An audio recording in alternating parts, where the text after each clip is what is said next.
Welcome back, everyone. 皆さん、お帰りなさい。今日は64日目です。It is day 64.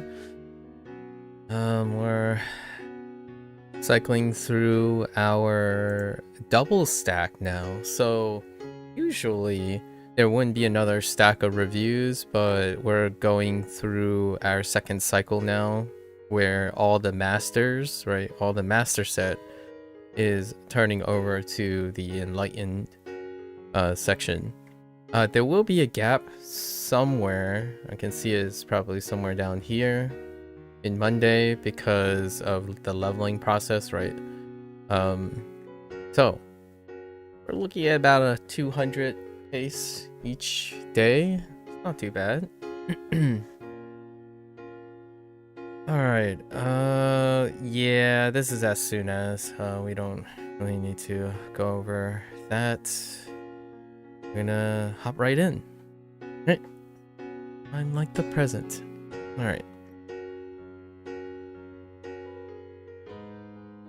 Hey.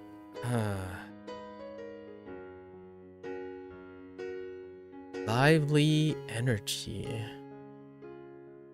Is this the one that is still really just energy?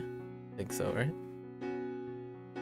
Lively energy is still energy. I don't quite remember what else. Maybe liveliness, vigor, spirited.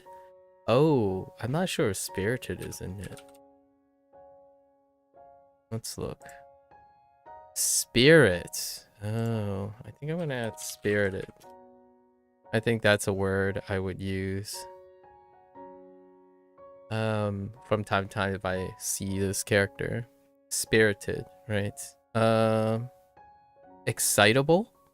Nah. Yeah, the liveliness, the spiritedness.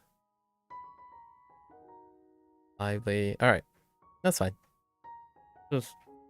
Or embellishing, right? Embellishing is hunky dory.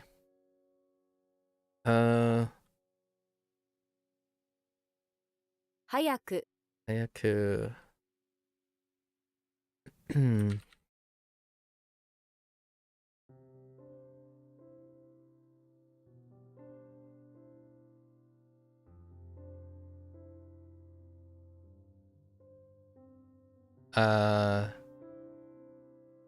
社会 Shakai.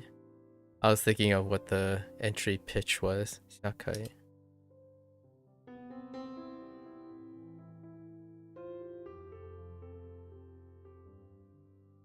You, Mr.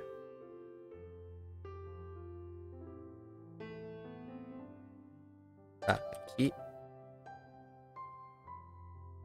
活気 Kaki. Kaki. Kaki. Hayaku. Hayaku, I guess still do early. Soon, quickly, fast. We'll go with fast. Basque. Society.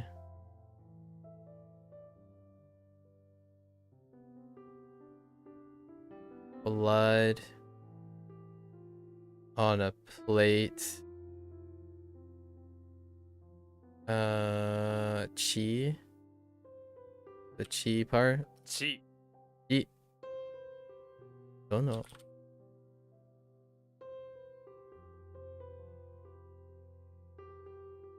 会う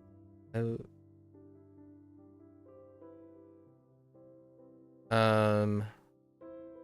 Mother pass through.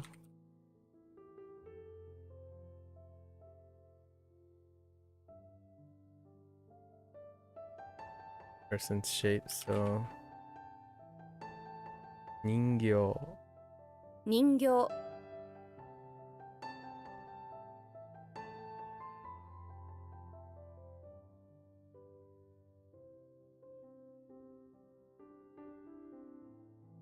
取り出す Toridasu is to pick out or to take out. I'm gonna go with take out. It's a little bit more on the nose.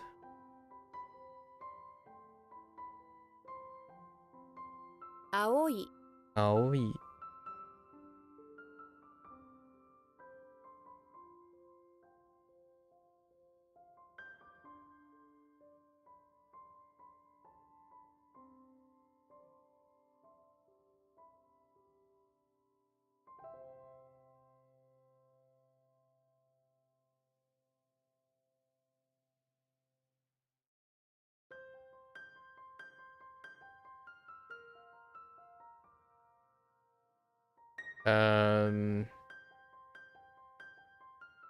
Okay.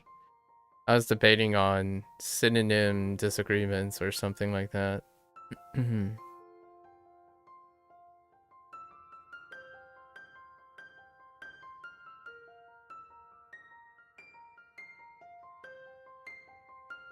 Toridasu. 取り出す。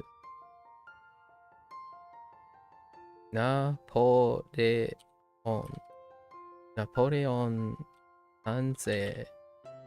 ナポレオン三世。うん。Oh.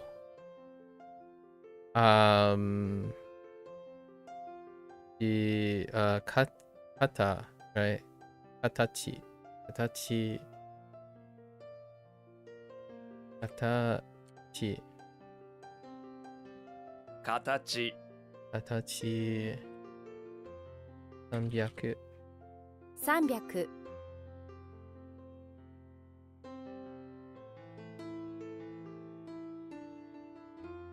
ゆ。You?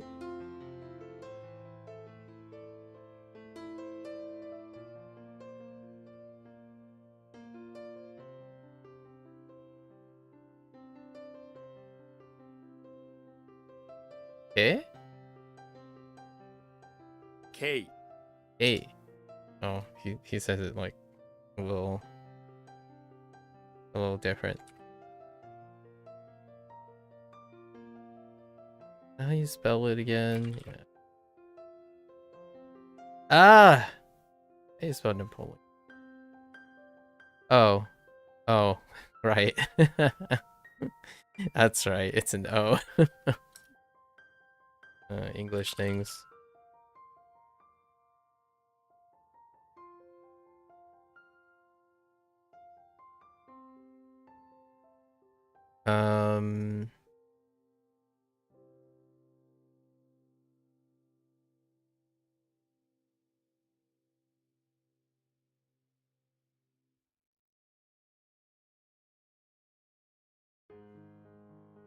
Oh, character is not as great on my thoughts, right? Do we go off the cross? It's humble, right? This is humble. Mosu. 申す。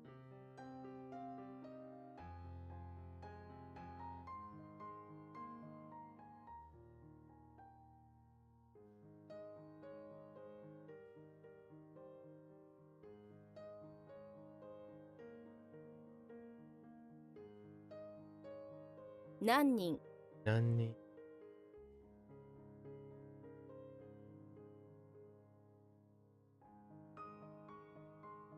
I don't know if I added possess to that one. Because there's a chance I might say possess type possess for that one.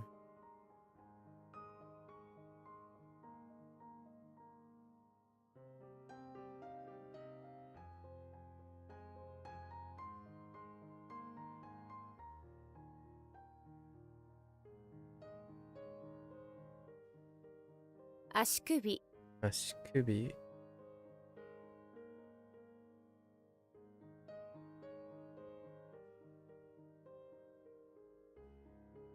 Let's add possess.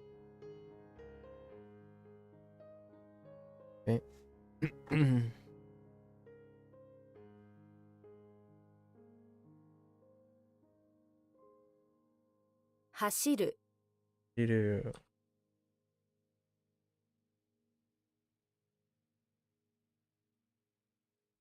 This human habitation?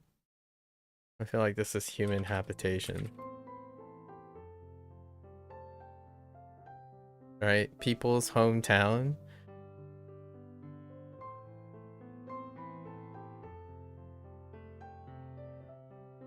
I'm gonna need to read this out. It was hitozato. Right? Hitozato. Sounds about right.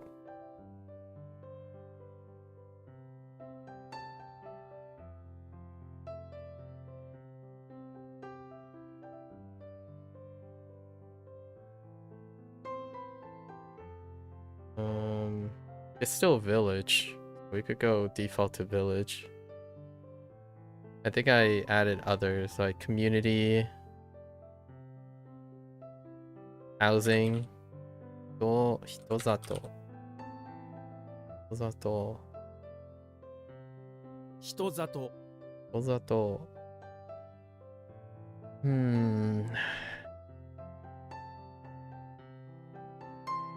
If the shoe fits, you know, shoe fits.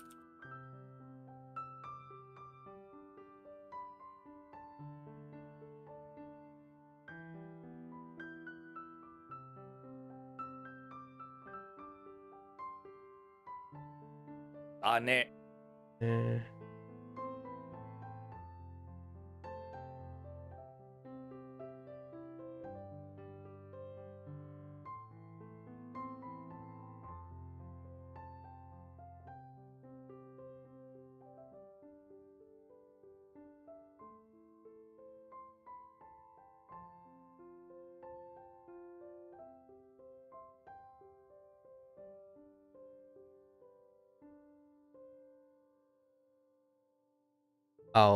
Aozara, right? Aozara. Because Arozora.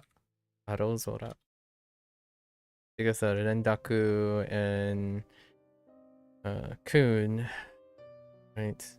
What was or is it Seizara? No, Seizara sounds awful. So this isn't it. Definitely Aozara. Arozora. I keep saying Zara. Aozora. Right?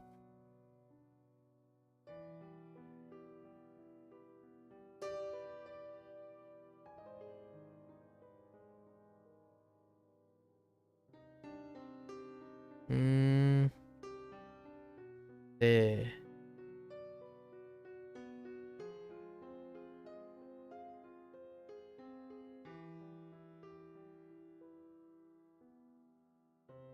I think we're okay. This one. What was the other one that has Zora in it? Enzora. No, Ozora. Yeah, we're fine. 青空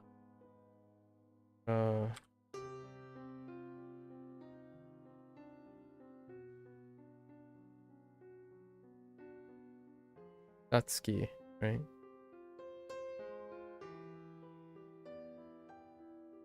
同じ Nazi.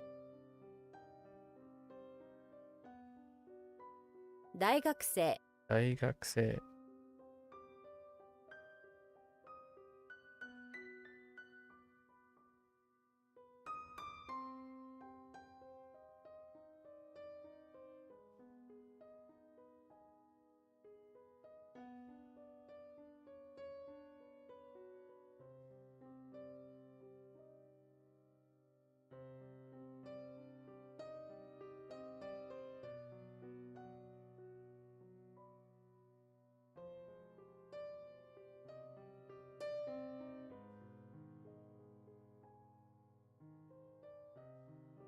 Wait a minute. I think it's literal blue sky, right? And not sky blue. Yeah. It's in the same order. Okay, it's fine.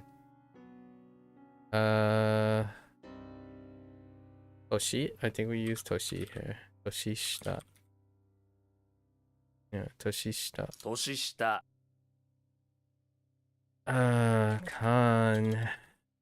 Kangae. Kangae kata. 考え方 Kangae kata.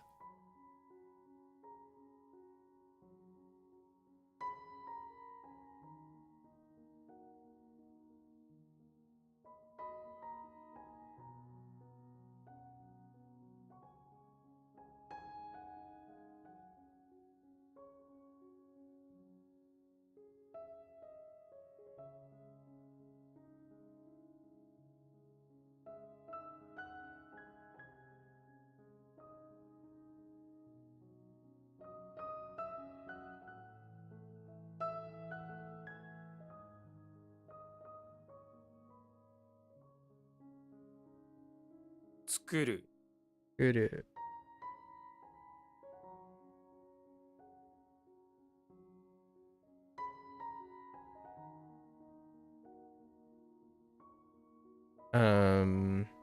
Yes. No special rules.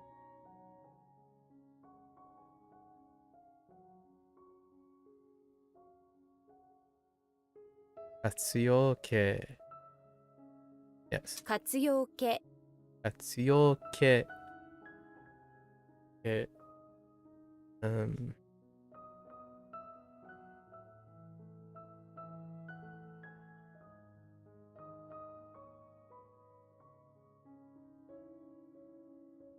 内ポケット内ポケット。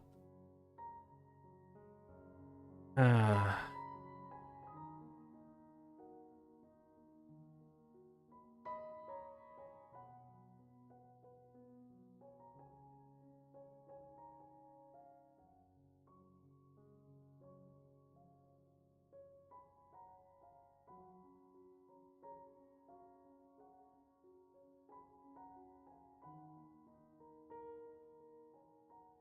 会社会社。妹妹。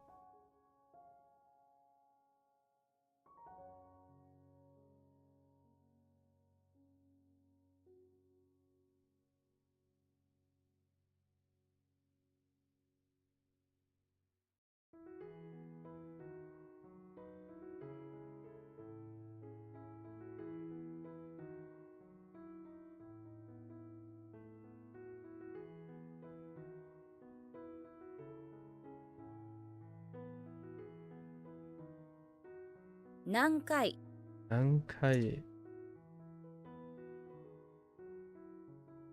言い方言い方。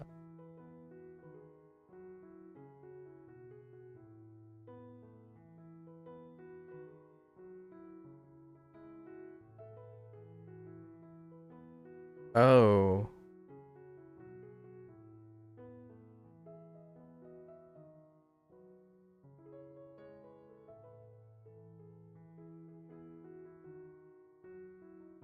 Hmm. 諸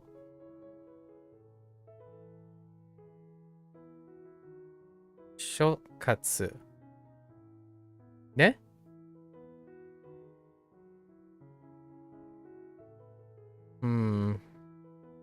諸活。Or oh wait, hold. 諸活。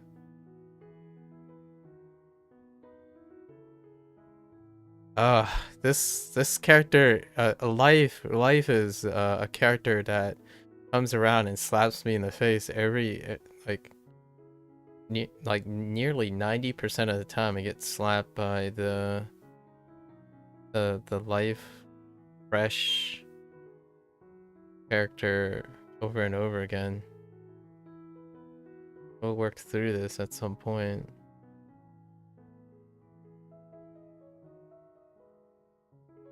Right? 生活 kind of sounds. Yeah.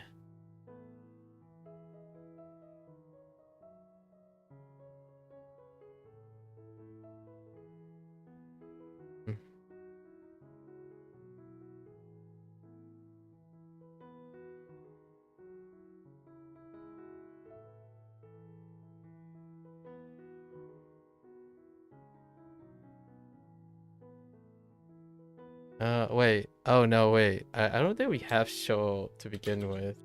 It has to be Seikatsu. Why do I keep thinking this one has Sei and Sho? Oh wait, there is an uncommon read for Sho. Eh? I gotta look at that character again. Seikatsu. I think it's kind of a 50-50 at this point. 生活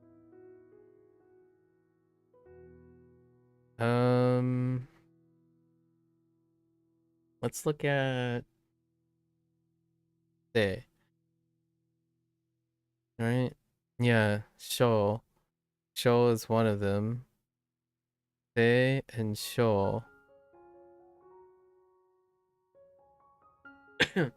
But Sho is uncommon. Is that how they went about it? This one is very problematic. So we know Nama, and then the Ma.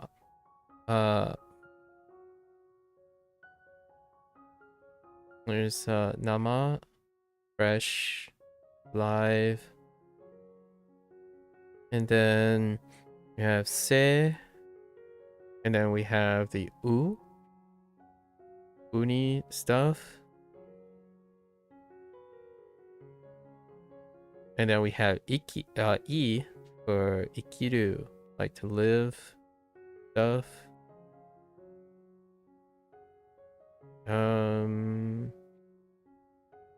Yeah, Umu. So what do we have? Namabiru. Nama. Jinsei. Jinsei umareru. 1年生。sensei. Ikiru.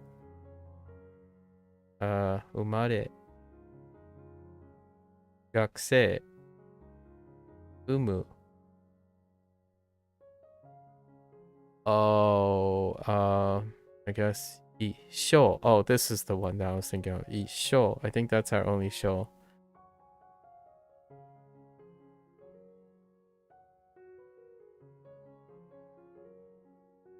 Yeah, this is definitely one of the weakest characters. I think no contest. This is probably one of my weakest characters. Largely due to how versatile it is. Its life, right? We didn't even get introduced to all the other life characters yet. There are quite a lot of life characters. Very important concept. Looking forward to the nuance, to even having confusion on synonyms. All right. What's this?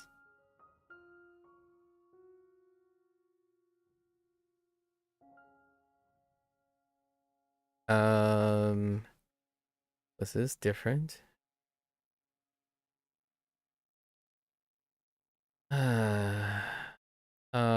Two non-common reads, right? So sho.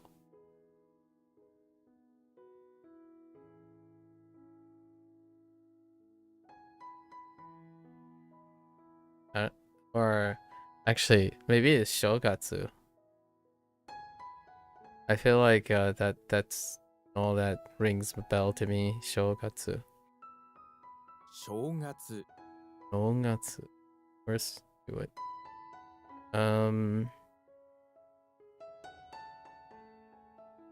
Wait. Gakunen? Gakunen. Toshi. Gakunen. School term? School grade? Right? School year? Did I add school year for this? And is it any other read?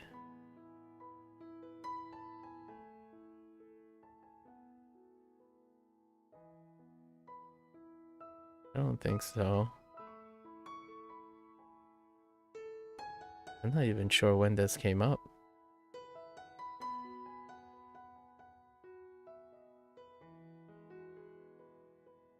It's definitely a bit back. We'll go with Gakunen. 学年 Gakunen, right? Gakunen. Just straight up school year. Or grade? School grade?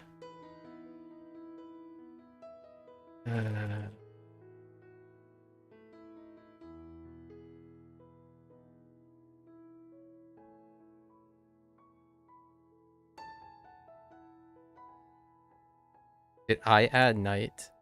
No, I did not add night. Okay.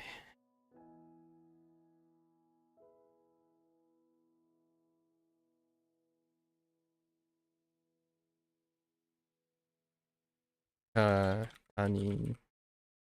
Tanin. 他人 Tanin. Tanin.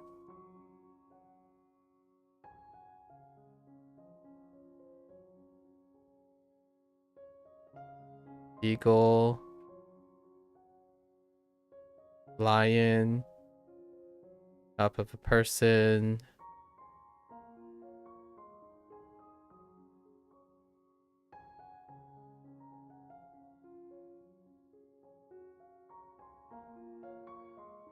It's not as good. Okay, so lion is saliva is dropping over the person, right? The eagle swoops in.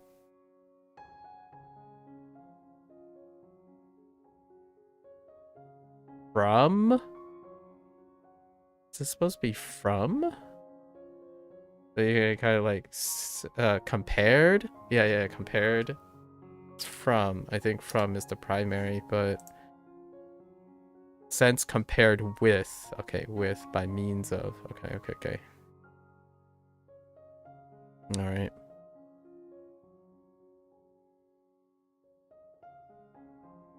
This mnemonic stuck with me quite well.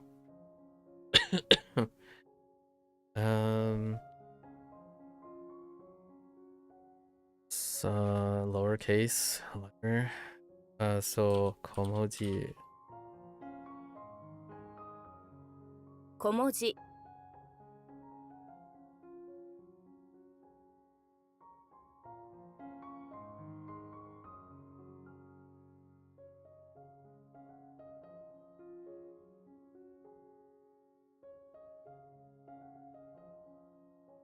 To fix correct or to correct it.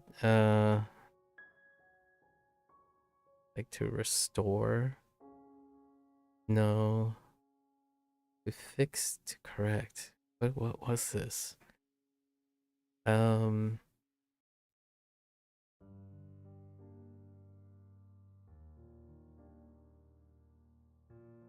you fix to correct, right? Make it back to being correct. Oh, no wait. Oh yeah.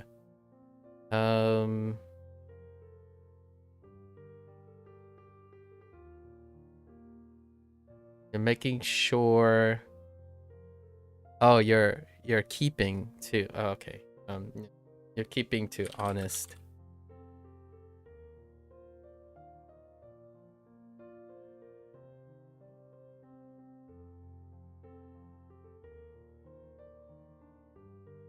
Did I add school year or did okay?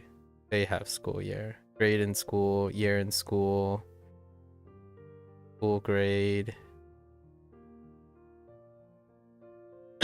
I think school has to be in the phrase. Okay.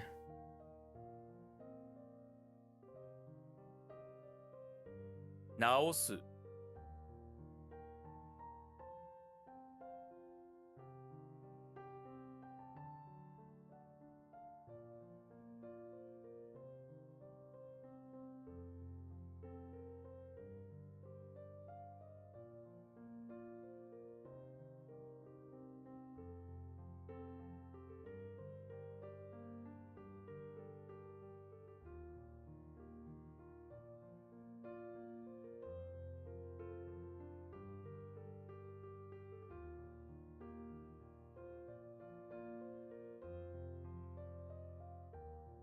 Ain't no way. Seijiki. Seijiki is weird. This is the one where you use the two uncommon ones, right? So, oh, wait, yeah, Shoujiki. Why is this? Oh, honestly, seeing the Shogun make Chiki Chiki is bad.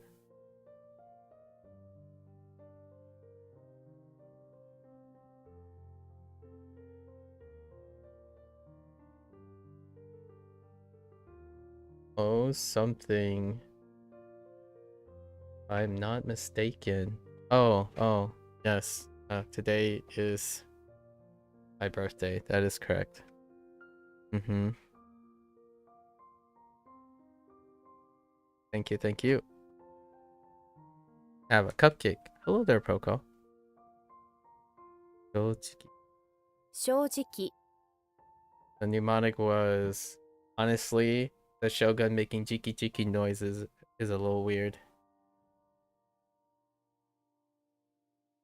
I have a cupcake here. Apparently these are very trendy and very expensive. I have a cupcake here.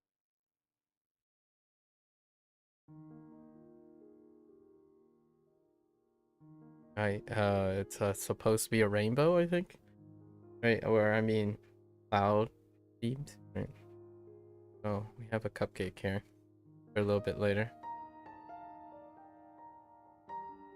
Or like a pack of 4. You know, it's usually said as just a way to greet someone, but if I ask, how are you today, would you answer? If so, how are you today? That's Yeah, I would probably say, yeah, I'm doing pretty well. How are you today? I think we play it by ear, but most of the time I just reflect the question.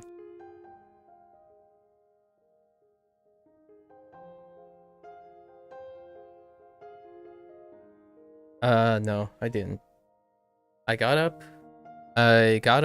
at a little before 4 p.m. Read my emails, right? Read my emails. Read the Discord, look at investments. That's like 30 minutes. Go out for a run. Today I felt like I did a cadence run. Took a shower, ate some lobster because that's what my parents do on special days. They prepare lobster. Lobster is red. Red is a very auspicious and fortuitous color. So you consume something that is red, and and expensive. It's kind of a superstition thing. We talked about this a little bit about Chinese superstition versus like traditionalism, and then like as compared to like spiritualism and religion, right? And then my parents went to the local bakery and bought a set of 4 custom cupcakes, and I have one of them here. And that's it. Oh, and I talked to someone I hadn't talked to for a couple months, and maybe we'll go watch some stuff this weekend. Online friend. You're doing well. You've been chatting in some political stream before this. You like honest political debates? Intriguing. Is that an early wake up for me? No, that's the bottom line wake up for me. So sometimes I would wake up earlier, but bottom line is I have to get out of bed by 4 p.m. in order to see the sun before it sets as I run. Nice, you've had pancakes today as it's the UK national holiday, Pancake Day. Wait. Hold up. Are you telling me Pancake Day is on March 4th every year? Or does that change? Is it based on the day of the week kind of holiday, or is it literally on the year? On the day? Are you telling me my birthday lines up with National Pancake Day? Oh, it's okay. It's first Tuesday in March. Okay. I was about to say because I haven't heard that come up. So I'm guessing it was the week of the day thing. Yeah. Thanks, Procol. That would have been kind of fun. Being being aligned with National Pancake Day, I would then proceed to eat pancakes during. That would be a fun thing to do every year, to eat pancakes. Oh, and a little fun story about this is in terms of cupcakes, like things like pastries and stuff, I think I only consume like one a year. And sometimes it's not on my birthday. Sometimes we go through the whole year without eating any type of that. The closest thing to like a pastry I could see is like an egg tart. An egg tart is the closest to something like that.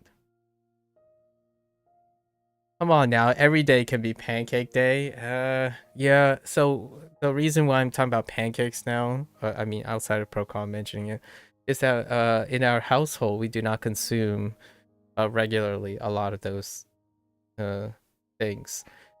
Usually it's veggies, some sort of rice product, and fish. And occasionally some red meat. But usually chicken, fish. And then for snacks, they're of the vegetable variety. Like processed snacks are of the vegetable variety. You know, your potatoes, your taters, your corn. And then on special occasions like this, you need some pastries. Same for breakfast. No, I don't really. Yeah, no breakfast. I consume like one and a half meals a day. Sometimes just one a day. So, well, technically, if you think about it, it's yes to breakfast, lunch, and dinner because that one oftentimes that's the same meal. You're surprised USA hasn't jumped at the opportunity to have a national holiday where they eat sugary foods? Well, hear me out here. I'm gonna do a reverse unit. Hear me out, Procon. I'm gonna do a Uno reverse on you. If they eat sugary foods every day, do they really need a national holiday to celebrate sugary foods? Chicken or the egg kind of situation, right? I actually enforce myself to have a bit of sugar by the end of the day for my daily routine, because if I don't have enough sugar during the day, my there's a chance I get like really bogged down or fatigue.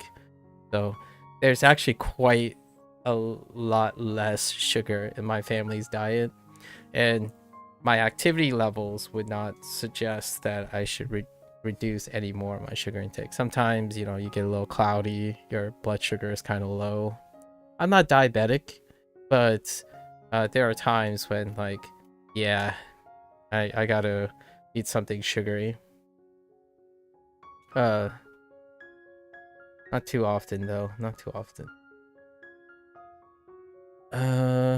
Your family tries to stick to as close to ingredients, foods, meals. Seems like your family does too.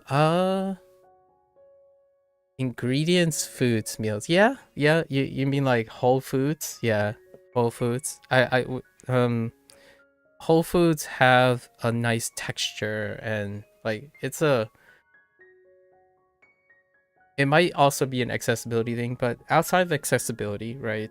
The idea is that eating, if you're going to eat something many times over and whatnot, and like have some sort of sustainability, the eating should be very dynamic. It's traditionally that's how it goes. Less so about a concern about.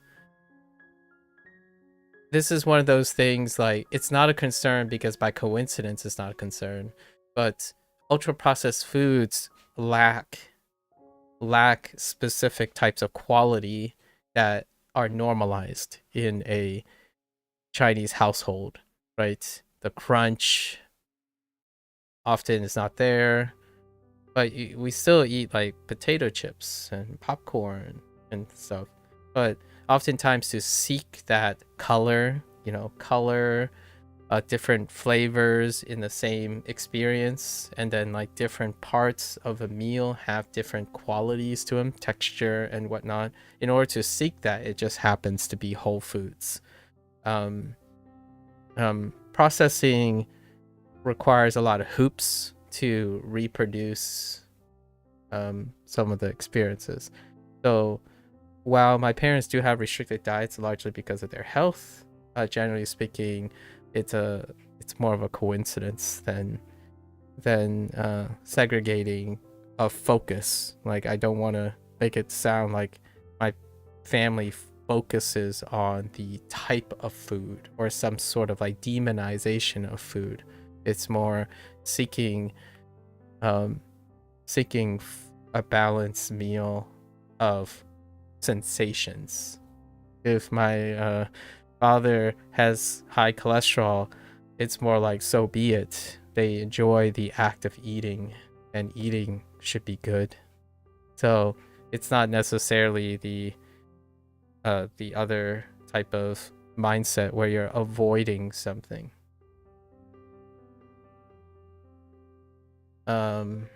Yeah, processing in itself is not necessarily bad, but ultra processed food generally are bad. Again, that's inconclusive. Even cutting up carrots counts as processing it technically. Yes, processing is a very loose term. And then ultra processed foods, again, needs qualification, and then processing itself needs qualification. And generalities are generalities, right?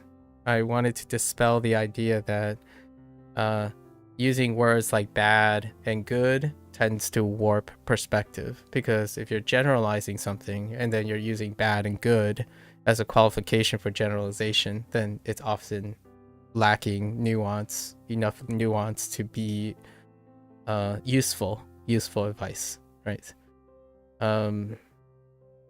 Maybe a national holiday for healthy foods would be best. Contrary, again, this is the whole like generalization thing. Contrary to what foreigners might perceive, the United States have some of the highest investments. One of the highest investments in promoting healthy food. The thing that fits the stereotype of the United States is that accessibility to that food is incredibly expensive, or possibly non-sustainable, right? Because of you could, I guess, kind of generalize it to capitalism. But actually, one of the countries that invests the most R&D into healthy food alternatives is actually the United States. It's actually not a close contest when it comes to R&D. But the thing is, then there's the whole controversy of demonizing food because you don't understand it. So while we talk about like ultra processed food right now, quote unquote, generally bad, since we don't have a classical categorization of processing, processing might occur well before the whole thing, right? You would guess you wouldn't want to have a conversation about it, but did you see European leaders meeting with Trump? Yes, I have. I'm well aware of the situation. Yeah, you do see some naturalistic fallacies being used. Yeah. So, regardless of how much R&D you place, even from an academic standpoint, into healthy foods, it does not carb the extreme level of generalization and generalities and misinformation online. So one of the biggest is that when we think about processed foods, I consider processing involving a lot of things that aren't simply physical alteration of the food, or like, for example, a processed food could be added nutrients. And those added nutrients, like fortified rice, for example, can be demonized, largely due to the very loose categorization of process. Rice itself is incredibly processed already in its natural state, and I eat rice every day. My family eats rice every day, especially fortified rice. Actually, my family mixed 3 types of rice grains together: short grain, long grain, and well, is it best to wash rice? It's kind of irrelevant unless you're interested in the culinary arts. When it comes to rice, this is provided that you're not doing the worst case scenario thing where someone like goes out and say, I've heard that rice from a certain place is not real rice, that type of thing. Outside of that, right?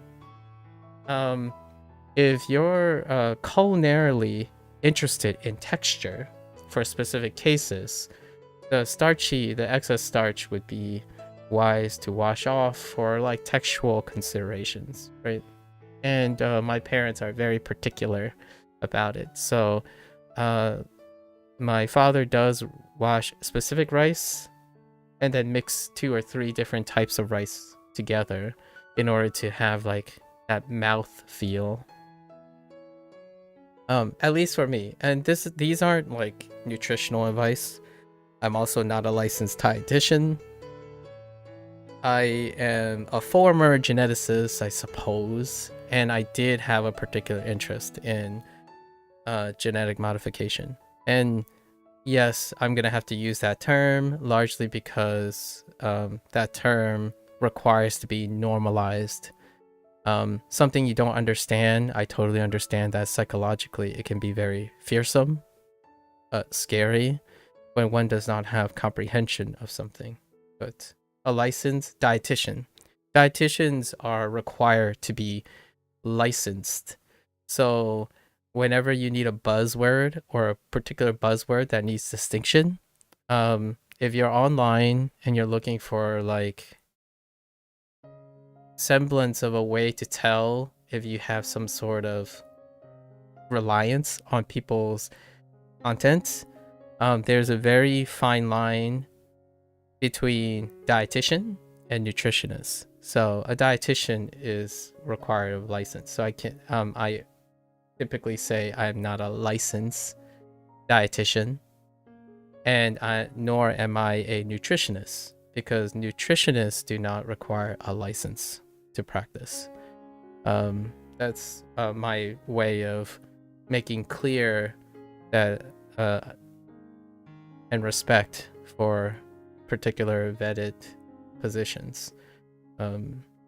Takes a lot to want to be and also share content as a dietitian these days. Largely is quite an uphill battle with the swarms of nutritionists, right?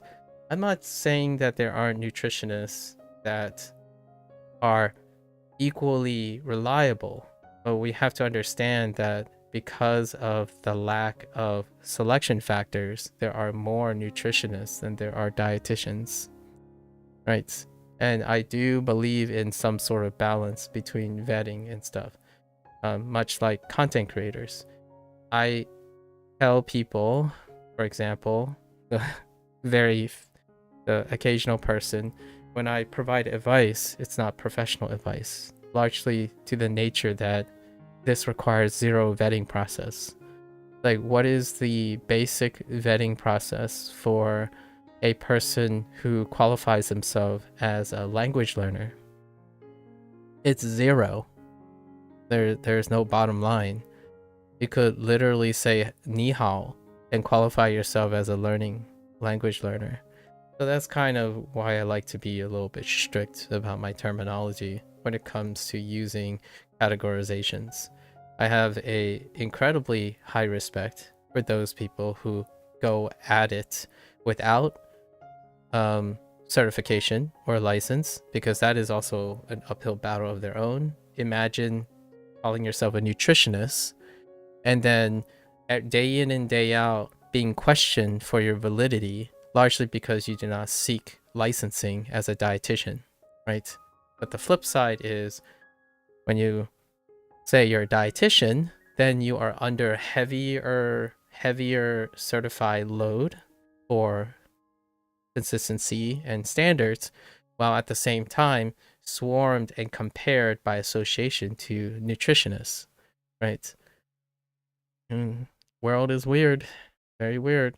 Like, I loosely tell myself or tell people that I worked in genetics. I'm not a geneticist in the sense of a practiced person. And also, the whole idea of using the word geneticist often implies in a connotation of working in health services, as in anything that's related to one's health. So that would be something like polygenic traits in humans, or neurodegenerative diseases, inheritable diseases, pathology of inheritable diseases, as well as food services like genetically modified organisms, for example, GMOs. Those are the typical things you get asked. And sure enough, and very interestingly enough, the last thing, although still common, that get asked is about viruses. And I happen to be someone who worked with viruses. And kind of tells you a little bit about what people care about online, don't you think? Like, first it talks about genetics, right? Genetics as in that's kind of funny. Hear me out. Like, in terms of English, right?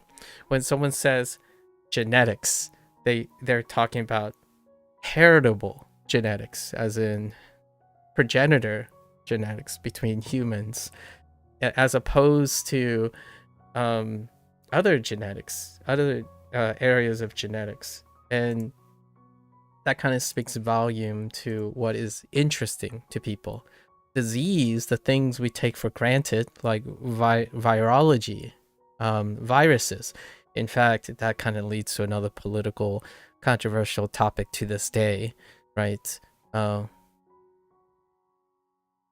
Heart pass on making commentary, but generally vaccines would come into the daily bot, right? Anti-inflation liquor or liqueur. Yep, our daily bot, reminding us that we are live on Twitch as well. Once again, lobbying from grain industries led to a very misleading view on diet with the food pyramid. Yes, that's a long, deep thing. I think it is an absolute wonderful. I can think of at least seven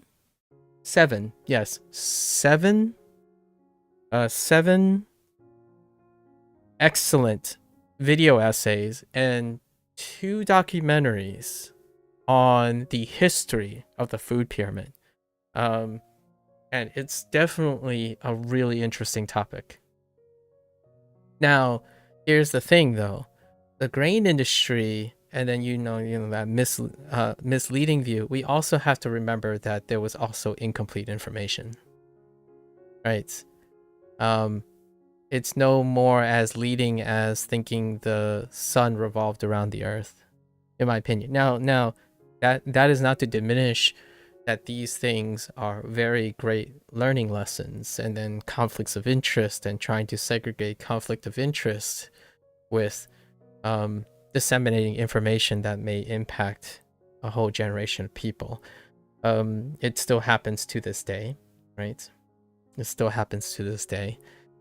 But I would guess the advice now is more scientifically based. Yes, now that scientific information has been incentivized after the fact, we have to understand also that in a continuum of events, certain events that are looked at as misleading is coming from the consequence of those events, and that leads to the innovation that follows, right? For example, the internet. If the algorithm did not exist, we would not have these dialogues about how the algorithm is incredibly deleterious, or arguably arguably deleterious to youth, right? So not necessarily in the sense of maliciousness, but of self-interest is what created misleading views. Human actions deal with pragmatism, right? And your general interest, the conflict of interest, generates these consequences. When viewing it from that angle, I think there's an opportunity for different groups to reach a compromise when conflict of interest occurs.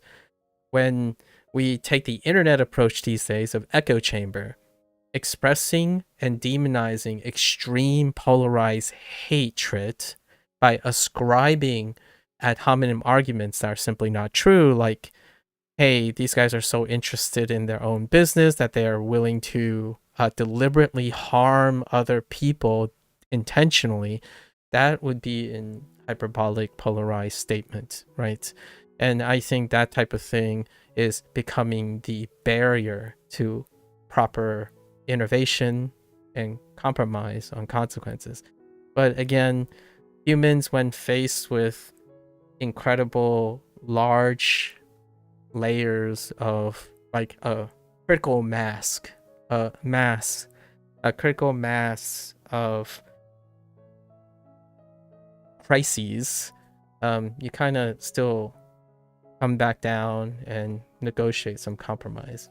So we'll see how the internet algorithm, right, the algorithmic applications will lead to a reform too.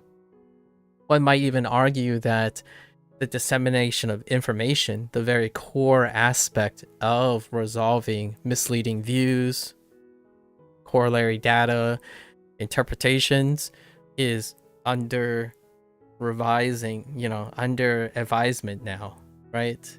The core aspect of being able to even solve problems, misleading views, sorting that type of thing is in the centerfold.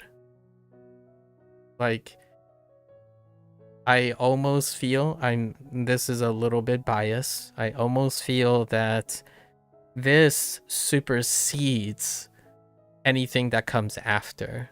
Lots of the things that we're talking about now are downstream of the accessibility of understanding one's own motivation, behavior, and the way they think. But we are living in a society now in which the very first couple steps of thinking about your interest and the potential conflict of interest, your well-being, and all sorts of information that you have access to is the talking topic. And I feel like things like whether ultra processed foods are healthy or not, or can be moderated or counteract, and meat R&D is kind of downstream of where you're getting the information. So that's kind of why most of the time I focus on that type of topic prior to engaging in specific political agendas or maybe controversial topics.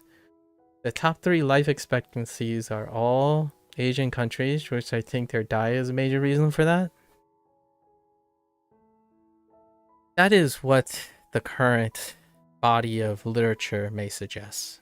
The current body of literature may point to that one of the significant reasons for increased for longer life expectancy in Asian countries are Asian, right?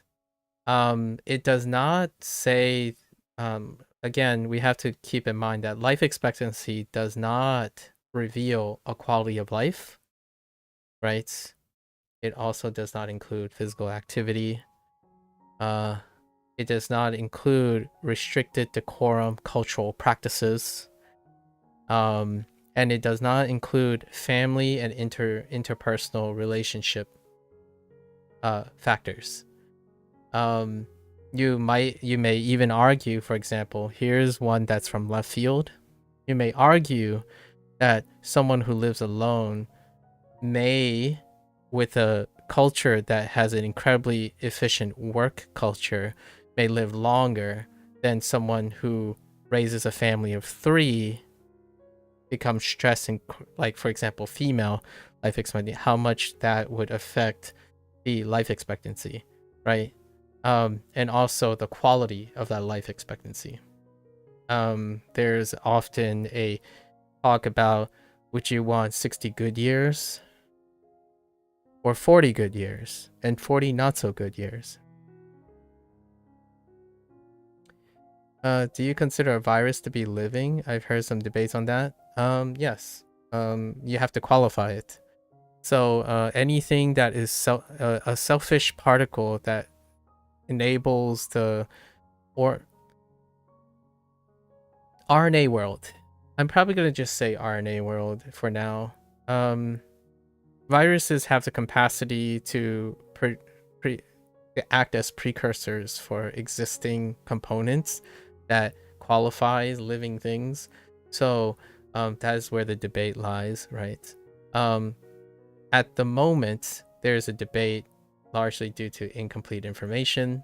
However, due to more and more information, you can demonstrate like a route of evolutionary process that involves taking something that is qualified as a virus or something very synonymous or analogous to a virus particle, like a virus entity, that ultimately produces the same effects as like proteinaceous compounds. And those proteinaceous compounds are the foundational building blocks of living organisms. But generally speaking, self-replication is the thing that limits the virus, the fundamental virus is a living thing categorization. Can viruses rely entirely on its own elements? And that's where the debate is, because there are RNA related structures out there that can promote its own replication over time. So it is hotly debated in a hotly debated in the sense that it's not a popular topic in the grand scheme of things, but within the field of virology, you certainly have those debates. Lobbying in the US seemed to be far more worse than the Europe. Okay, this is referring to the wheat industry. That's fair. That's interesting that when you say that you didn't talk about maliciousness from it, yeah, or maliciousness causing contributing to it. Yeah, I don't usually like to associate that there are organizations of people who collectively are malicious. Call it naive, but oftentimes I believe in the human condition. There are organizations that are collectively selfish, but not openly, outwardly malicious, right? I think humans deserve more credit than being generalized as like unredeemably cruel and heartless. I think that type of thing requires a little bit of a humble slap. A figurative humble slap and sobering counterthought. Oftentimes, it's a conflict of interest. One of the most consistent things about the human condition is self-interest. And a collective group, any form of collective group, operates on self-interest. And that conflict of interest is what leads to a potential perception of open hostility or maliciousness against another group, right? If they so identifies. Open maliciousness, like when we're talking about the way people talk about malicious intent, is often borderline sociopathy, right? They're talking about sociopathy, where, oh yeah, this entire company is absolutely 100% heartless. They are machines that went well beyond human capacity, right? Where they have no ounce of guilt consciousness or any form of, well, then how are they self-interest? It's very difficult to appreciate if someone is capable of being selfish and yet not capable of it's all of the above. What I'm saying is there's probably some I thought of being malicious. My thought is when you place a bunch of people together, now the internet could completely uproot this idea, but when you collectively have a large group of people, one would hope, I would hope, I'm not going to speak for other people, I would hope that with a substantial number of people, the odds of all of them being openly malicious goes way down, right? I don't want to believe in a world where humanity is more likely to be malicious than they are selfish. I think the word selfish can be normalized in the sense that what's best for me may not be best for another person. And that conflict of interest requires that we do not dehumanize either side in order to reach a better compromise in which it may serve as a, all right, I'll take the L, the slight L today for your W tomorrow, that kind of thing. Without that bridge or that understanding, keeping humanization, making sure that you're still looking at people and large groups of people as, for the lack of a better word, people, that would be very difficult to circumvent any form of open discussion. And what you have a lot of times is, I want to say this as serious and humbly as possible, and also be aware that I am not someone who was raised in wartime. However, war is what happens when you no longer treat each other or each group like human beings. You start looking at them like, a poetic example would be like on the internet, how an entire generation can be raised on the idea that everyone else is but a number. Here, facts, objectivity is fantastic when it works. It is incredibly alarming and concerning when it's used to reduce another human being to an object, to a set of list of numbers, right? Would the self-interest not sometimes lead to malicious behavior? It may. But we're talking about people who are inherently malicious, right? Or do you think it's unhelpful to try and find out? I think it's very important to try and find out what is the motivation behind the malicious behavior. But the thing is, we're talking about people who are inherently malicious without motivation. That's what I'm thinking of. Like, people talk about other people as though the malicious behavior came first, and then it motivates everything else. A chicken or the egg problem. Like, oh, this person is inherently malicious. That's why everything they do is malicious. So regardless of what they do, like their self-interest, trying to get by, excuse me, and like, those are ad hominem arguments, right? Oh, this person's greedy. So in fact, no matter what they do after is perpetuated by that greed, not the other way around. Like, you rarely view in the way like, why is this person greedy?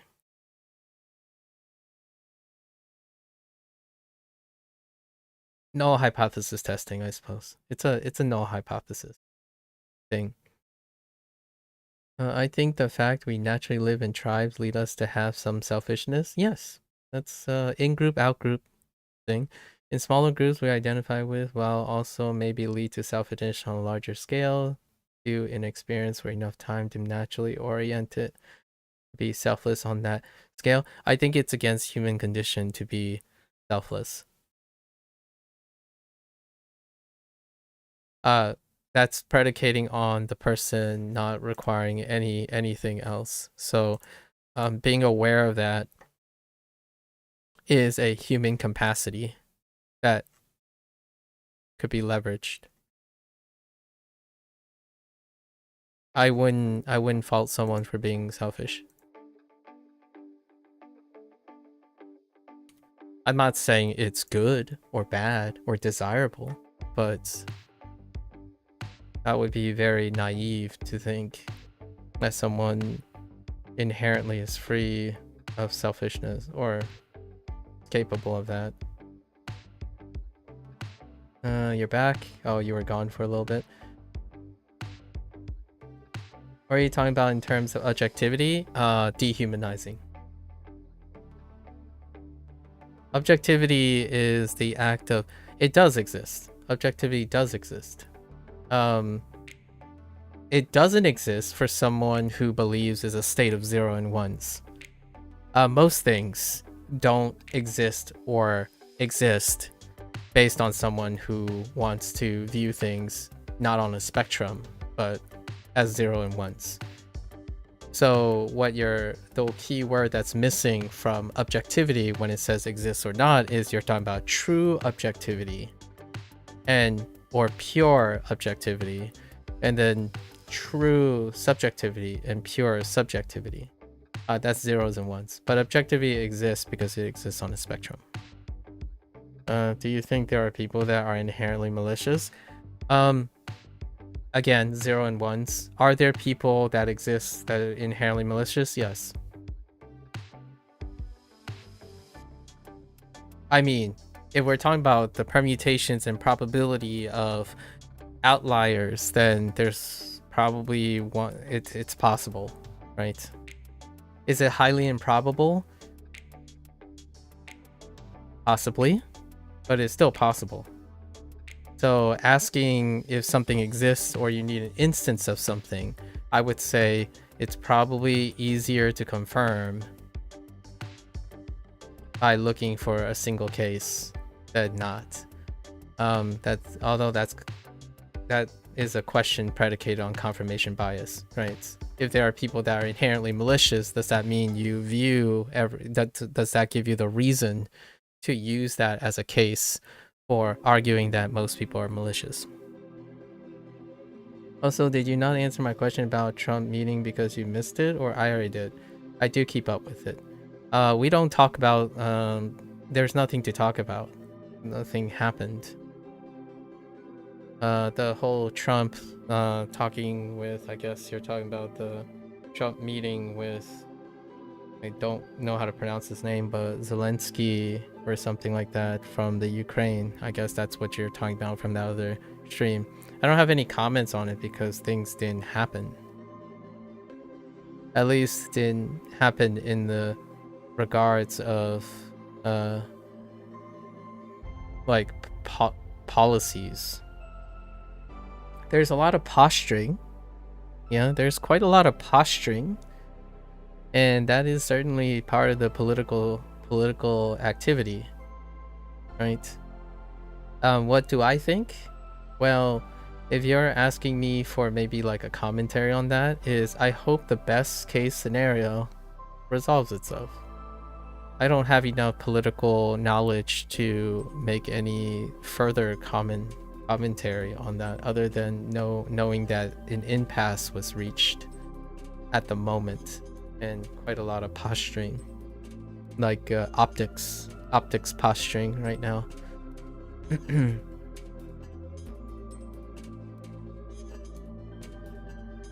Yeah, you can imagine some genetic mutations leading to complete lack of empathy and or drive. Yeah, so it's possible. What does posturing mean in that context? Who's more important? Who's throwing their weight around more? Who has better optics? Saving face. Oh, face culture. Posturing. Lots of posturing. Right?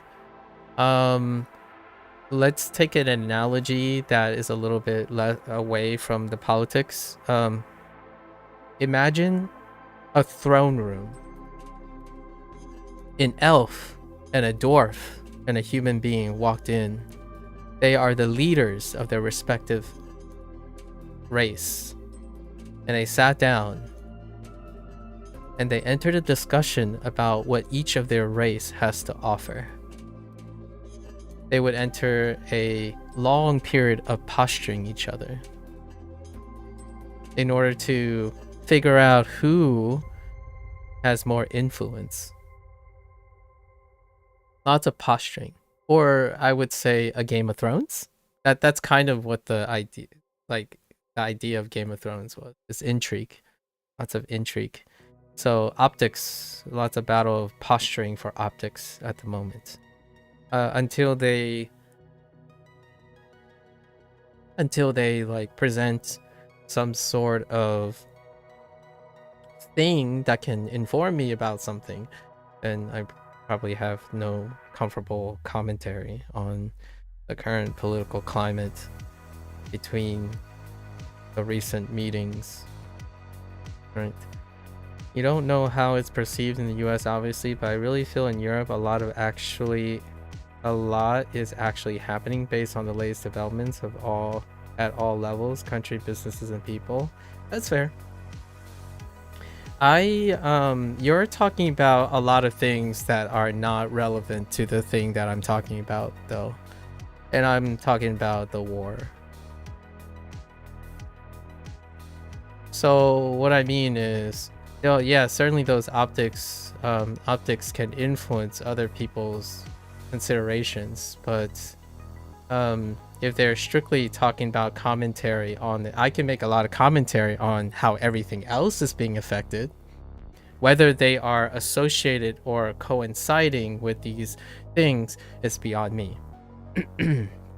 So you can argue everything is happening because of that. Like this very conversation we're having is a consequence of that.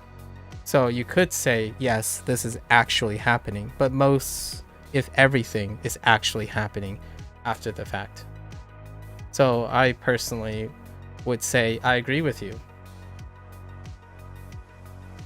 And I don't think that deal has anything to do with the US or the Europe. Everything actually happens as a consequence of optics.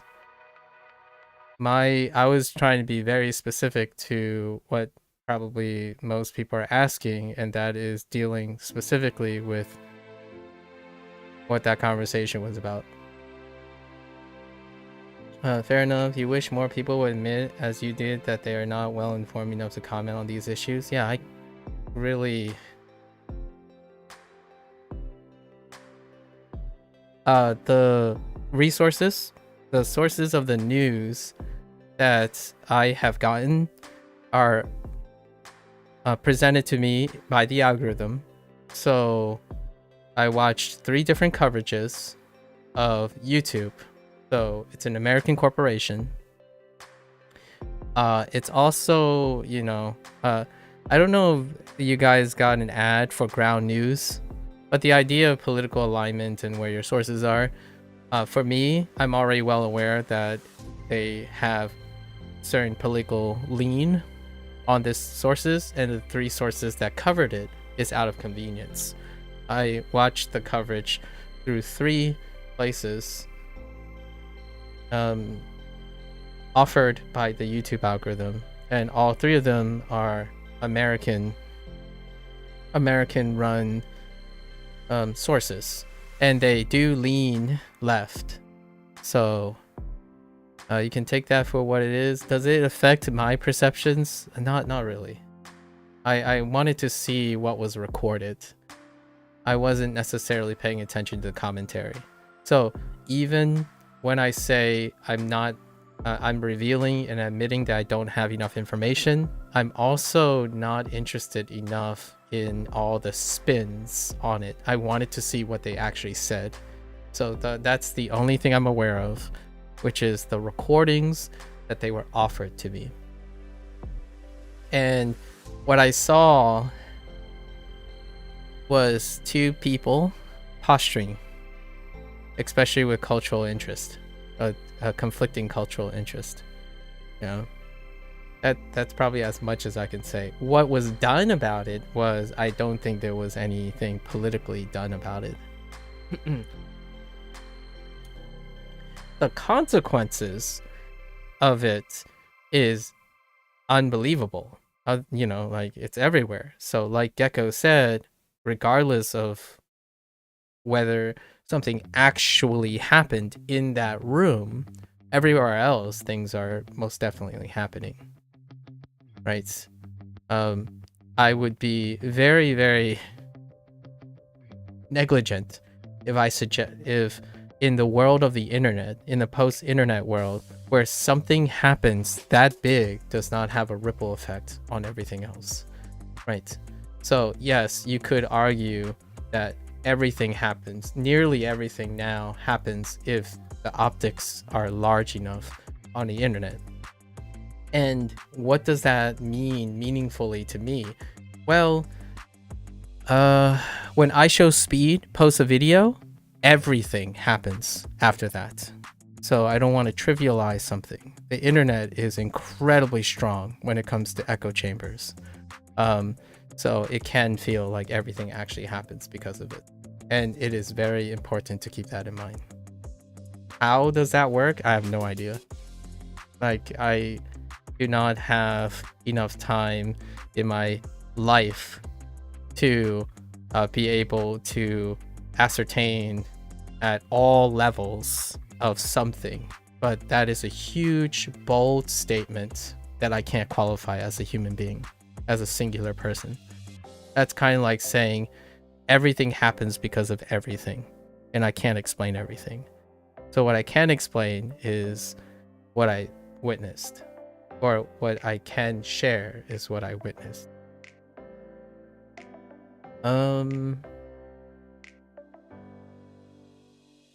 I'm not asking you to reveal if you do, but do you feel well informed enough to identify what you land on the political spectrum? Moderate. I said this So political spectrum is a 3-dimensional tesseract with a dimension of the 4th dimension inclusion of over time. So moderate is a centrist. Moderate. The word is moderate. I don't think centrist is an accurate term, because centrist would mean it's on one dimension. Moderate, as in X dimension, Y dimension, Z dimension, and your X squared plus Y squared dimension, your dimension of time, moderation, moderate. It goes back and forth constantly. You have to compare a lot of things, and it's a miserable time. Come join me in moderacy. That's the best way I can say. It's like the center. You're constantly feeling inadequate because there's too much to consider, but you're gonna try anyways. Moderate.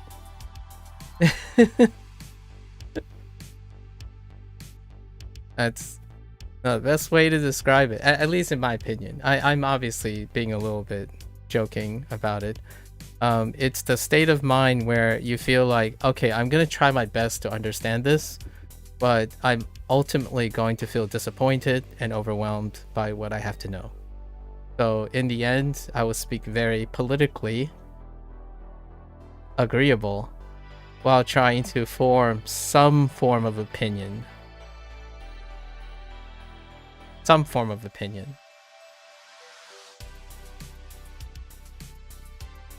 Philip had a sponsor section with Ground News. Yeah, most places have a sponsorship with Ground News now. Ground News is kind of like how do I say it? Ground News have combined the void in demand of a place with the concern that I had, and then use the strategic strategies like Raycons and Ridge Wallet and Vessi's footwear and I don't know, Squarespace. So they took on the business model of that, while clearly offering a service that is raised against the concern, the rising concerns, and I kind of like it. Konbanwa, Mattia. It is my birthday today, Mattia. I feel it's a sad time to be a moderate. Moderate doesn't sell. Moderate doesn't make headlines. Moderate does not resonate with algorithms well. Yeah. If you're a moderate like what I mean by this is, don't identify yourself as a moderate. You don't really identify yourself as a moderate. You more so, I want a little of column A, column B, column C, column D, and you form the best opinion you can have with the information you have, right? But, and this is a gigantic but with like 5 T's long. It's a big but. T, right? The big but is, you're going to sit there and you're going to feel like, I'm not sure if that's correct. I'm not sure if that's the best. And I know I'm going to be hated by everyone on a higher lean. So whatever comes out of your mouth, right, is going to have some sort of attachment, like some sort of attention gathering thing. So if I say something about, I just mentioned GMO, right? If I say something about GMO, I'm going to end up trying my best to disseminate all the information I know about GMO, and anyone who's on a further lean is going to find and pick apart the part that they disagree with. When I'm demonstrating my transparency in my information, and that's it. Like, and someone's gonna come out and say, well, you didn't discuss this part well enough because I'm more interested in this part. So you're right, because it sucks having to feel like you need to know most of the stuff and you can't, or you can try, and I'll continue to try, right? That's kind of the best explainer for being a moderate. You're just not good at anything. You're not well informed enough, at least in my opinion. But what I can say is, it's not going to stop me from trying. You get clarity when you start taking a side, right? Also, what's considered left and right wing differs between, say, America and Europe. The European political spectrum has shifted a bit to the left compared to the US. That's apples and oranges. You made a cyclic argument. You just said what's considered left and right wing differs between, say, America and the Europe. If they differ, you can no longer compare them. Right? In order for them to differ, they don't lean. They have to be agreeable on the same thing. And I can tell you now that the way, at least minimum, right? Minimum X and Y, the 4-dimensional political spectrum, those classifications don't even line up between Europe and the United States. Like what's labeled as this and what's being labeled as that. So when you say it shifts to the left, they don't. The United States and Europe, like you said, differs when what's considered left and right. The essence of left and right, wherever that thing is already different. So if you say Europe leans a little to the left, you don't even know what that means anymore. The United States and Europe can't even agree on what's left. That reminds me of a quote. After a contradiction, everything follows. Interesting. Well, can you explain that quote a little bit to me? This is off topic, but did you look at brain function and hormones and whatnot when studying at university? Yes, we looked at it, but that's more of a background information. Like you are responsible for endocrinology is probably what I would say. Maybe neurobiology, but endocrine, like the endocrine system, not as a specialist. Like I didn't study the endocrine system, or like and the interface with the nervous system, right? And neurobiology, because neurobiology is its own specialization in the brain, but most of the scientists would have some sort of foundation on the overall brain function and how they interact with the endocrine system, which is where the hormones and different reactions like dopamine, endorphins, your epinephrine.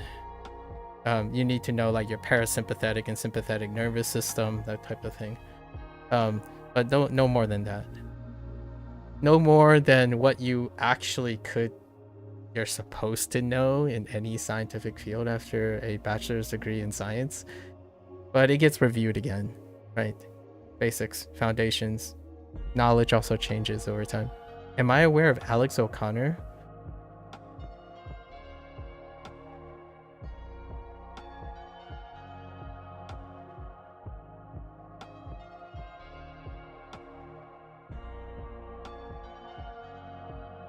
No. No, I am not. Is this like a trend?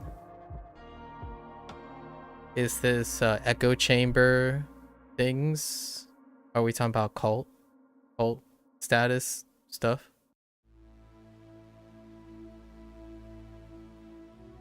Probably echo chamber related things, if that's, I imagine is an echo chamber thing.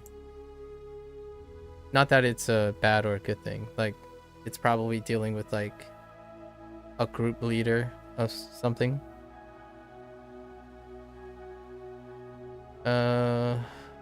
Identify seems to get a different definition in politics. It seems to go beyond just looking at beliefs and then seeing what category they best match. That would be ideal, but it didn't. And more to something you super glue yourself to, yeah, adhere to, which is why I'm hesitant to say identify. Yes, yeah. You can compare what is considered a left-right wing view between, yes, you can. First, you can compare those first. Then tell someone which way they lean. But you didn't do that. Pro call. You said the left and right wing are perceived differently, and then you went to tell me that they lean further to the left. But you did not tell me how they differ first. So those are two different steps. It's a leap of logic for me to understand what you mean by Europe leans to the left when you told me that the US and Europe have differing views of left and right. So we would have to study that first, which I don't know. I actually do not understand that. I, by coincidence though, watched a shortened, abbreviated video on the United States perceived political spectrum on a three-dimensional axis, not on a one-dimensional axis. So not left and right, but left, right, up, down, and in and out. So a diamond X, Y, and Z axis, not left and right. And even that was nearly incomprehensible to me. So yeah, I agree, it's pretty different. You can still look at which European political parties support which American party, and that gives you somewhat of an idea of where they stand on a bunch of topics. That's fair. So now we're comparing political parties. We're no longer comparing spectrums, right? So now we're comparing political parties. Political parties are entities that are different from a political spectrum because they might bear different names. For example, in American history, the Republicans are not the Republicans of today, which is not the Republicans of 20 years ago, which is also not the Republicans of 40 years ago. In fact, the same note and the same political party no longer ends up on the same political spectrum. So even historically, we don't even have to talk about future or what I don't know now. I do know what has already happened in history, and that when you use political identifiers on a spectrum, they do not correlate with the political parties. So when a European political party is aligned with an American, you can create that comparison because you kind of know they overlap in some way. When you're placing them on a political spectrum, then we need to understand what the political spectrum is. And if the political spectrum is different, then regardless of what you said, like the political parties to the left, I don't know what that means anymore.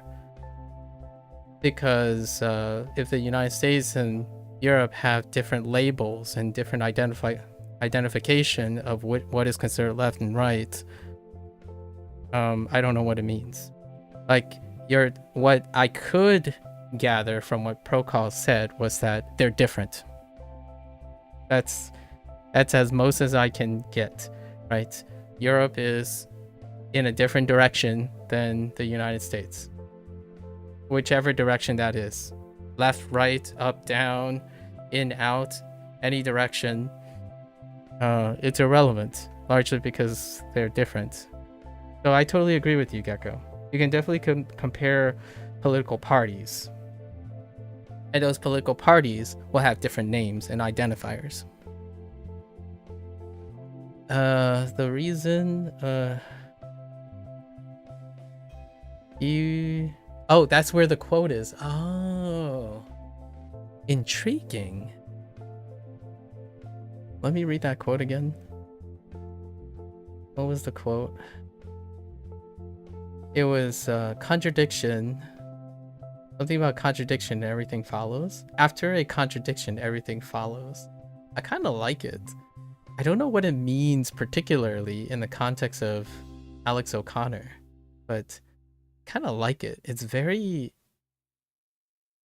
it piques a lot of thoughts, right? It's a interesting rhetoric, not just a quote, but it serves as a very interesting rhetoric to think about. After contradiction, everything follows. The reason you were asking about hormones is that when I sniffed something that looked like flour, it made me want to talk a lot. It made socializing something extremely rewarding. Do you know what hormone or chemical in the brain that may be doing that? That's intriguing. Sniffed a flower that looks like flour. So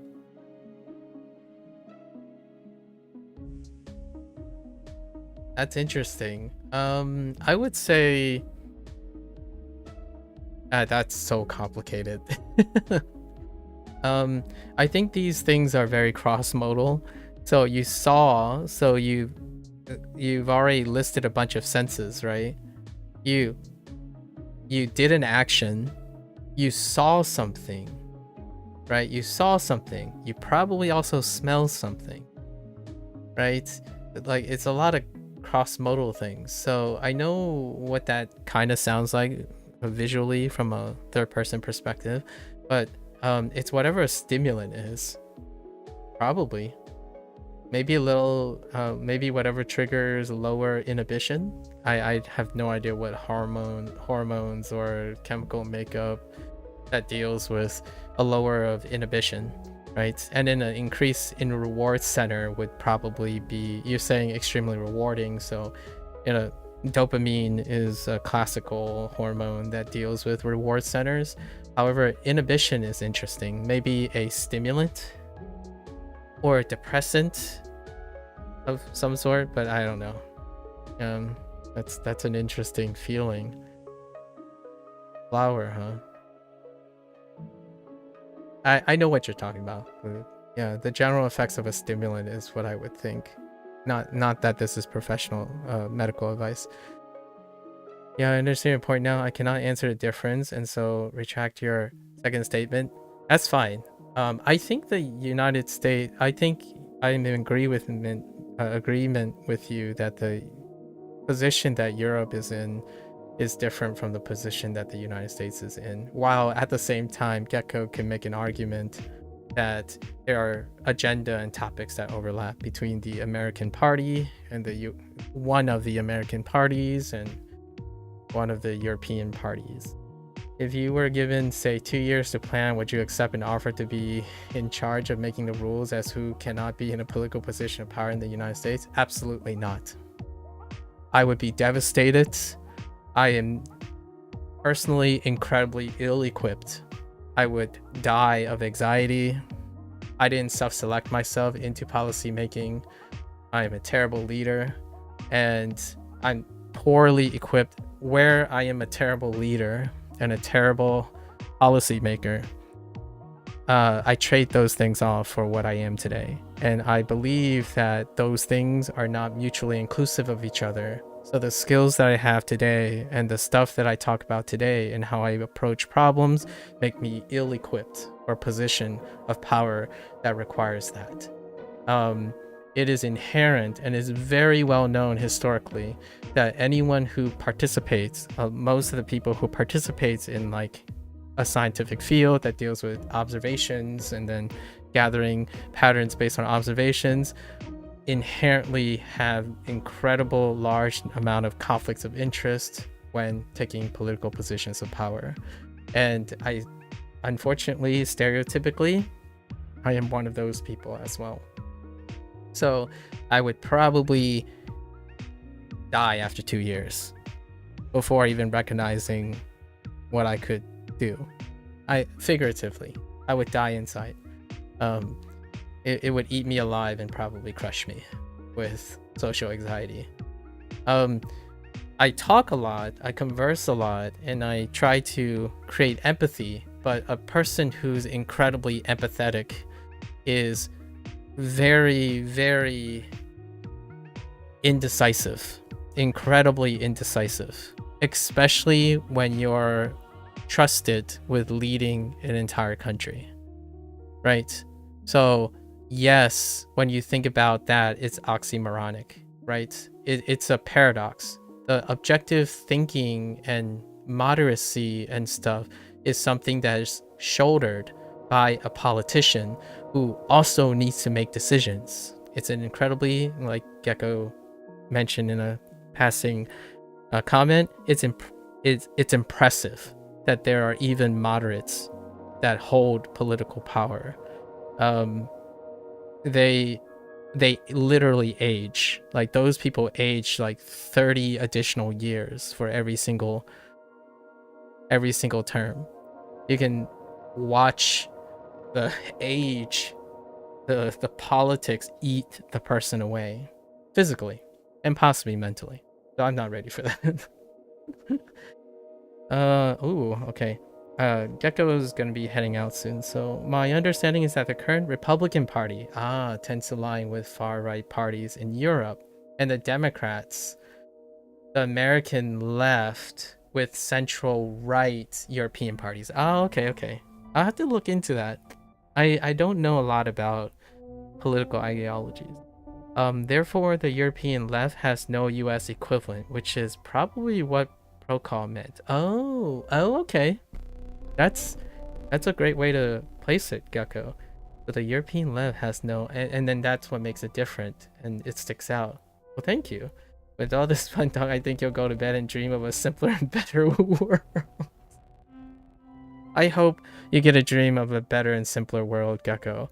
Sometimes I dream of sitting in a cornfield with like 3 or 4 different types of people who I have no idea who they are and what they are, but they love to exist by looking at the same cornfield and the same sunset, right? That's a simpler and better world, I suppose. And then when you wake up and be ready for all the crazy thoughts to come back, right? Have a great night, Gecko. Oyasumi nasai, Gecko. What a way to celebrate a birthday stream by engaging in a topic I typically don't engage in, right?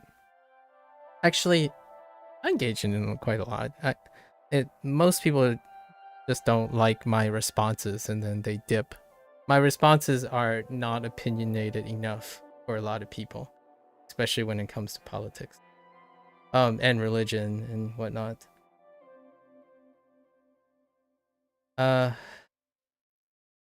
It's you found where it came from. It's the principle of explosion. Look up the principle of explosion if it interests you. Okay. I'll make a note for next time when we talk. The principle of explosion. Okay. That'll be a birthday read. I'll check that out. Thank you for the suggestion. Coca-Cola is what I meant by flour. Yeah, I'm trying to phase it out without going against POS. Yes. I understand. Yeah, but not the drink Coca-Cola. We might as well. So whenever you drink Coca-Cola, it provides you with a lower of inhibition and an increase in reward center. My thought about that is that I really hope that little by little you can do that anytime without a crutch, right? If there's any man, I'm gonna say this like really supposed to be, I'm not very masculine by nature, but I'm gonna say this in a very jokingly way. It would be such a masculine alpha move if one day, like maybe a year down the line, 2 years down the line, you're like, I don't even need this. This stuff is weak. I can do this anytime, right? And that's what I have to say about that, right? Whether you understand it or not, it is kind of nice if there was a way to explain these kind of things. And I don't know how the hormones work with it. I did have a colleague that worked in that area to study addiction. Like they studied addiction, behavioral addiction at the cross of neurobiology. It was really fun watching her talk about the seminar because it was a lot different from all my other colleagues who worked in molecular. It is still part of the molecular thing, but it was more neurobio. Hopefully you don't need that stuff in the future, right? I'm trying to be macho, but I'm terrible at being macho. Like, man up, you know? Like, it would be such an alpha move when you're like, nah. Screw that. I'm stronger than that. And that's as macho as I'm gonna get. So I don't usually use that very often, but I thought maybe it's a very appropriate place. Maybe it's just a general effect of stimulants. I like to think it is. I'm not sure if depressants is the thing that helps you relax. Like a depressant is how like for example, alcohol, right? When you drink alcohol, it's alcoholic beverages is a classically known depressant, and that depressant relieves your inhibitions because it's lowering the function, like, you know, the heightened function about being very rigid and due diligence. So it can be a combination of things. I don't know enough, but the lowering of inhibition tends to be associated with a consumption of depressants. However, the reward center tends to be a stimulant. So I have no idea. It sounds like it's far more complicated than that, and that makes sense because it's an active field of study at the moment. And the brain is weird. Brain is still a black box to me. Would you put any rules in place if you could? Say even something like they must go through a brain scan to see if they're indicators of sociopathy? Ugh. That's a selection process, right? Hear me out. If, and it's a big if collectively in the world we are able to discern what is the root of sociopathy, right? Hands down, somehow magically defying all laws of human observation, we are 100% sure the indicators of sociopathy, then 70% yes, 30% no. I would lean yes. But the big if is the thing that is unrealistic, right? Making a decision that can potentially be discriminatory with incomplete information is something, it's a tough ask for me. That's why I'm a terrible politician, or a terrible policymaker. Asking someone who needs asking a person who needs like what one like a 99 point, like a confidence interval that is unheard of, apply to human things, is why I didn't study humans in the first place. Like, I like psychology, I love sociology and anthropology as a hobby.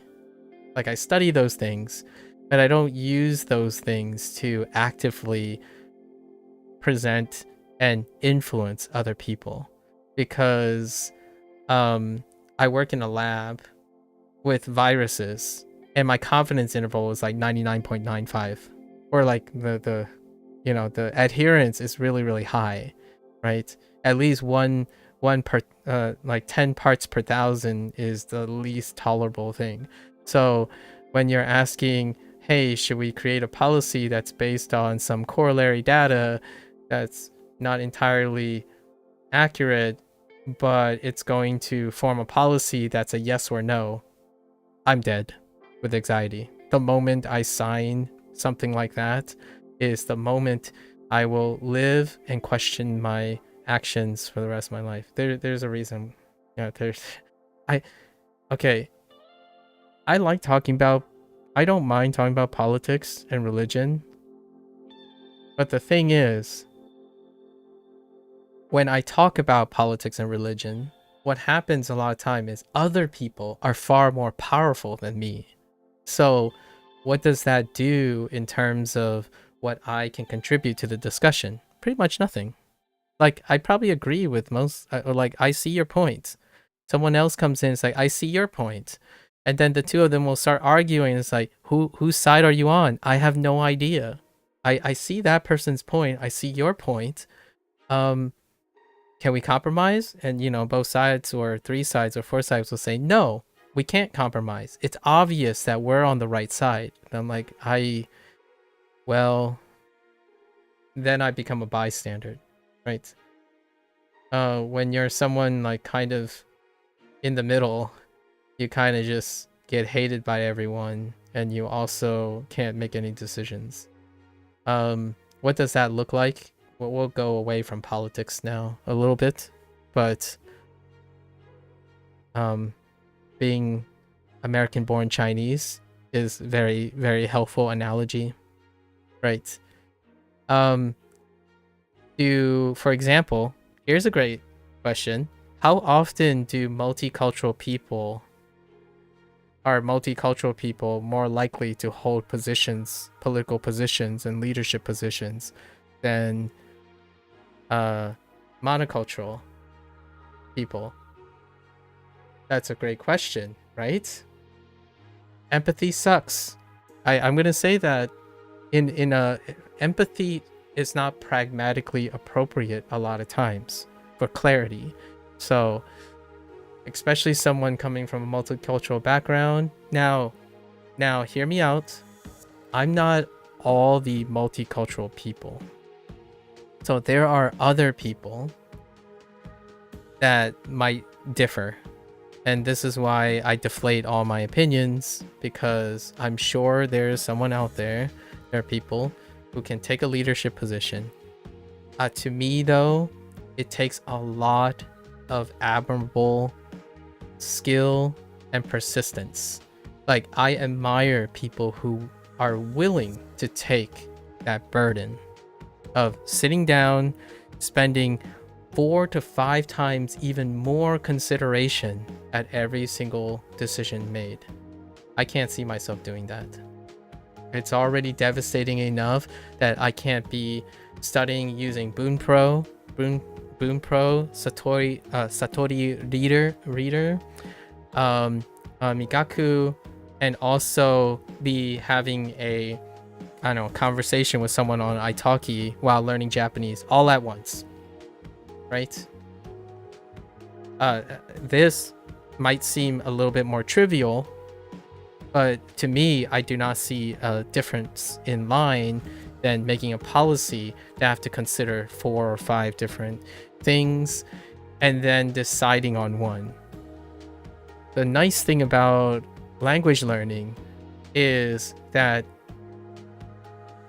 people don't see me often as having an impact on their life, right?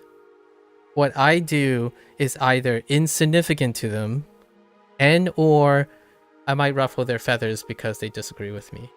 That's the idea. But making a policy that impacts a bunch of people's lives, I'm not even a doctor, right? I didn't even make medical decisions. I have to be realistic here. Even a medical doctor would probably make a lot more clarified decision making based on corollary data or incomplete information than myself. I am most certainly not qualified to be making decisions based on the best type of information. Yeah. Do I get any presents for birthday? We do not do gift giving since adulthood. Well, we as in my family. My family don't immediately do gift giving. Actually, and adulthood is kind of a sketch. Like I need to qualify adulthood. We do not do gift giving after like the age of 16, something like that. So what? In alternative, like you might be saying, oh, then you don't ever buy anything. We buy things when we need them. So if my sister randomly calls me up now and it's like, hey, I'm stopping by, I need a new laptop, I'll buy the laptop for her. That's how it goes. Being together and living together, or like knowing that each other are in good health, that's our birthday present to each other, right? Knowing that we still get to spend another year, or we spent another year plus together, or like knowing that we still exist. I understand that present giving is a very important cultural exchange for a lot of people, but for us, the best gifts we already have. Not to say that I don't receive gifts. However, funny enough, I think most of my friends have come to accept that as a normal thing. I still, from time to time, give gifts to my to maybe like further friends out, but my closest friends, they might participate in gift giving, but for me and for me specifically, you don't see it too often. But I happily accept gifts, and I will tend to see if I can return the favor, right? And you might be saying, oh, return the favor. It's like, well, yes, it's a favor. I get the privilege of receiving a gift, and so happens you should receive a gift back. That's probably more my American side. I've been around. Yeah, yes, the Reform Party in UK, which is considered far right, is most in line with the Republican Party, while the main right-wing conservative aligns closer to Democrats. Ah, okay. So that's what. Yeah, so Gecko knows where you're coming from. It does help with the clarity. Yeah. I still don't know what those political parties represent. Of course, because I don't read into that too much, like what the current platforms are. I'm not saying to be apolitical. I'm not apolitical, as in I don't care about politics. I do want to make that clear. I think being informed about things around your life is very important. There's a difference between being disinterested and being limited in knowledge, right? Or being less prone to being up to date. I am out of date with political parties. That suggestion is your birthday present to you? Oh, the suggestion for the Alex O'Connor thing? Okay. Oh, and that's very interesting. As soon as you said that, a voice in my head said, I don't need it now, which obviously is something that I'll have to put in a lot of effort to figure out whether I'm dependent on it or not. Yeah, I hope you don't need it. If you do, I hope you need it less each and every day. And honestly, much like moderation, there are going to be times that are very rough. You can use it as a safety net. I know this is not professional advice, right? But this is more of understanding that it can, if you're dependent on something now, not being dependent on it allows it to be an option, right? It's kind of like someone who has trouble sleeping, and they found that sleep aids help. However, I encourage a person to constantly improve themselves over time. And one day you're like, you definitely can't sleep. You still have the sleep aid, right? You still have the sleep aid. So that is kind of how I feel about it. You can do better each and every day, and you can know and learn all the things you have seen work. And that gives power, right? Again, addiction and dependency relapse is very real, right? Relapse is very dangerous. So you must, in my opinion, treat it as a final option, a bottom line option. But you can do so much more than that, at least in my opinion. Like calling yourself an introvert and then deciding to use that as an excuse for not practicing interpersonal communication is a bottom line. Like one day you're just like, oh, I'm so exhausted. You can tell someone, of course, you can tell someone like, oh, sorry, I'm introverted and I'm a little exhausted today. Please excuse me while I go and recharge my batteries, right? However, every other day you're going to try to use that less, right? Like, oh, you know what? I want to change this. I don't want to use that same excuse.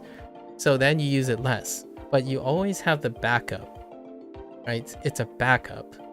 So things that deal with that type of thing is what I mean by a self-improvement.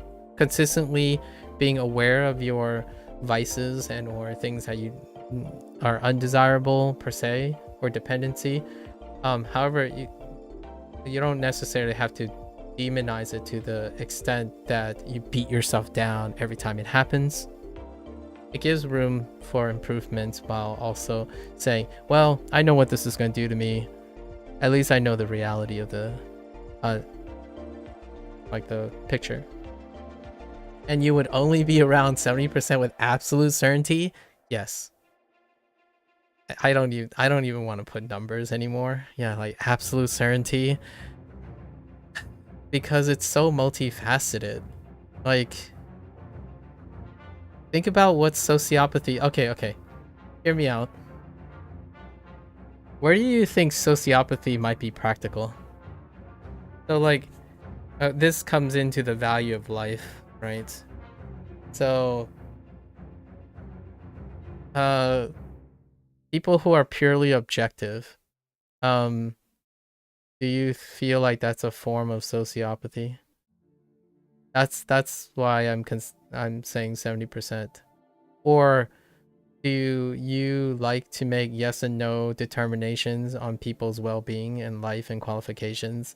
That's like Gattaca level of science fiction right now, where you use someone's genetic disposition or genetic makeup as a determinant of their limitations and potential in life. That almost sounds sociopathic. It almost takes a sociopathic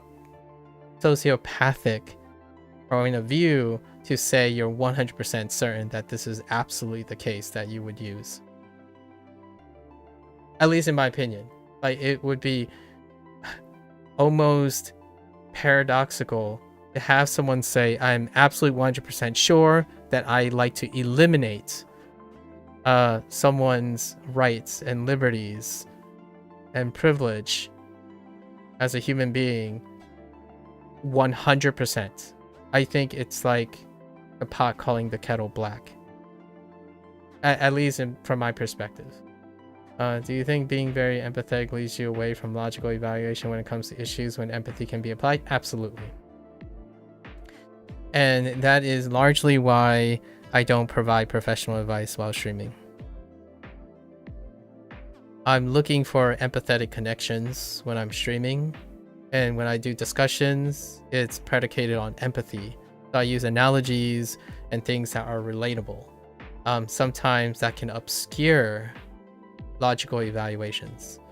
So like offering advice and stuff based on how I feel about you is inappropriate a lot of times, or maybe can obscure that, right? And since I don't take any professional liability for my conversations and topics like political things and whatnot, since I have no professional obligations, there's also not an adherence to being unempathetic and also adherent to logical evaluations at the expense of being empathetic. Being a political leader may actually require a lot of that. If I'm overly empathetic or sympathetic, there is a threshold that can impede logical evaluation, and that deals with policy making as well. I don't believe that I myself, I mean, some people could say I'm selling myself short, perhaps, but I don't think I'm particularly qualified to do that type of thing, largely because of empathy. My 20-year-old self might be a little different. Now it's makes everything more complicated. Most things more complicated. Not everything, but most things more complicated. I'll be interested to find out how you evaluate the effectiveness of a learning technique for yourself, and the conclusion you come to would differ to evaluating that same technique in the context of advising that technique for someone else to use, as I think empathy would come into play for that. Yes, I always provide the efficacy and the recommendation of techniques in the context of that person, not my own self. How I review video games, I tend to try to compartmentalize most of that stuff. So when I think about video games, it's never significantly, when I write things, it's never significantly from one perspective. And therefore, as well, I'm entirely very inefficient at being persuasive. I'm rarely persuasive. The thing that makes me seem like I'm persuasive is oftentimes I'm neutralizing, I'm moderating a person. So for example, when someone is inherently really negative about themselves, I'm moderating the negativity, as in I'm bringing them into a moderate state. So it might seem like I'm a positive person, but I'm not. I'm trying to bring him back to center. So the more extreme I encounter on someone, right? Like if someone's really sad, it will make me look like I'm very positive, but I'm not. I'm a mix of positive and negative things. The idea is that person's perspective is everything is negative. So anything less negative is consistently less negative. I don't sway back and forth. I'm very consistent. And then when someone's very positive, it might seem like I'm very negative, but I'm nowhere negative than someone who's like depressive. And that makes it seem sometimes that I sound objective, right? Like, so this is the appearance. It's a lot of relatives here where I sound objective sometimes is largely because I'm focused on being inclusive, but I don't have an open opinion. Like, so it's not very helpful when someone who's relatively healthy, has opinions, are juggling stuff, I'm less interesting. There's really nothing that I have to offer because I don't strongly feel one way or the other. There are a few things that I strongly feel about, and I make them fairly clear. Problem solving and critical thinking, not optional. It's not optional. It's arguably one of the best gifts of being born a human being. If you decide that I don't want to think about this, I don't want to try to solve things, then to me, you're giving up the one thing, that one of like 3 different things that is quintessentially the most unique thing about being human. And one of them, dare I say, is incredibly controversial. If you're wondering, okay, what is the other like 3 or 5 other things? The capacity to be fully aware of how irrational you are. Or in other words, being emotionally intelligent. That would be the second one. Problem solving, critical thinking, they kind of go hand in hand, so I don't want to make them into... So problem solving and critical thinking. Emotional intelligence. Like, those 2, not optional. If you talk to me like a robot with like hyper information on the internet, then we're gonna have to work on that. Those are strong opinions. Those are the opinions that are very strong that I have. Giving up your humanity is the lowest bar. That's the crossing a line. If you give up your humanity, I am going to do everything in my power to convince you otherwise. So if you want a strong opinion, that's probably one of them. It sounds like a cheap cop-out, but some people give up their parts of their humanity unconsciously, or even gaslit and conditioned to give up part of their humanity, like their self-value, their perception of self-value. You just throw it out the window. Like, here, this tool is going to tell me how valuable I am, right? That's free. Number 3, one of the 3 in no particular order. This is no particular, but the third one, agency, human agency.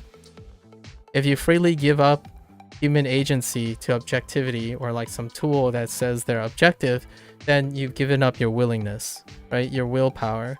So these are fundamental things, and I'm not a person who compromises on that. If you say you have no choice to do something, and I see choices, I'm gonna be very like not so subtle about it, because I refuse to believe that someone would give up their life or give up thinking and trying, consistently trying, because that involves critical thinking. All 3 of these are related, right? Being empathetic, emotional intelligence is also inward, by the way. So all these are linked together. You have agency to exercise emotional intelligence to consistently promote critical thinking and problem solving for yourself and other people and things around you, right? I refuse to believe it. I will not tell someone it is okay to do that. You have to keep those with you, right? So that's a way to give a strong opinion. I have strong opinions about these things. These things are non-negotiable. So if there's anything outside of that, no, not really. To give you like an extent of where my opinions are.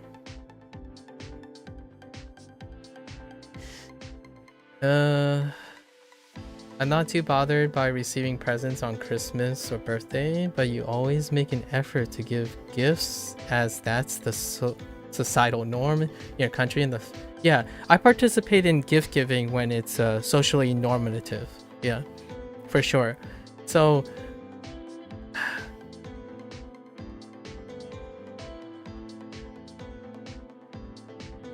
I used to say something like, here's a bit of my like 20-year-old self. Back when I was younger, I often said this phrase to myself: I wish I was rich. Now you might be thinking, hold, this is sorry, this is a little clickbaity, out of context. I remember when I was younger, I constantly think about the phrase, this is one of those if I were rich moments, right? And when it came to presents, I always, every time, it's not other people's problem, it's my own problem, right? And I always, whenever I'm giving gifts and I have to think about gifts, it always comes back down to the feeling that I tell myself, this is one of those if I were rich moments, because I want to give the world.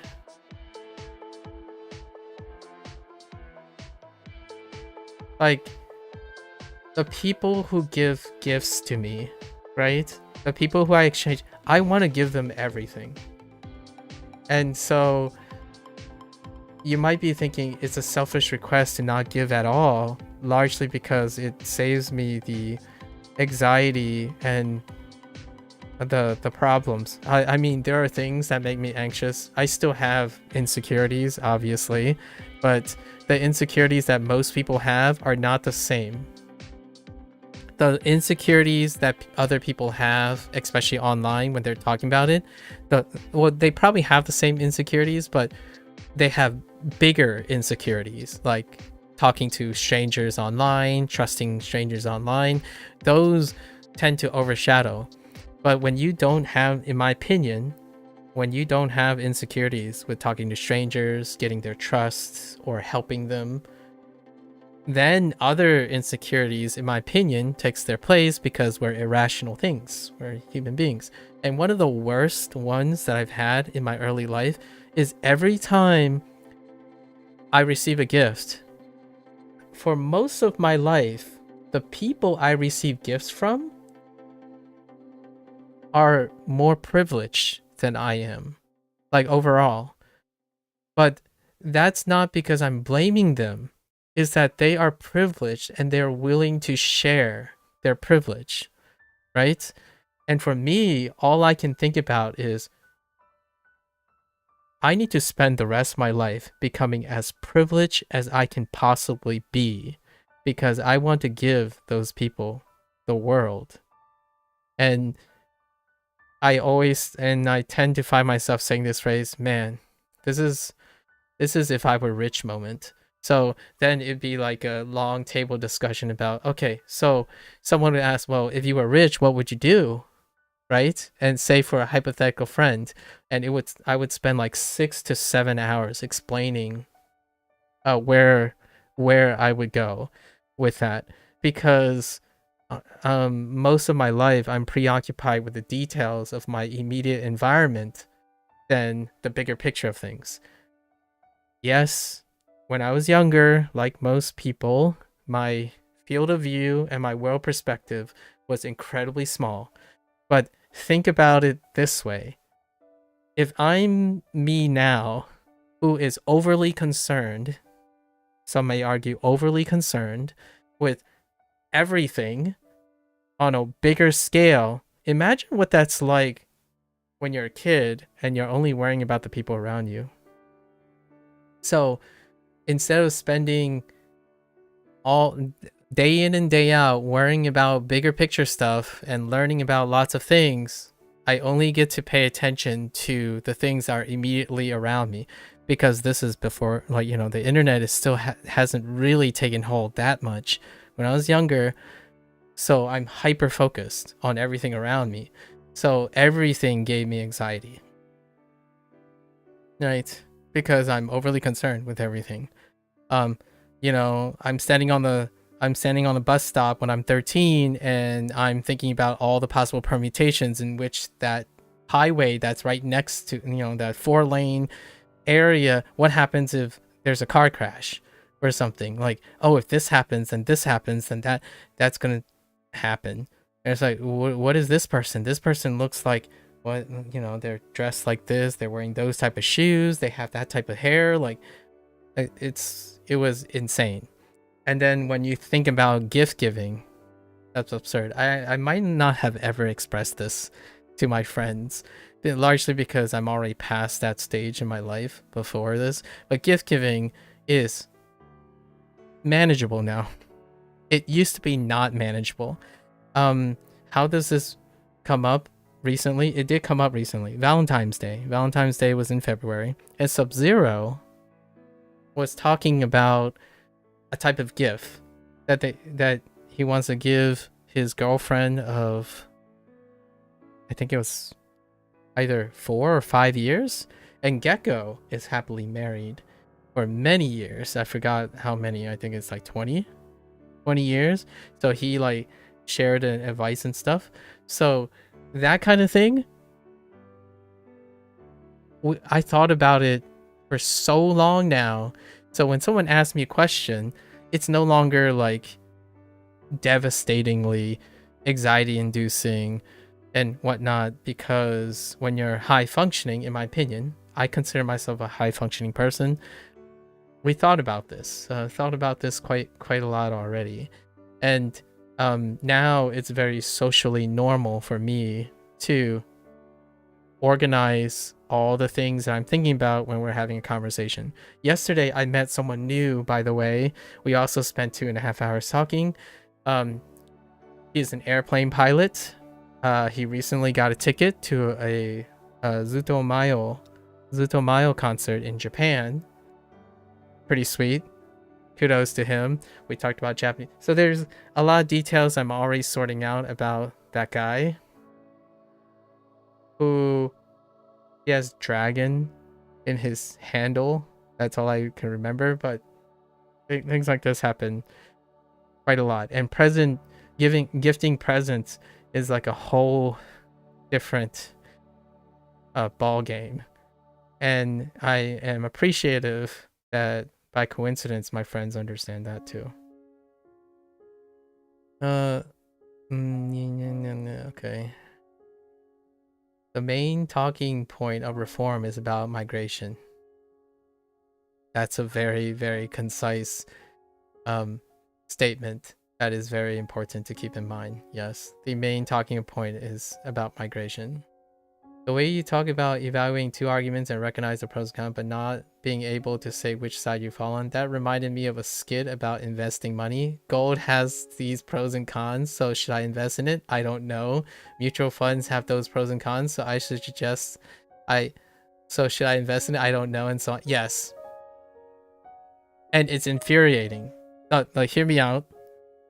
When you have a policy maker, right? If you're asking an expert, right, you oftentimes, the person who's asking requires that the expert makes a concise recommendation, right? And I'm not saying that experts don't do what I do and end up being incapable. They're not mutually exclusive of each other. They can be inclusive of each other. But I'm not one of those I'm not one of those individuals. I probably would still be an expert today, offering some sort of advice and professionally. I'm saying that though, that I could picture myself in the future being comfortable enough to make decisions like that again. I didn't actually make those kind of decisions alone, unilaterally, and or from a perspective of knowing what I'm doing. Most of my life was under the tutelage of people who are much more decisive than I am. And I had colleagues, people who are able to peer review and help me with these things. My first oral exam, that gives away some stuff. My first oral exam was a disaster. My second was a near disaster. And over time, as going through higher education, it allowed me to be more decisive, while also acknowledging that this can hit the poop chute, right? These things can hit the poop chute. So in the bottom line is that why is this going to sound awful? This might be taken out of context, but one cannot be too kind in policy making. It's there's only so much kindness you can have, so much empathy you can use that will not interfere with pragmatic choices, right? Leaders make tough decisions. They make morally questionable decisions because pragmatism and logical evaluations are not morally justified a lot of times. Like you have to choose sometimes, and those type of situations, if you're very, very empathetic, you might not make a decision at all. Like an indecision, depending on who you ask, right? But indecision can be even worse than making a decision, and that's being proactive, right? Indecision means that nothing changes, and you hope that it works out, and that's the last thing I want to promote to people. And how do I not do that unintentionally to other people? I seek out people who are already on the other end of a spectrum. So I run towards trouble a lot of times. I attract the only people who resonate with me are individuals who might find my moderate perspective on things, my moderated and more like experience-oriented thing, interesting. And that often means, I'm not saying they are people who are in need of help or rescue. It's more like they might have stronger opinions on certain sides, and they became interested in listening to me drone on about everything from a moderate standpoint. Like, I don't go out of my way to contradict you. I go out of my way to agree with you and spin it a different way. That is someone a moderate would do, not someone who's opposing you. So anyone who's in the middle, it's rare. They don't stick around very often because it's like, yeah, we all agree. It gets a little boring after a while.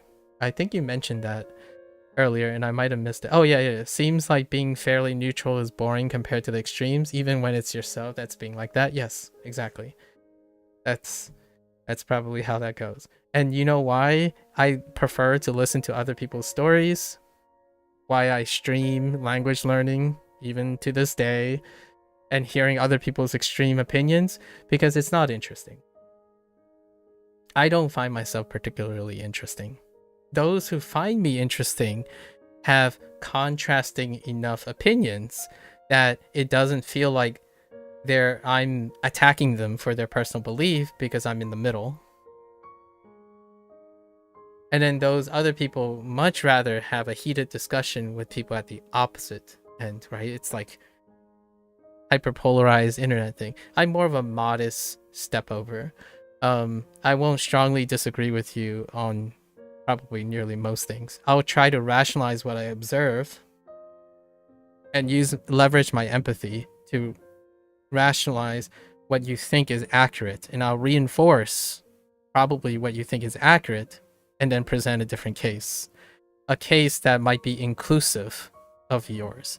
So like the whole flower business, right? The whole flower business.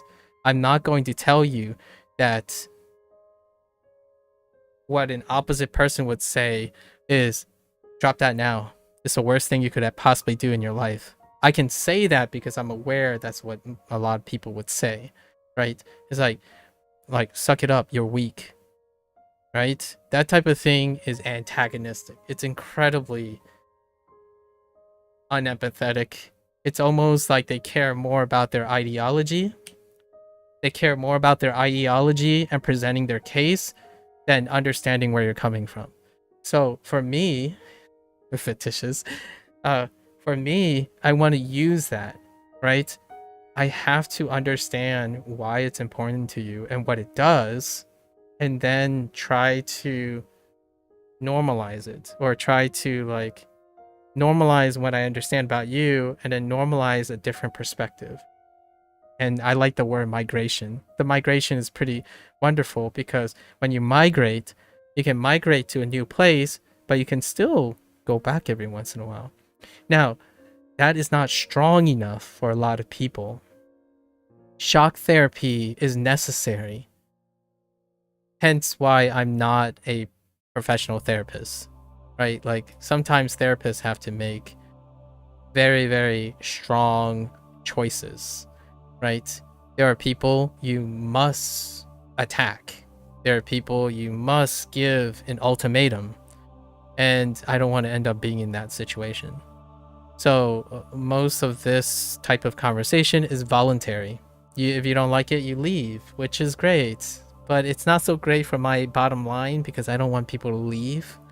What I mean by that is not like for viewership thing. I don't want people to give up all the time. When the going gets tough, don't give up, right? But the normalized internet behavior nowadays, it's easier to give up.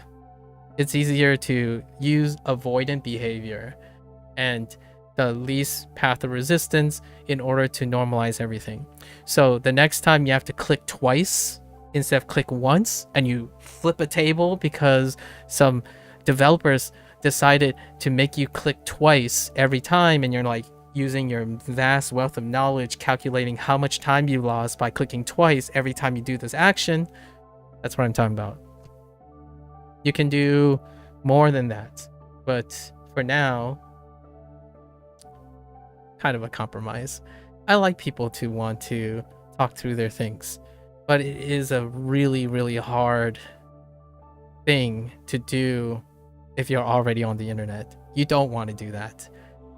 We are spoiled by technology, myself included, and that's a great thing for pragmatic uses. I don't think it's a great thing personally, and this is that strong opinion area. I don't think it's a great personal thing for empathy and sympathy. You don't engage in empathy and sympathy and emotional intelligence when you're constantly saying that is less efficient. Empathy curses efficiency.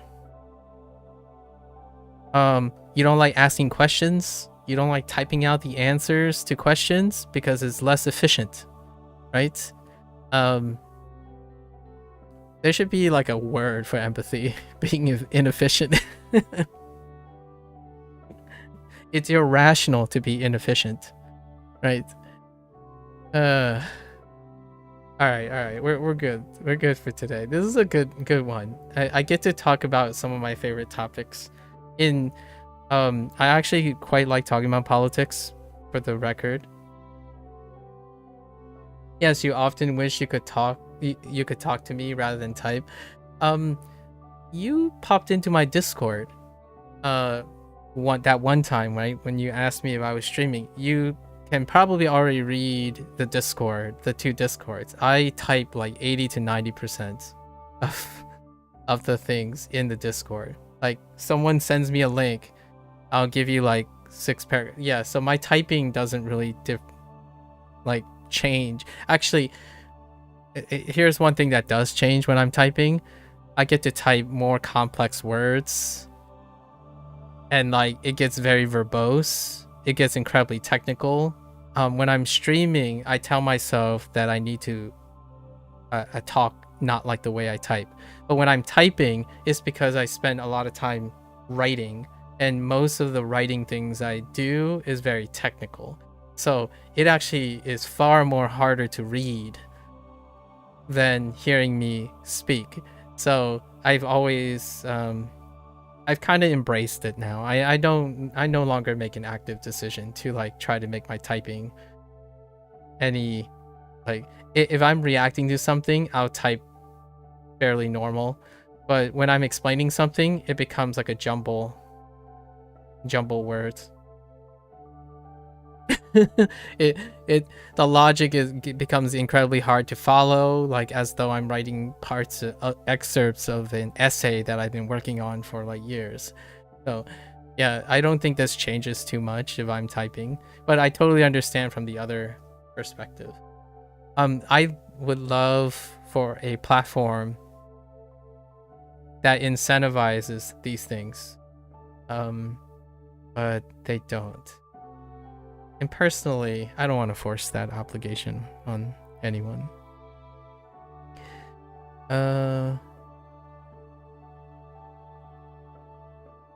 Like we talk about before in the hypothetical of having all knowledge being logical about existence is a dangerous path to go down. Yeah, because you don't know. It's unprecedented. Having all knowing knowledge. Tell me when it's possible, I suppose. I scare myself. Like if hear me here, another concession, right?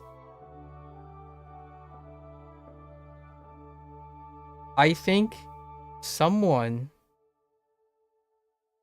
asking someone who believes, at least I believe, I've gone through life hitting lots of lows that are invisible, like invisible lows, and knowing the thoughts and stuff that I've had in my incredible lows is probably one of the sources of reservation that I have when I have to make decisions for other people's lives, right?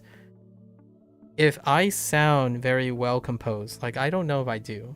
If someone says like, oh yeah, you know, you seem to be very logical, you seem to know that how things work and how to explain things in a rational way, and all I can think about is what the bottom is, right? If I sound like this to a lot of people, that's fantastic. But then when someone says, okay, what if you take on all of these responsibilities, then immediately I immediately think about how bad could it get.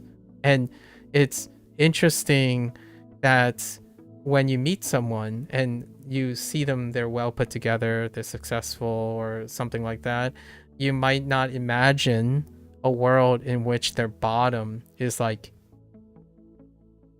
unimaginable, basically. So my bottom is very, very far.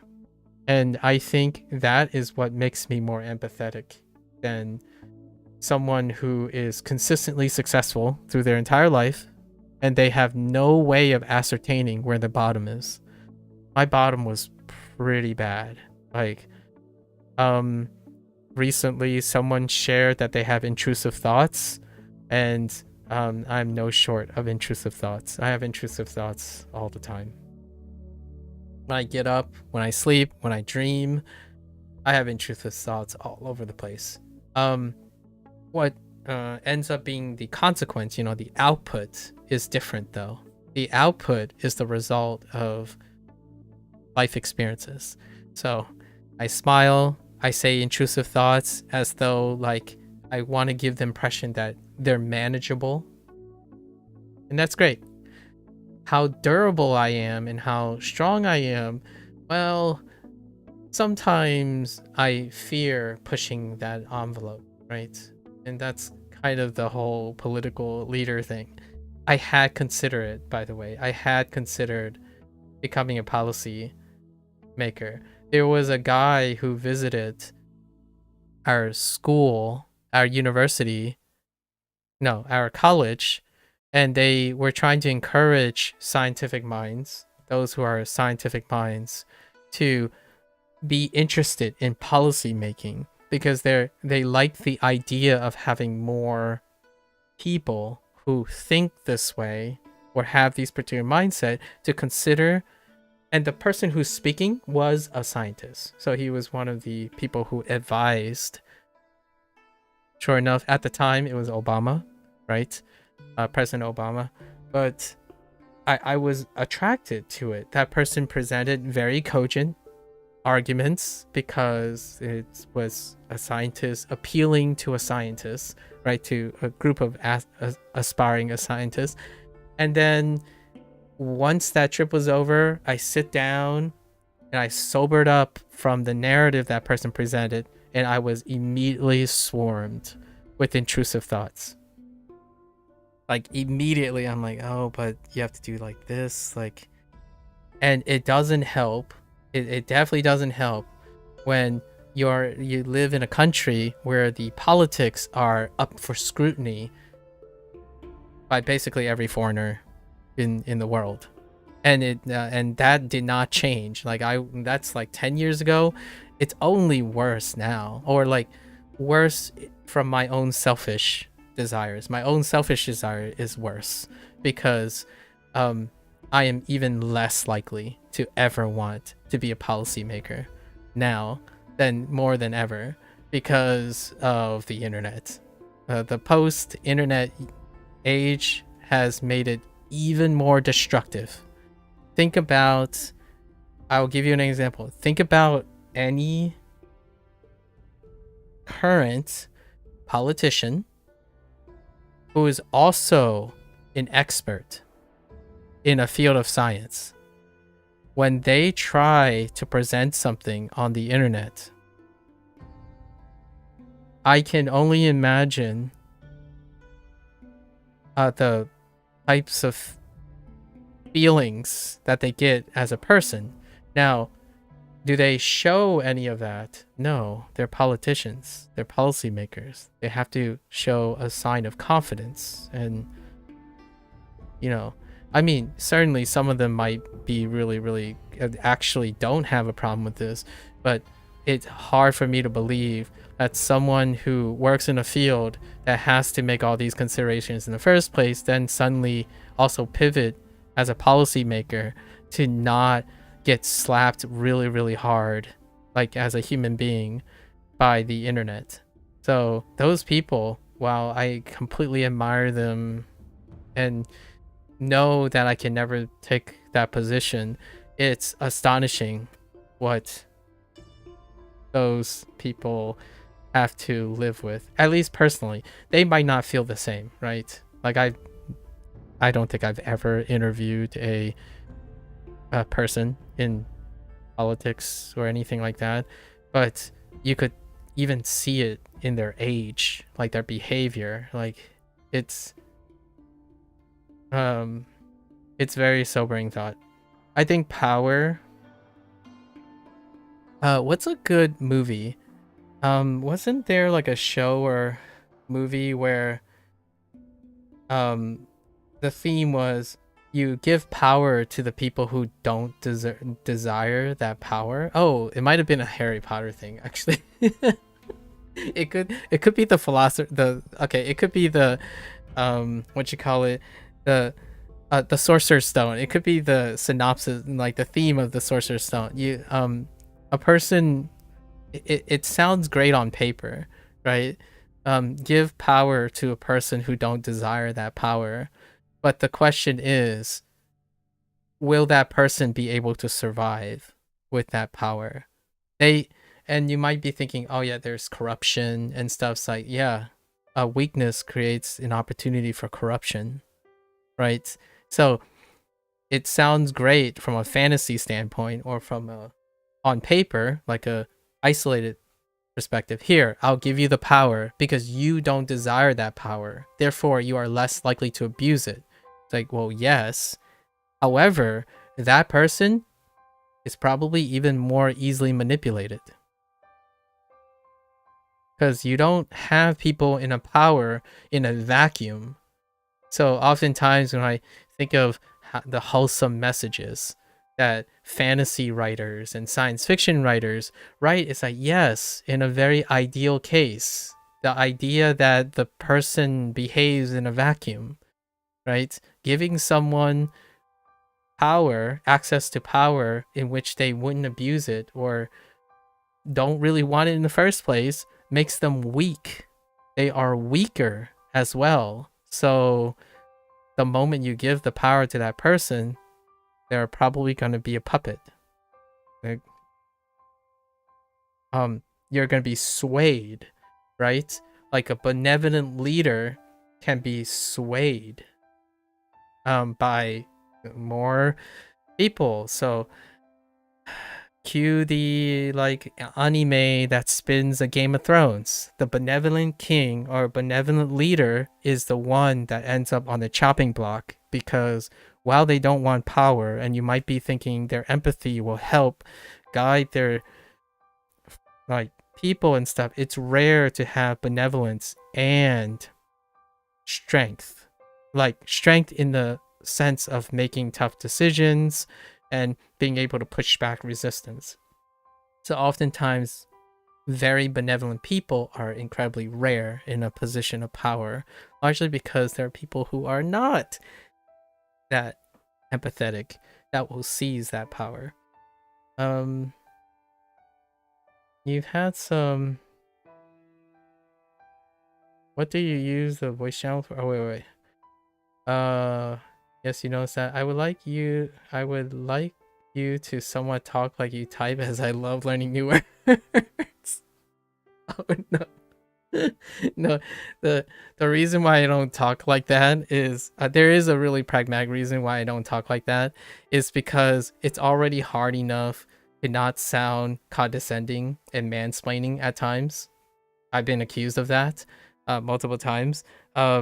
Is that when you record this type of thing, it becomes even less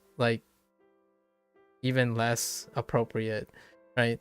However, if you ever want to know new words and stuff, it's probably when I'm typing something. So you can always feel free to try to follow the run-on sentences and the complex random thought process when I'm typing. What do I use a voice channels for? I streamed for over 6 years now, and there was a time when I used to play with other people. And that took taking out of context. I used to play video games with other people, and we used to have voice channels for that.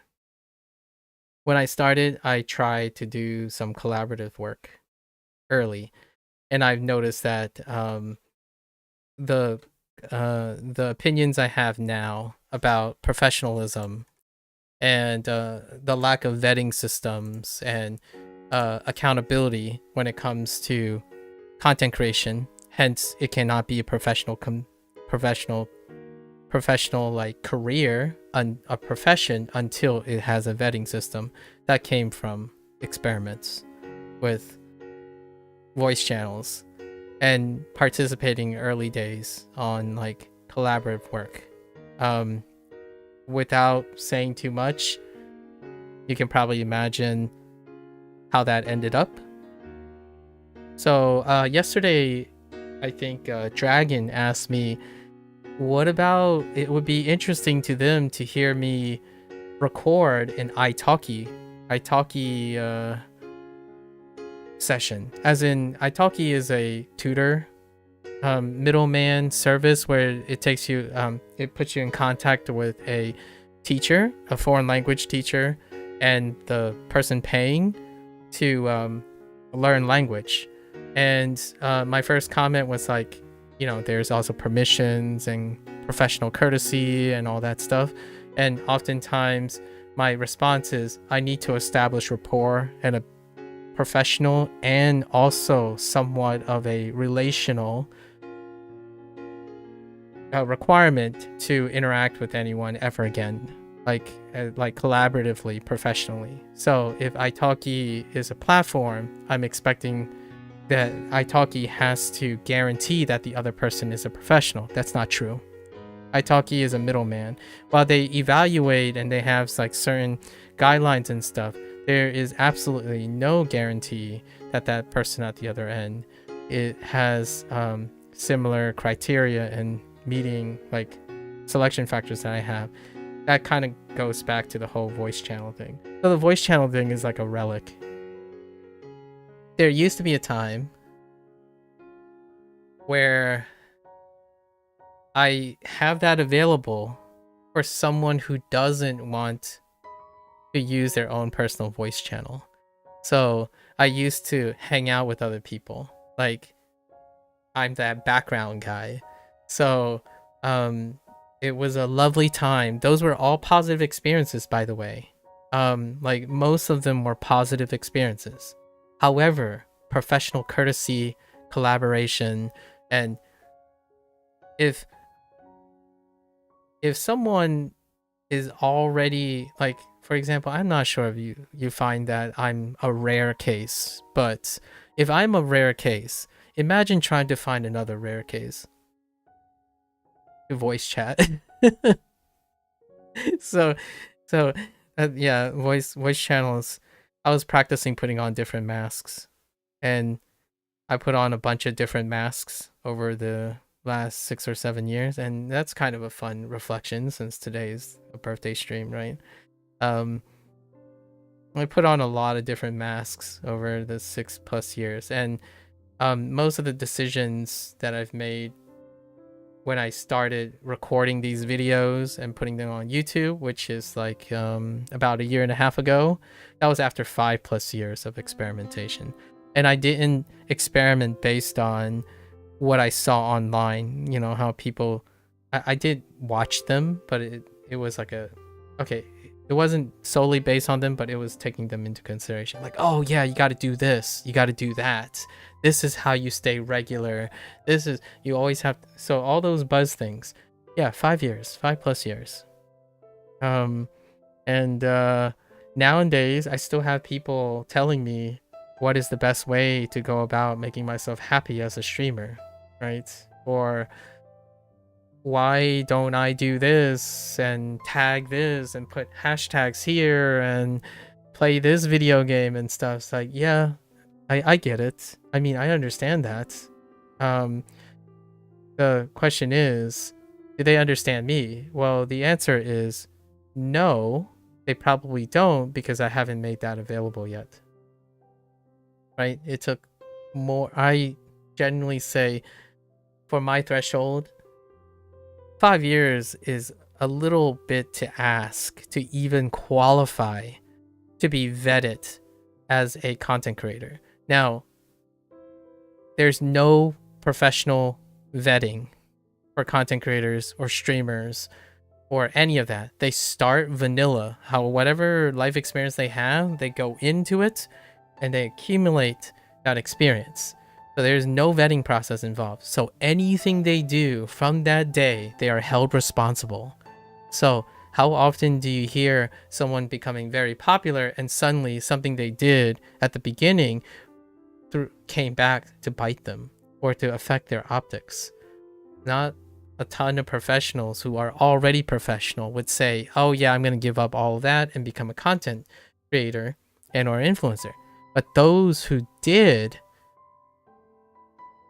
brought all of their experience to the creation process. There are far less people who are consistent at making it great without already having been a professional beforehand, right?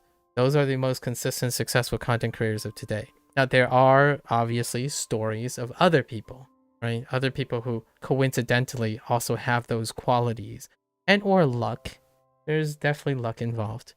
And it goes without saying, voice channels, it's tough to have something dedicated to a voice channel when it also means that that thing has to be consistent moving forward, right? So most of my conversations and stuff are in private. I actually chat a lot with other people online, just not publicly. I have attempted to, I used the voice channel maybe 2 years ago. Me and my closest friends, one of the brothers, Eric, and I, we were playing Warhammer 40k Dark Tides and talked about pretty much these things. We talked about politics, gaming industry controversy, and things like that. But we are of like mind, so we did not make any like aggressive contradictions to each other. We're two people who expound upon each other. So sometimes I take a break from saying things because Eric would say most of the things I would say.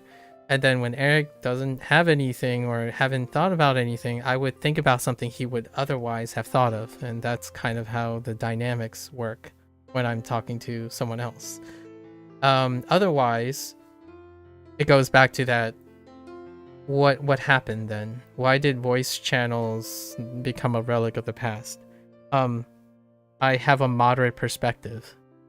So whoever I am with, whoever's talking on either my stream or the other person's stream, I get overpowered.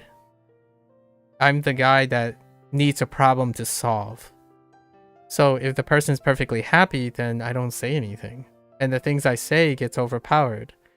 So when you're thinking about from a content perspective, I only choose to go on stream to be heard, right?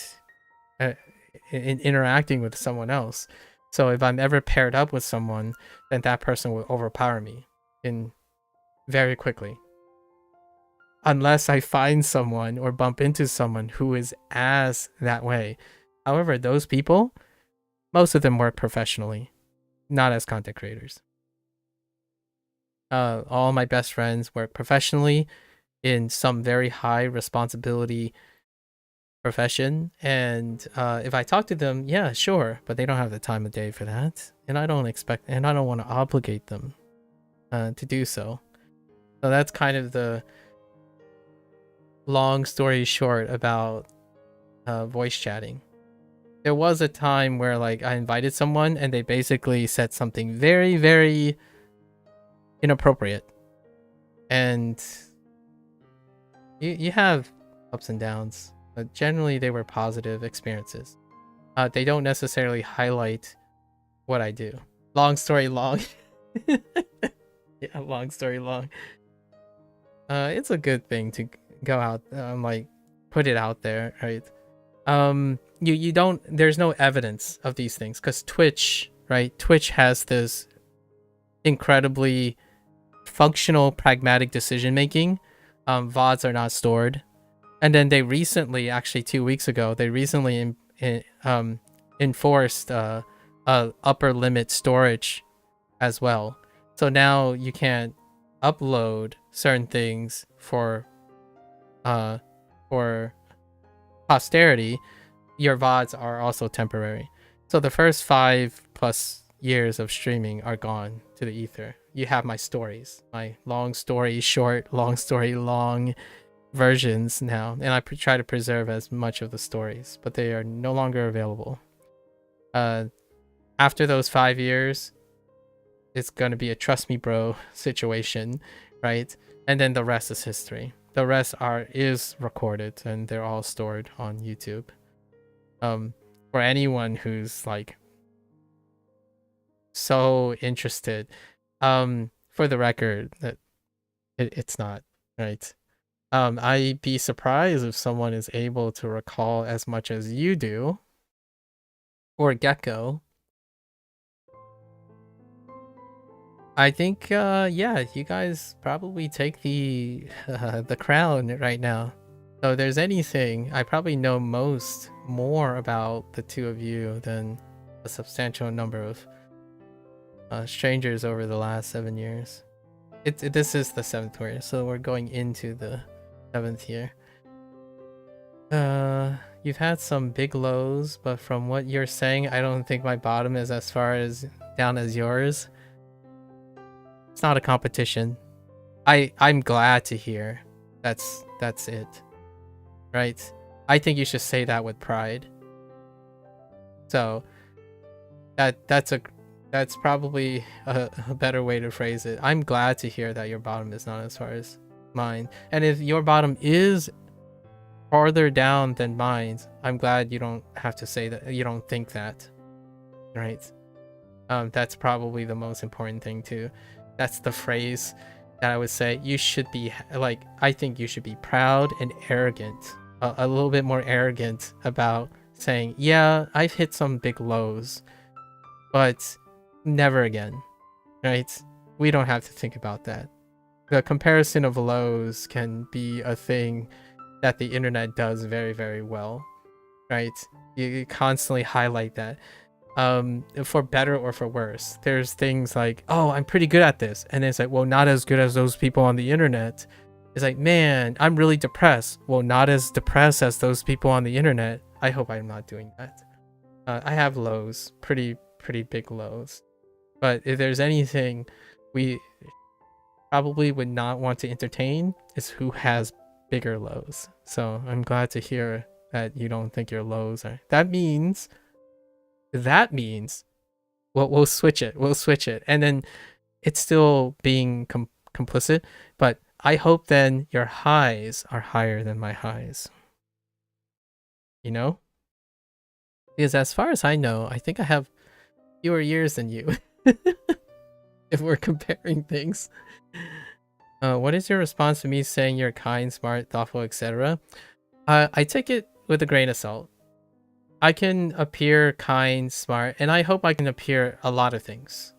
But the thing that I would be very cognizant of is I don't want people to think that I'm always kind, I'm always smart, and I'm always thoughtful, right?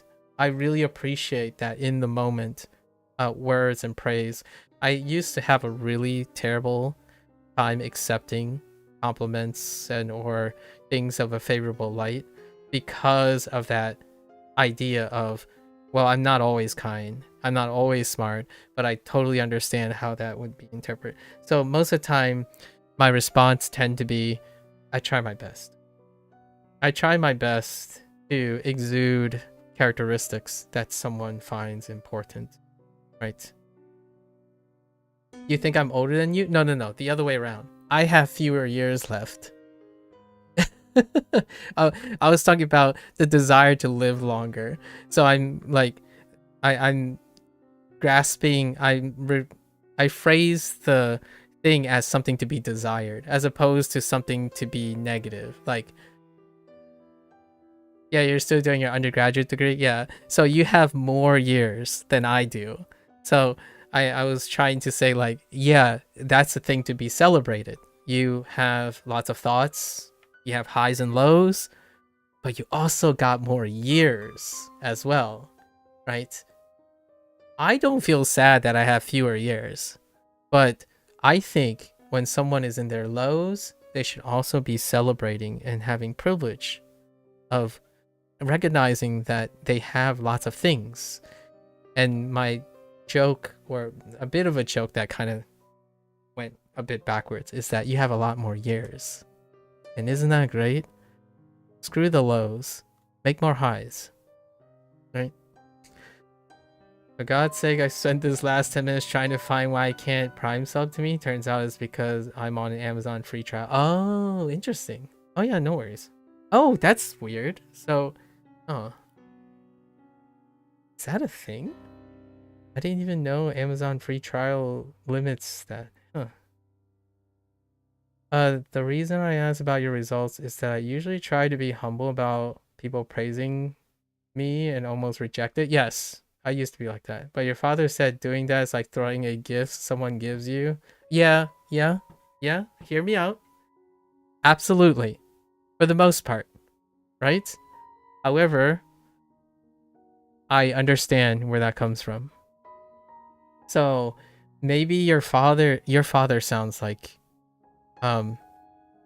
he has normalized and a very gracious person, right? A grateful person. With that said, the generation of today has made it even more prone to reject praise, because you get reminded of all the things you dislike about yourself, or comparatively worse when you're online, right? So yeah, I would say the same. It's like, nah, you're a kind and smart person. Sometimes, even if you reject it, like from my perspective, even if you reject it, if you went out of your way to reject my compliment, at least you listened. I think, again, I'm making a competition again about something. I find far more concerning when you compliment someone and they say nothing. Don't even like acknowledge that it happened. That is someone who doesn't even internalize that they're being complimented. So I do that sometimes. Still. Right. You're gonna go for a little bit, but I'll be back. Yeah, I have to take a bathroom break. And then we'll definitely finish this. I'll be back. Thank you, thank you.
Yeah, having someone that seems like they aren't even processing the praise seems insulting.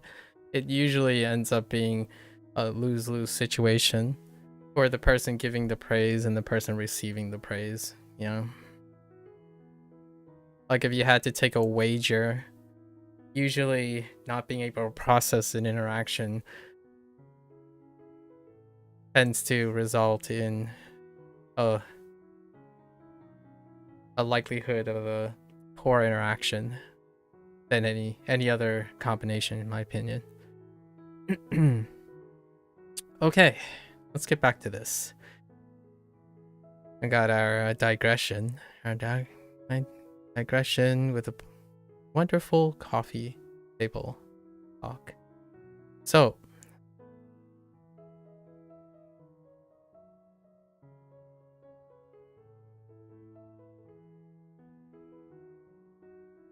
okay.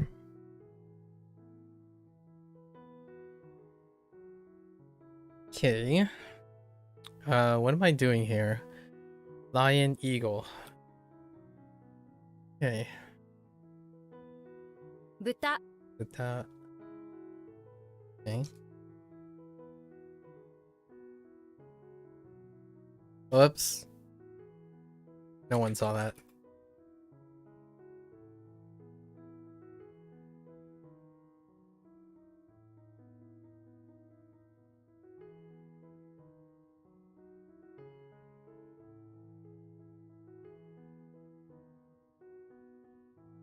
Hey. This is the Fonzie. This is the Fonzie character. Hey. Okay. Um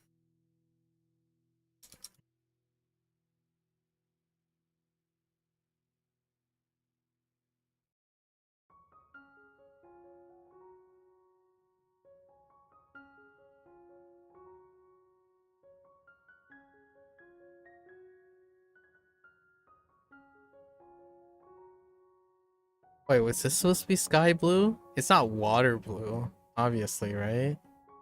It's sky blue.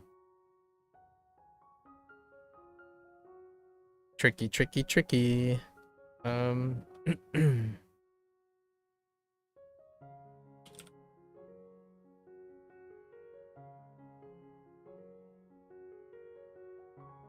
本当に本当に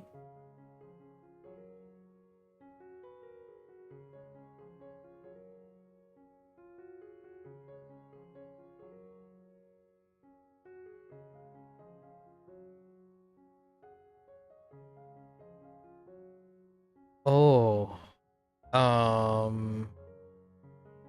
think about old things, archaeology, right?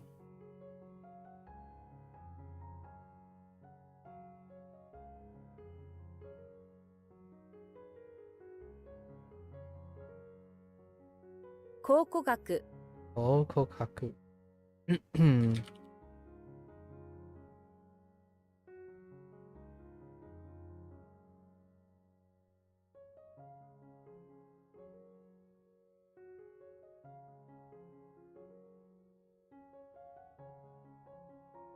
uh,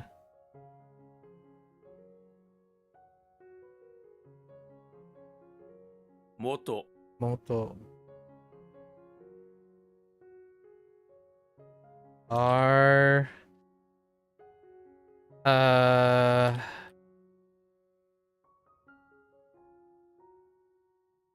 I can't spell. I think I missed the O. Yeah. And then I have a habit of deciding if there's an AE. I guess that's the British spelling, right? With the AE.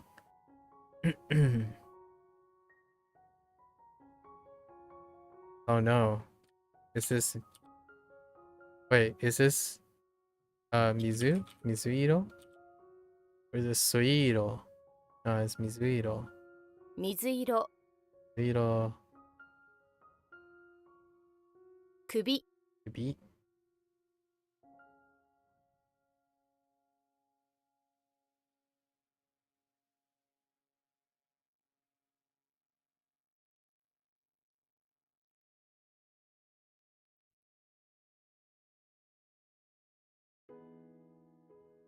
Whoops.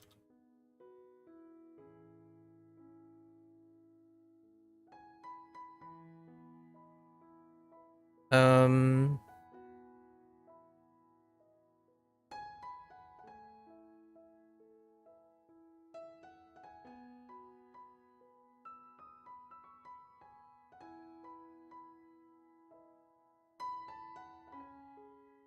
できる Yakiru.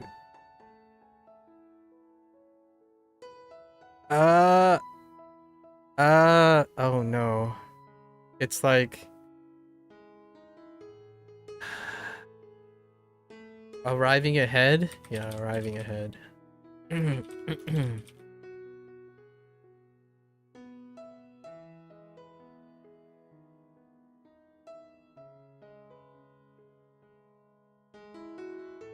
um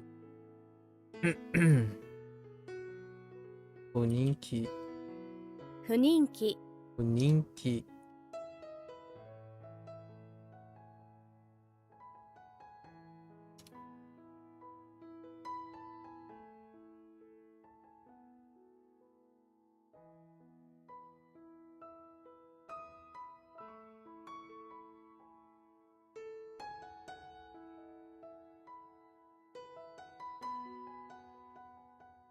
Then Mawari?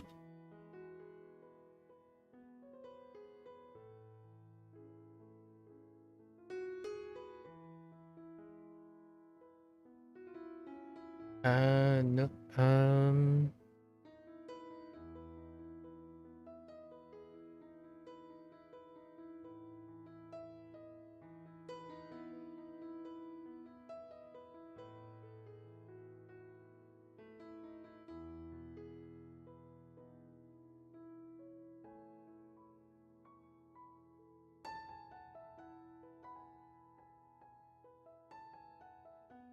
What are my other choices?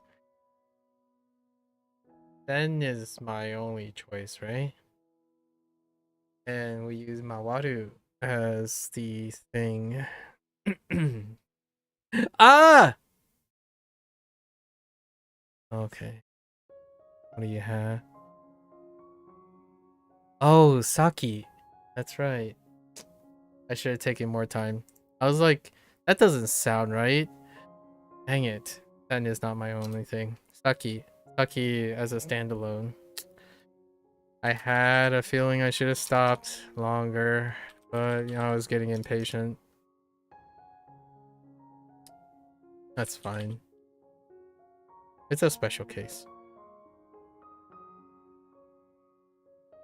We hate to see special cases. 店 Eh,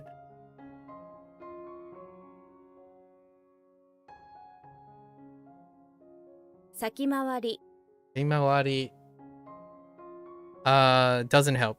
There's no mnemonic for this. It's just you read it and you know Saki, you know Saki. Yeah. No extra reinforcement. One of the downsides that I need to patch up.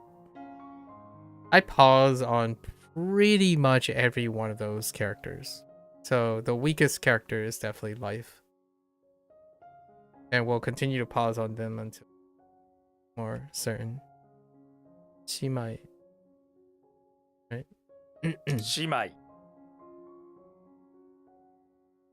なくなる Nakunaru.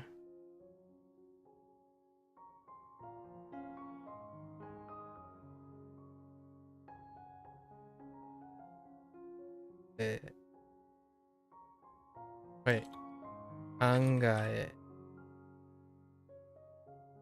考え Angae.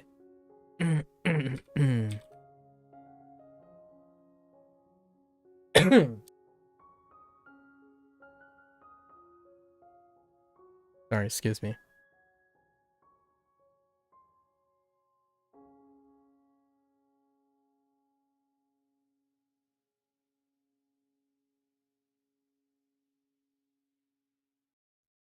Oh. Hold.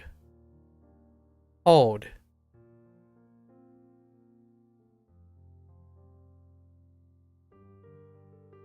It ends up being soon, but oh no, wait. Soon is acceptable, but where are the other ones?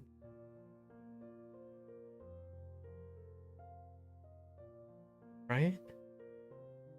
Is it still like as soon as possible or like immediate? Or yeah, it ended up being dealing with time, right? Soon was acceptable in the near future.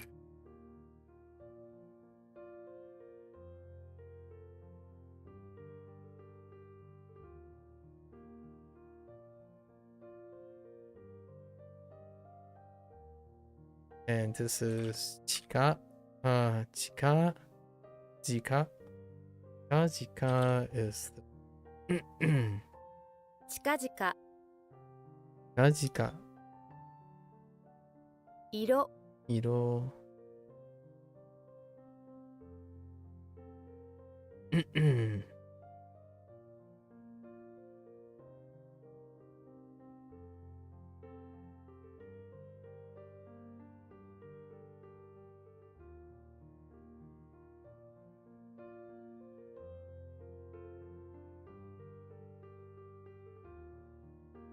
Shortened, right?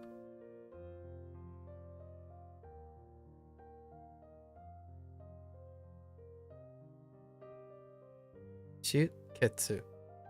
Shuketsu.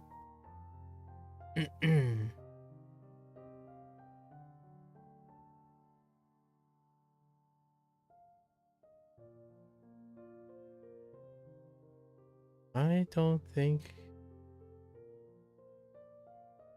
Shutsu? Shutsuketsu? No. Shuketsu.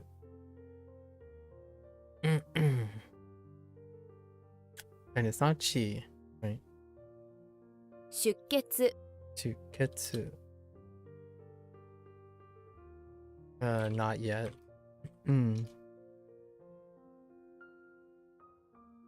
Okay.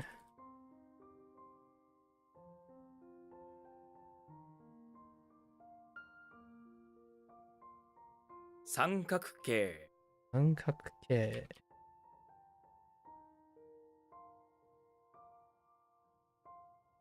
茶色茶色。治る治る。生き、生き。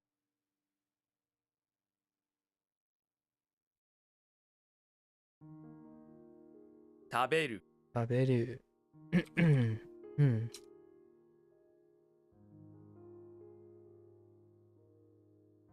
近く、近く。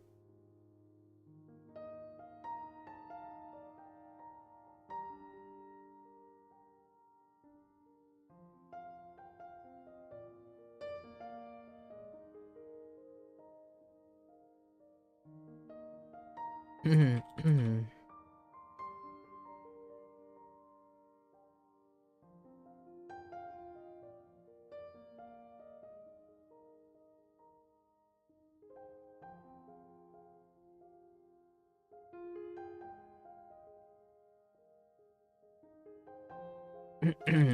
対策。はい。対策。対策、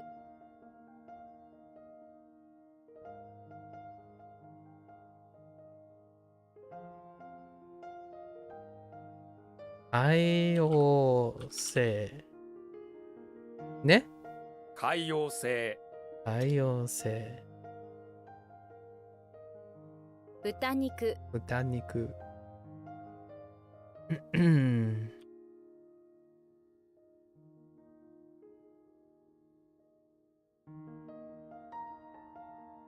作り方、作り方。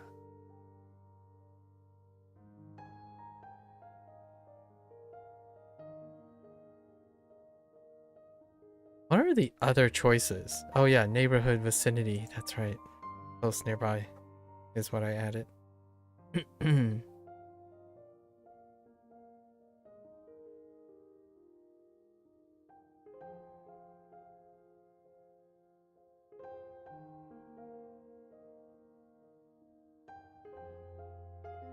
手首、手首。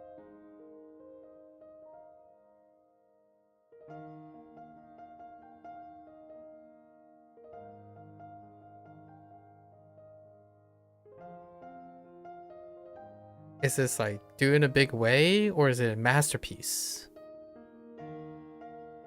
Big work. What was do in a big way? That had to do with way, right? So this is the big masterpiece thing. Yeah? Like big work? Monumental work? Masterpiece.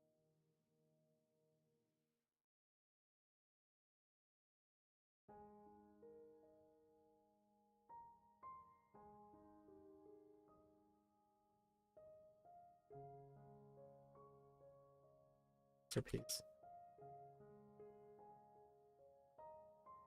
Yes.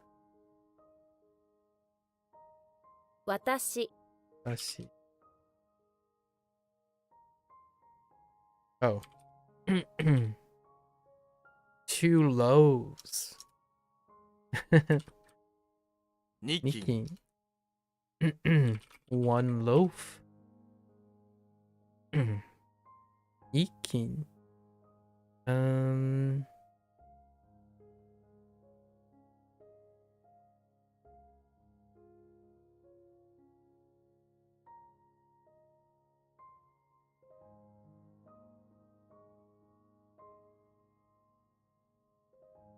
Huh.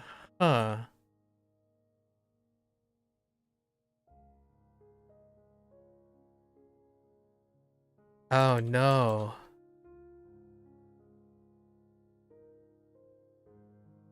Was this?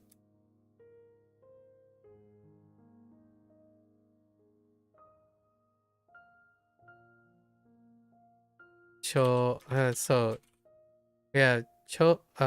choku, right? Choku and uh gyo, right? Um or is it ko? Choku ko no. Jiki? Jiki ko sounds awful. Hmm.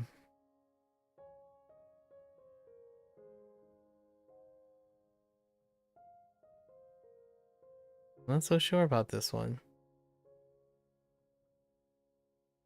Gyo is terrible.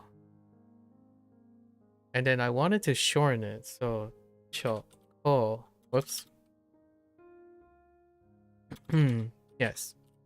Choko sounds better. 直行 Choko. Ishi. 石 Ishi. Ie. 家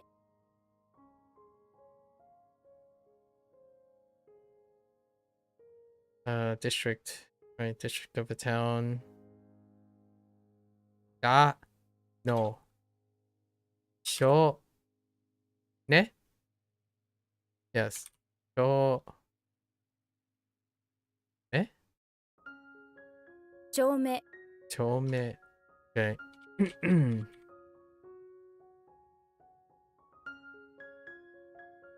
Night.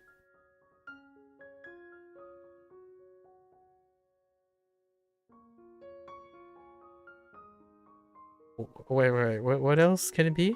Not there. Okay.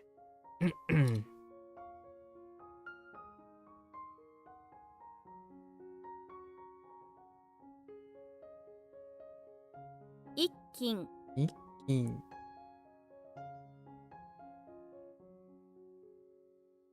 Okay. Daio. Ne? 大王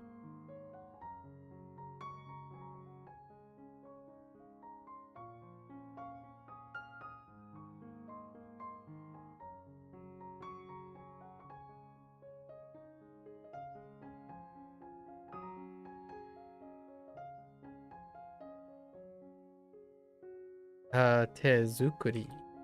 Ah. Tezukuri.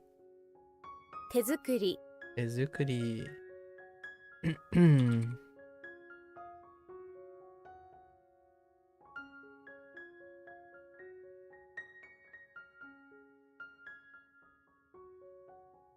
Oh. That's a misspelling. um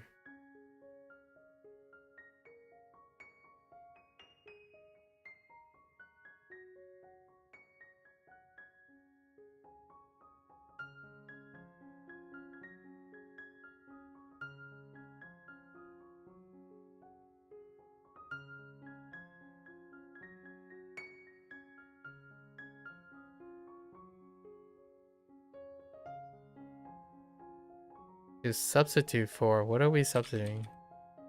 R. 変わる Kawaru.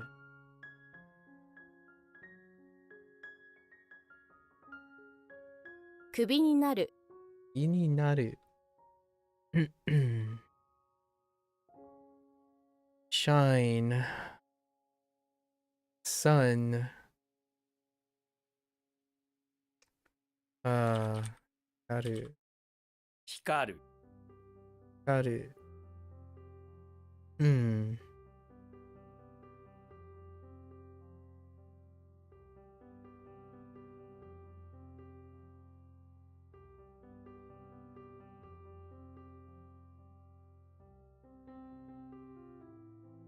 代金 Daiki.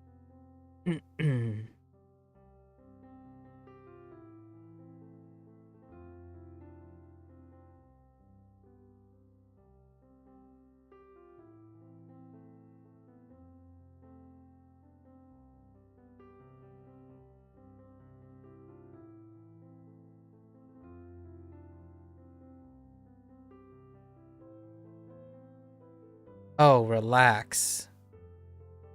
At least they included the safe. Yeah. I think I'm gonna add safe to this though.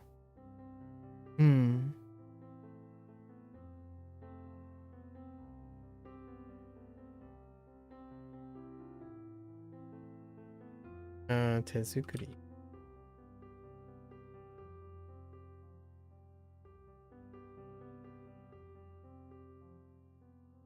分ける Wakeru.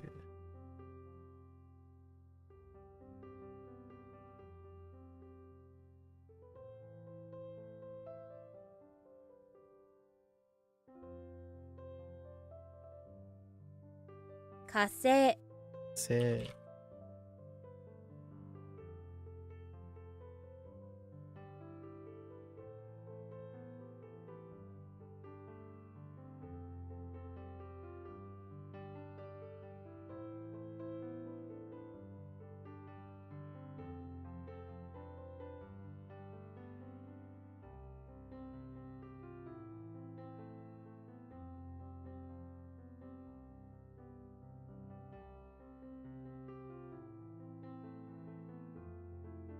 お茶、お茶、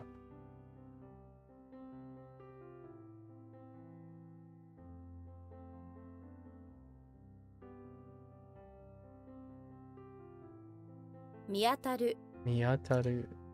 うん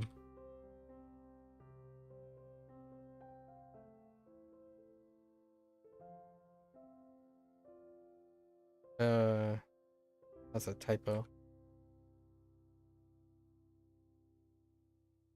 Wait, 入学。入学。Oh, 入学、 enrollment.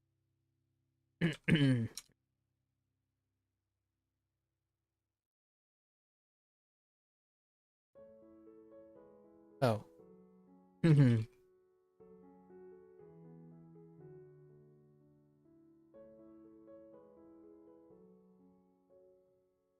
羊、羊。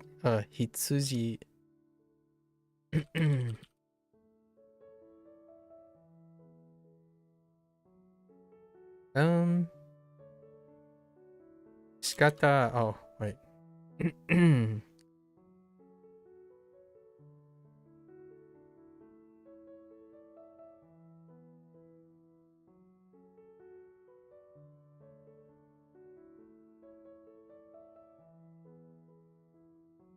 中学生、中学生。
私立、私立。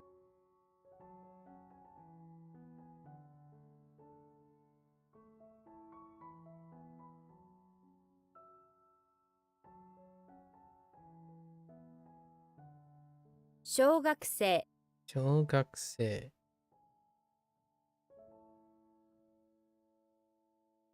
仕方がない、仕方がない。がない。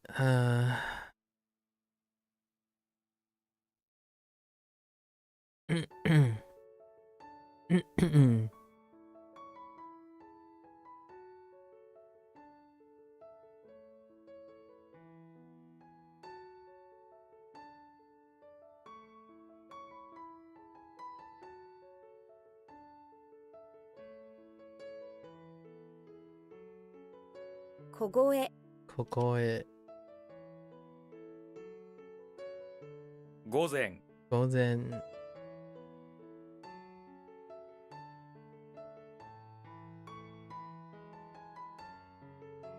号室、皇室。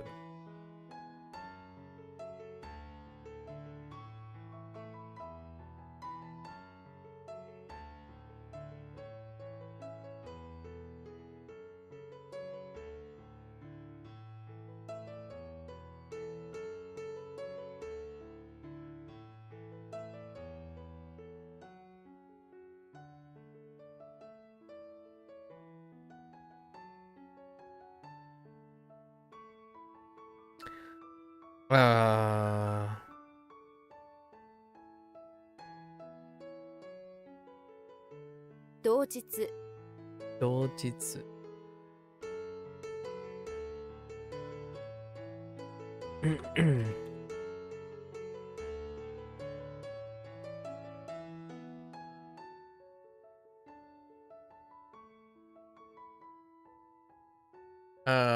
This did not take on Kunyomi, right? So yeah, yo yomo. Yeah, 羊毛 yomo.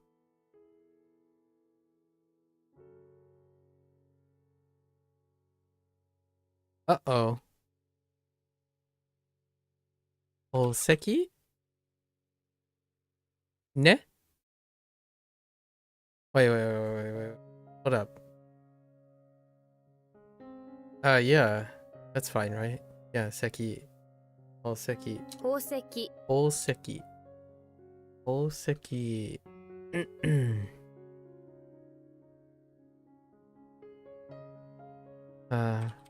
Kiritoru. 切り取る Kiritoru.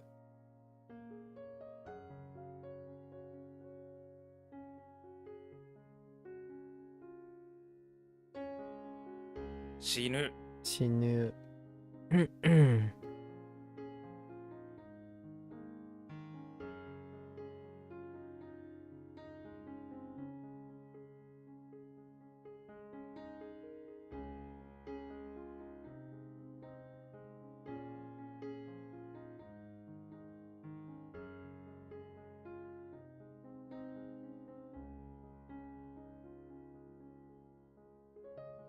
木星 Mokusei. 今年 Otoshi.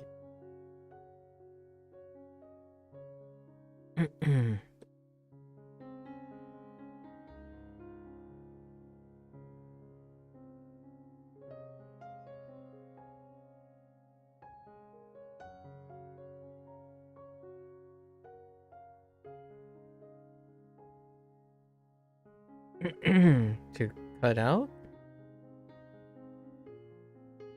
Okay.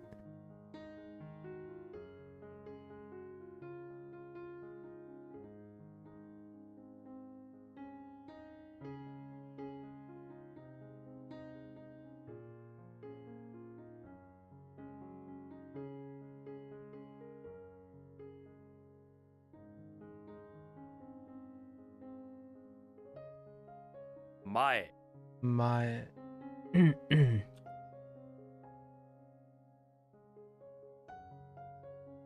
社長 Shacho. し She.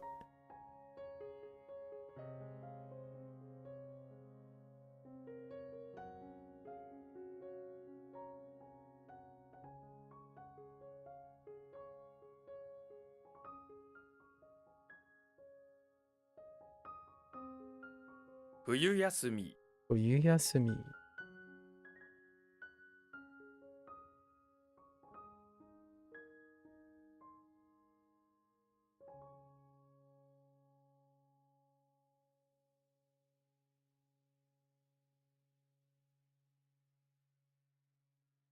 Wait.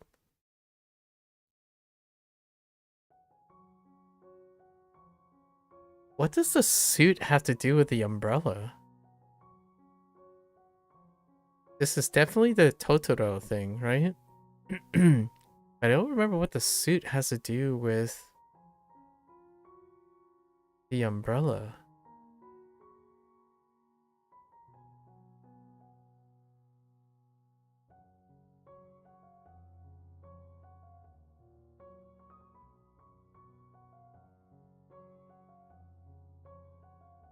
This is the day.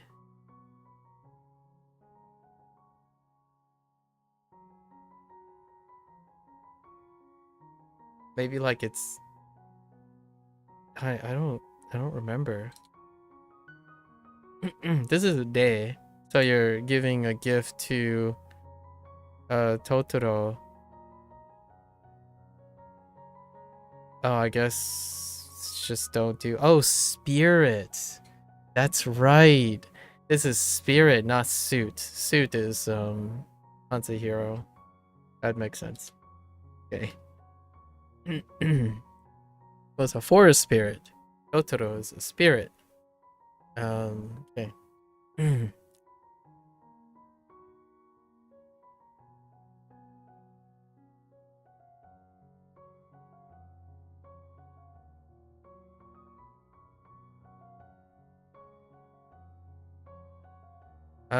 Shise? Shisho? Shise? Shisekatsu. Ne? Shisekatsu. I had to pause at every one of these characters just to deliberate. Shishokatsu sounds that kind of sounds okay too.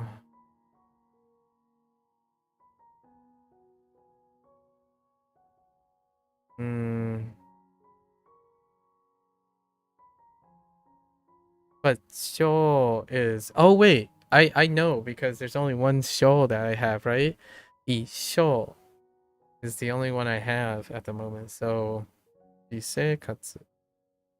私生活 Shisekatsu. That's kind of a crutch right now, but that's fine. お兄さん、お兄さん。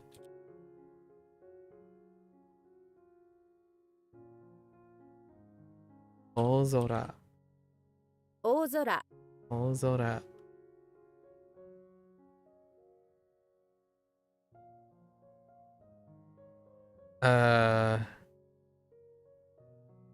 Yes.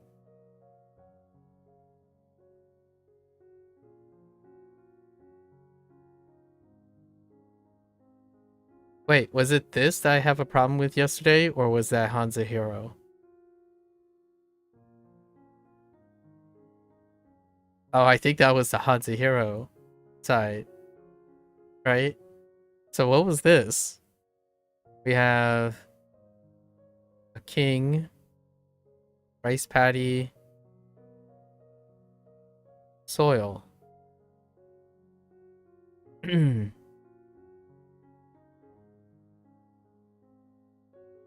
Why was this a problem before?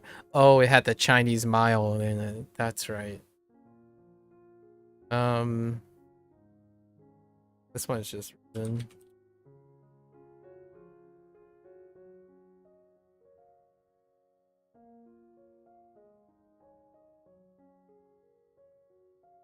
お姉さん、お姉さん。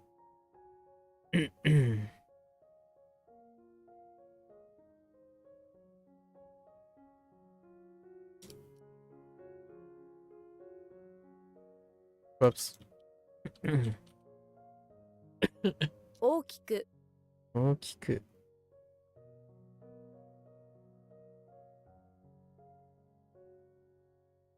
い、痛い。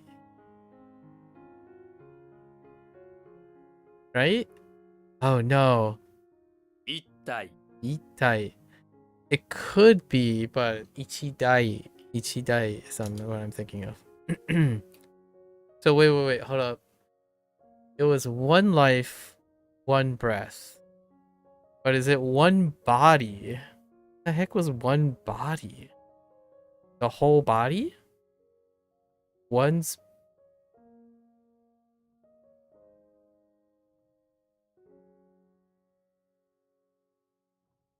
the heck? One body. Is this one body, one breath? No, it's one life, one breath.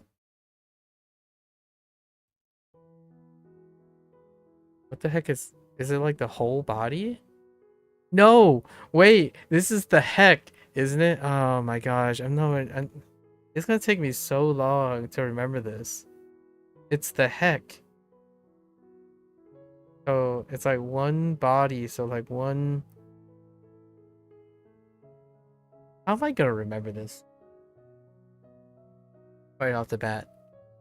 It takes me so long. Itai. Oh, you know what? I should have known by the read. Itai. Right? Yeah, it's like the heck? In the world on Earth?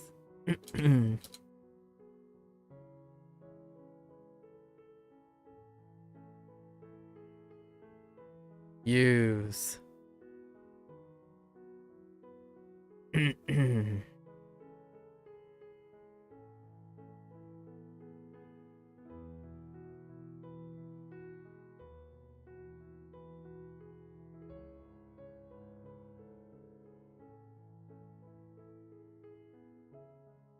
Nagai. Nangai.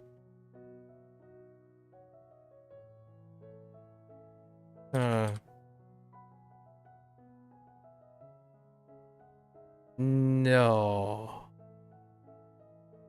Right? Katsuyo.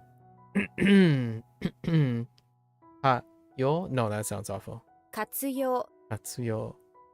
In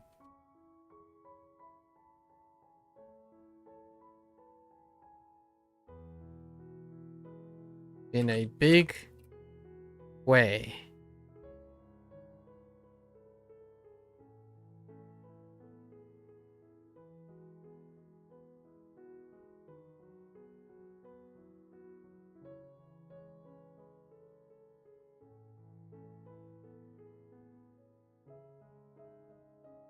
What the? Oh, that's dialect. It's the reverse. And it's using something else. That's Heckin' dialect. Yeah, that's fine.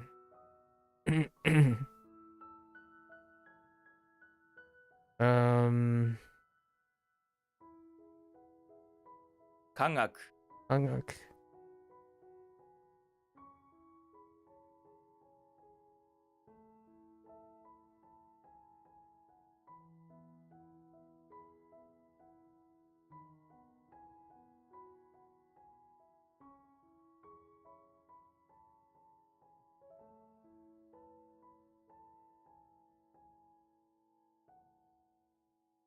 Ten.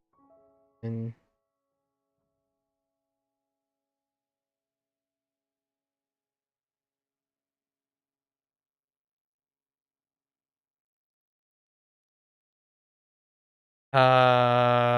is this Jupun? It's not supposed to be Jupun, right? Jupun. Is this Jupun?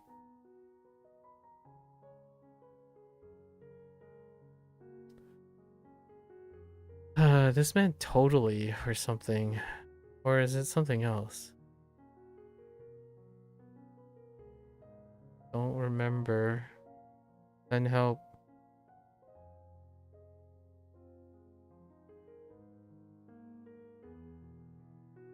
N hearts. Oh, this is enough, right? It means enough. But I'm not sure if it's hun or hun anymore.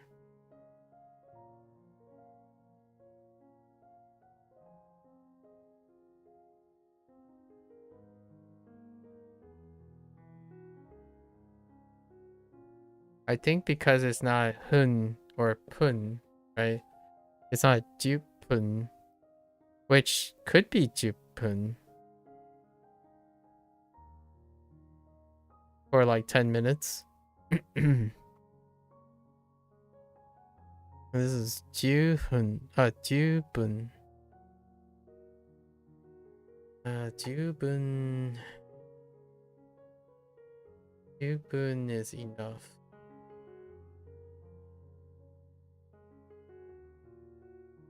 This is where I have a problem. 十分 Yeah, Jubun. But I wonder how they explain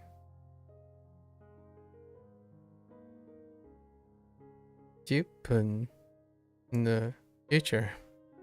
Interesting. I had a problem with this a while ago too. Like, wait a minute. Right, this is enough. Right. Yes.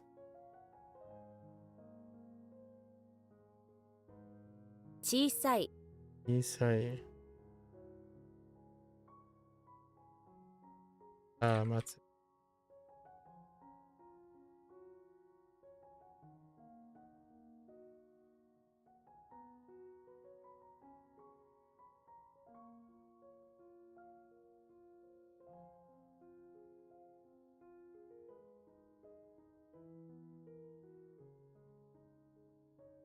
方言。ね。方言、方言。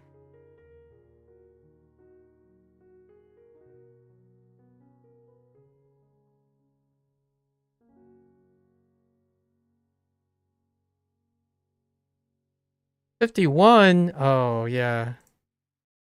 We were, yes. All the rest of the reviews, right? Hmm.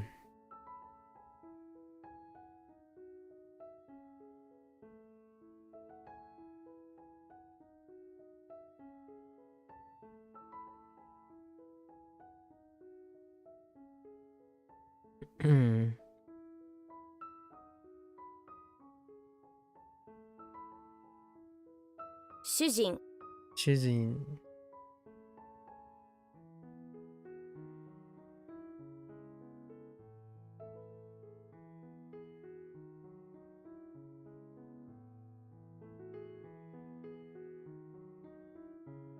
A bit? Oh, my double T's. 作文、作文。取る、取る。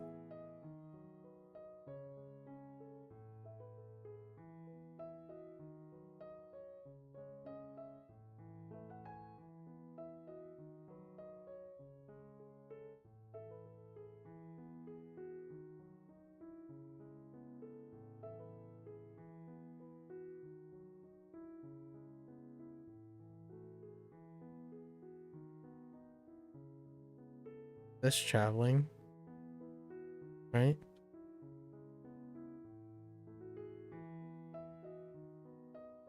Oh, 学ぶ Manabu. Aotoshi. No. Seibun. No. Aotoshi. Aotoshi sounds fine.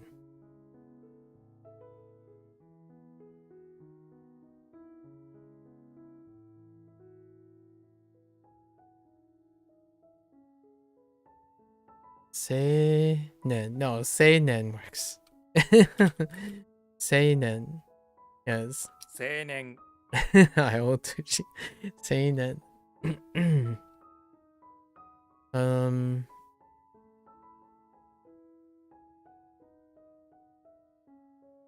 Walk.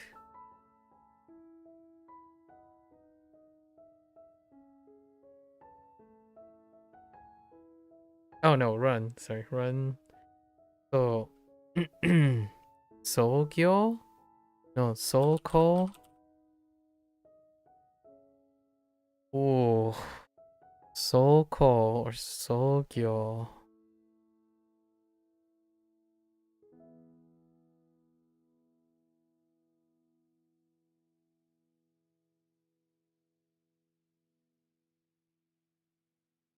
I don't remember a mnemonic for this. Is there a mnemonic for this?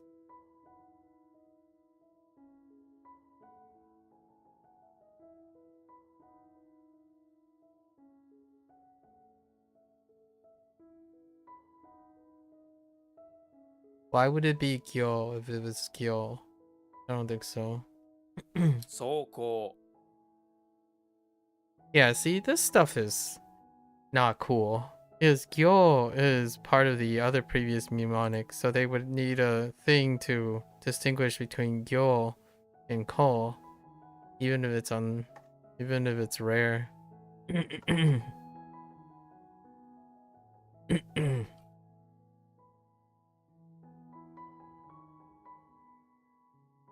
Oh.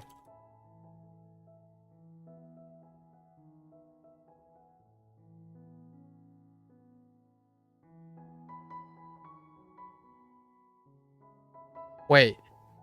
Yes.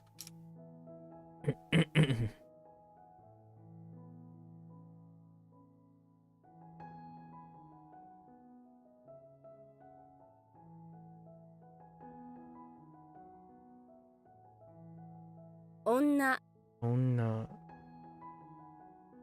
何、何、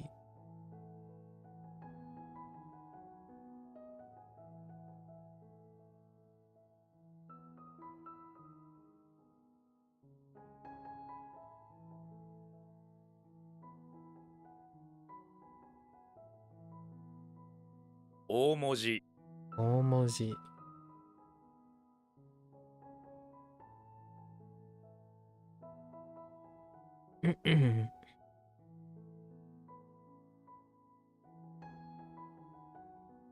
学生、学生、砂糖、砂糖。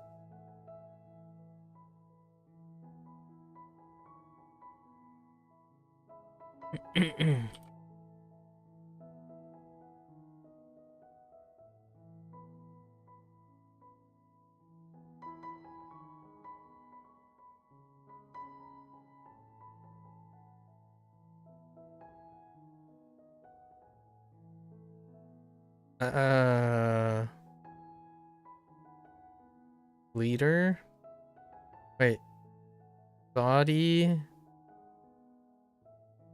Not body. Rest? What happens when you rest?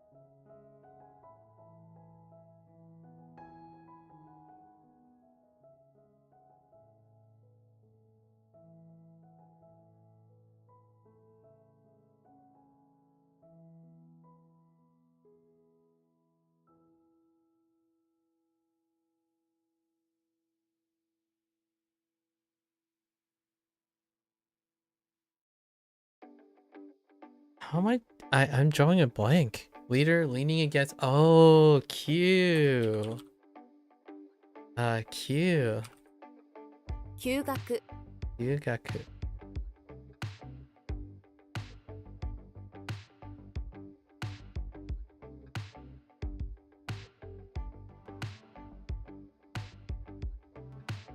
Wait. Does this have a rendaku? Does this have a rendaku? Shitai versus shitai. Shitai.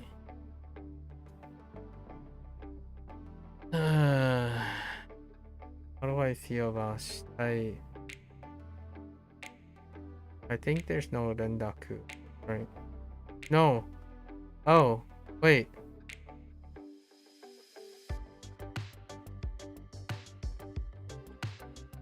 Oh, wait. Oh, wait. Oh. No, wait. Yes. Right? No rendaku.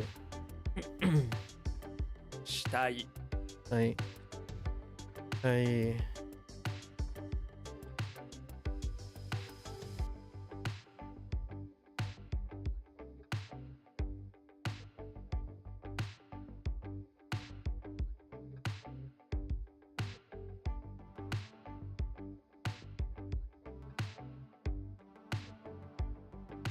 工学、工学。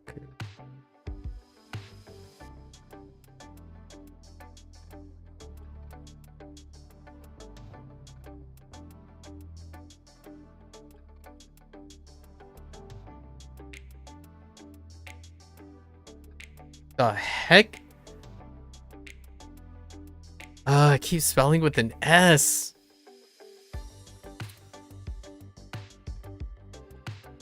行く、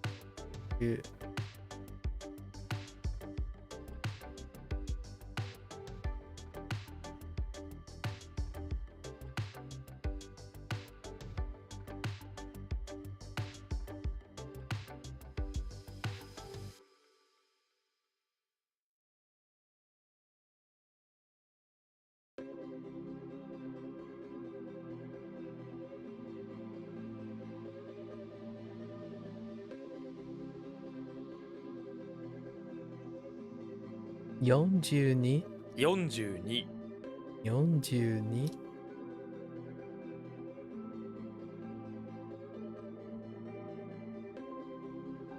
お金、お金。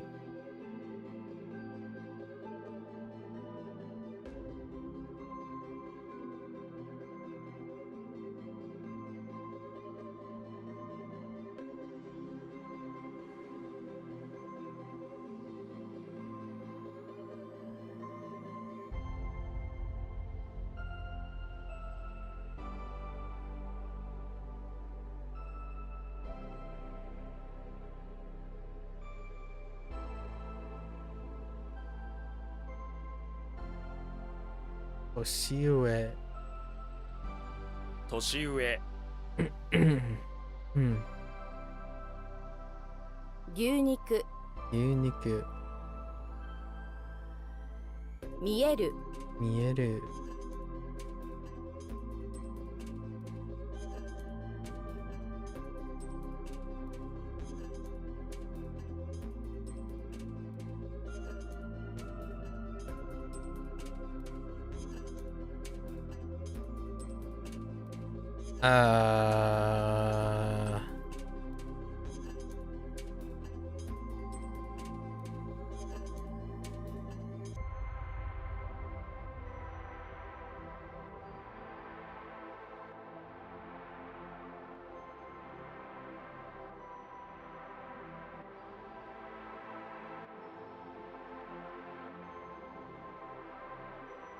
宝くじ、宝くじ。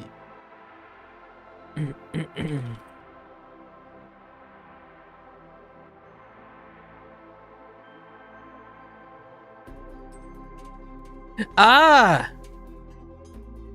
To be visible? Oh my gosh, that's so annoying.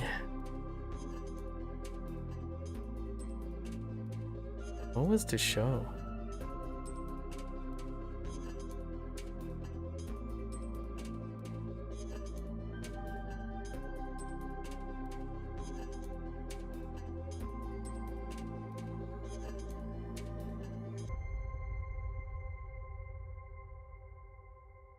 Seru.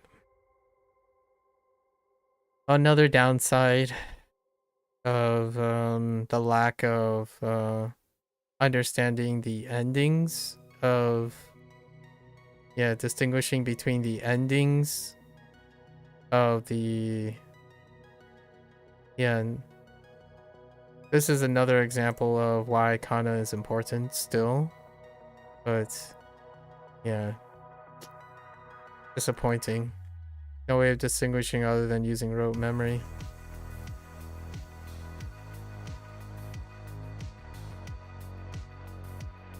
Triggered. Very triggering. It was a 50-50. I wasn't sure if it was to be visible or to show.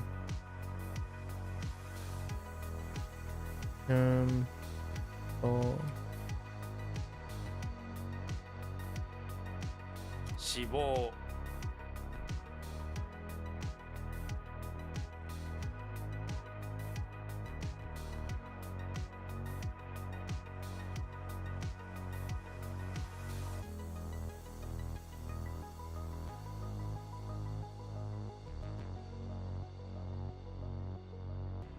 雨、雨。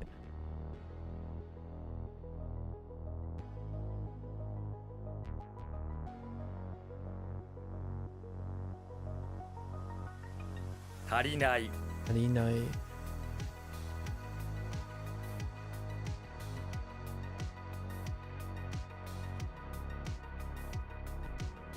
Triggering. Very triggering.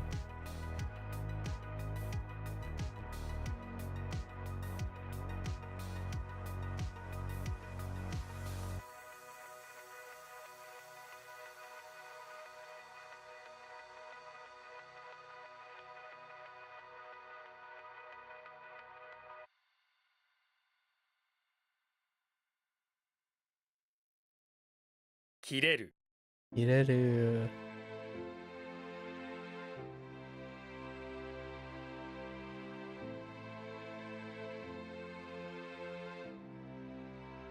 他の人、他の人。That can be a problem.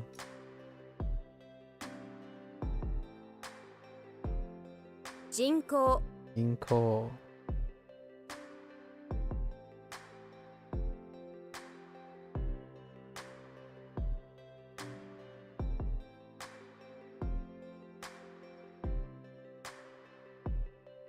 入り口、入り口。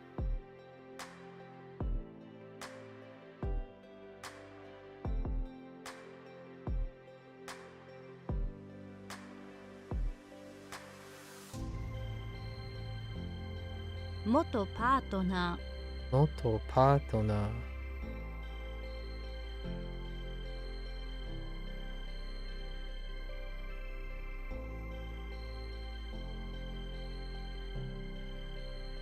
自立? 自立。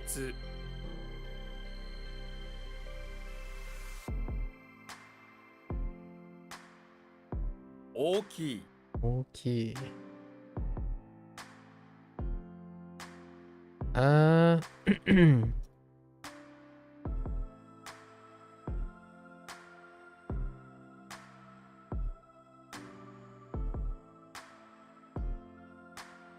金、金。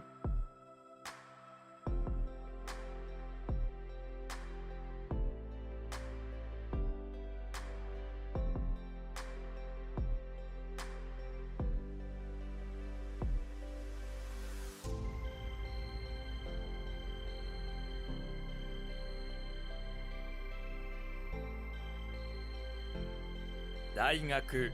大学。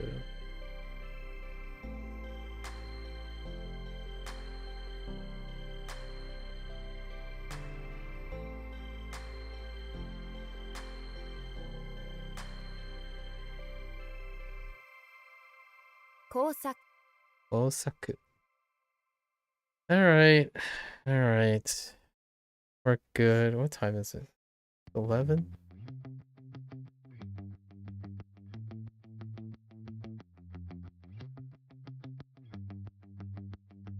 Alright, let's go over our stuff.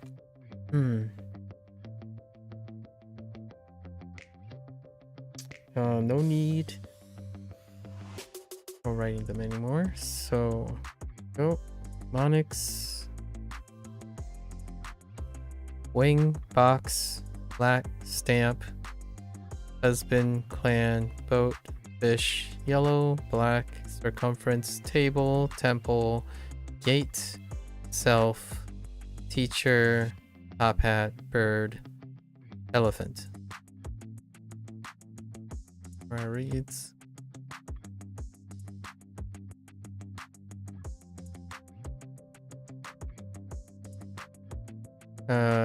Yuka. Yuka. You. Tatsu. Satsu. Oh wait. Yeah, we already double checked a couple times, right? Satsu. Let's check again. Yeah. Satsu. And tsu.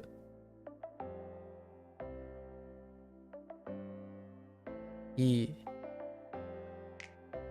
Itsu.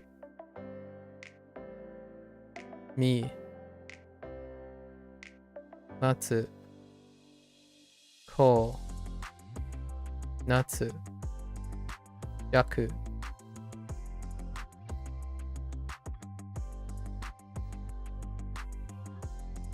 Actually, I want to check.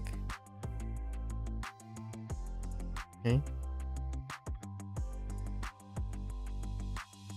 Okay.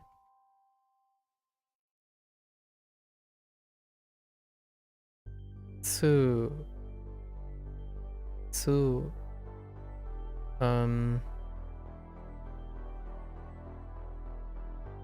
Ko. Yo. Ri. Yuki. Yuki. All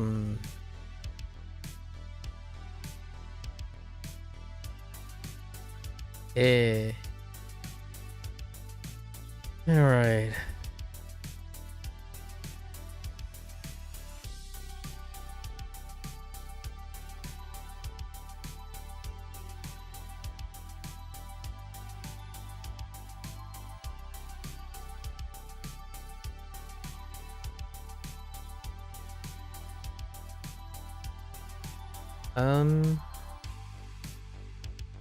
How we messed this up? Arriving ahead.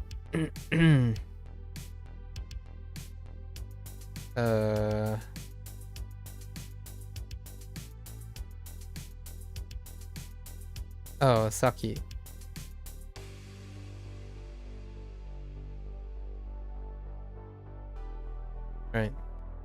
Saki, Saki Mawa. Oops. Mawari.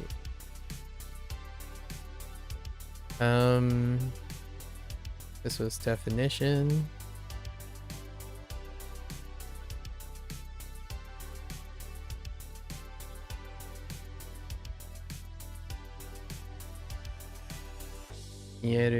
Mieru is to be visible.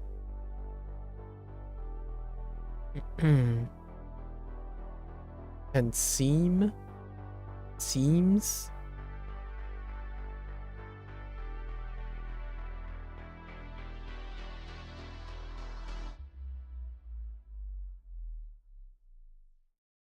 Dialect.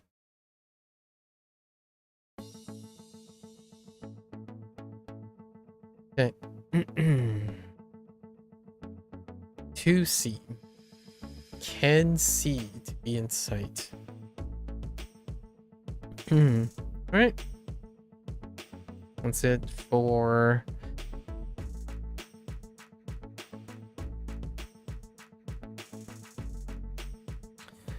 WaniKani today in our Japanese session.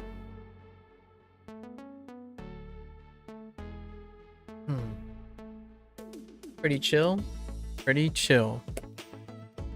Had a really fun little challenge to talk about like politics or hypotheticals anyways, and things about moderate perspectives and maybe a little few life lesson things, sharing opinions, right? Talk about how to share opinions or differing in one's way of approaching the weight of sharing opinions. Yeah. So, I'm gonna watch this later. Arigatou gozaimasu. Know that there's a gigantic digression right in the middle. It was around like 56 reviews in. You know, fast forward. So for those who are only interested in Japanese, minasan, mata ne. I'm gonna get up, stretch a little bit, and I'll be back for HanziHero. Thank you.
Welcome back, everyone. 欢迎大家回来。今天是第57天，day 57. I don't think there are any updates. No updates. 105. All right. Yesterday went pretty all right, actually. Pretty solid, right? Hopefully, we're patching up. We're patching up the little cracks and bits here and there. What was this? They wanted to think, but there's also to like that's involved in this, to desire, to want. Oh yeah, this is the Chinese mile that I was talking about. Ooh, still scarred. Chinese mile. I can cloak. Cloak is the key, right? This is the cloak key. Whoops. I can cloak. Yugi and the cloak. Alright. And I just tapped really hard here. Question mark. Okay. Alright. Not too bad. Pretty short. Alright, let's get into it. 飞机 Beiji, alright. To fly machine is an airplane. Is that da? 我搭过飞机? 我搭过飞机 Oh, it's da. Oh, 我搭过飞机. I thought it might have been two. 我搭过飞机. 飞机明天台北 no, that's not it. Taipei. Taipei.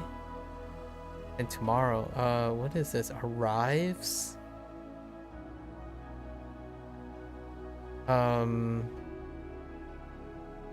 That's definitely not Dao. I have no idea what that is. Okay.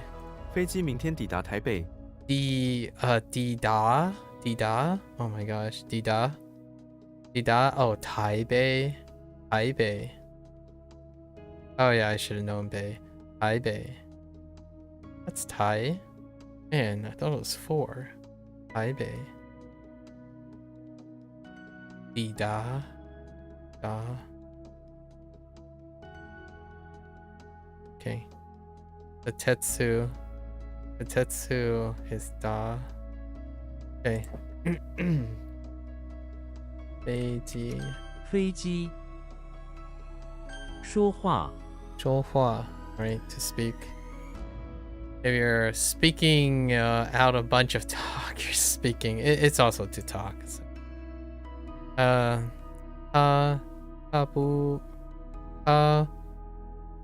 不常说话. Okay. Someone's back. Behind someone's back. How do I say back? Heckin' Japanese is getting in the way. I don't know this character anymore. Wait. No, I only remember the Japanese. So we know this. 这, right? 这人说话背着人说话背着人 Wait, do I have bay yet? Oh no, but it does go off bay. There's a bay up there. 背着人说话 Okay. Alright. Gotta remember that. 说话认真 earnest, right? True. 认真 or serious. There it is. Serious is on here. It is easy to recognize if someone is earnest because everything they do is true and straightforward. it's different from genuine and honest, but it could be kind of like that.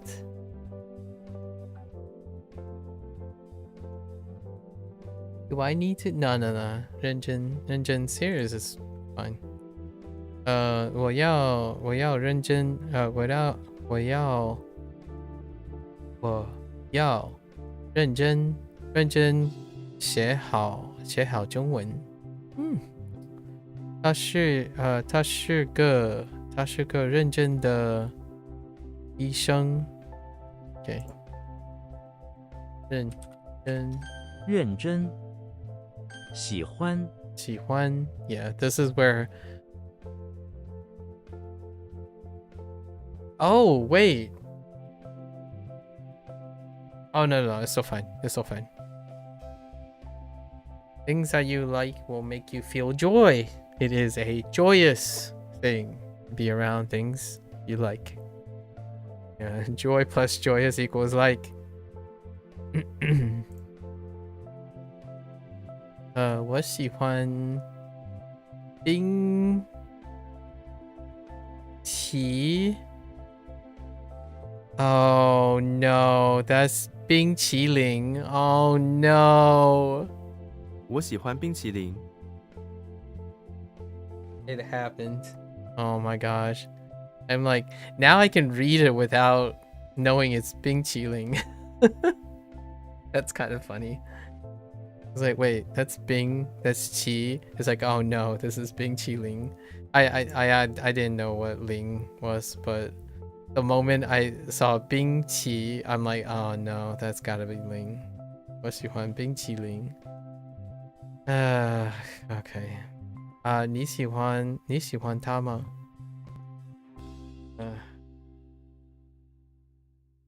喜欢，时候，时候.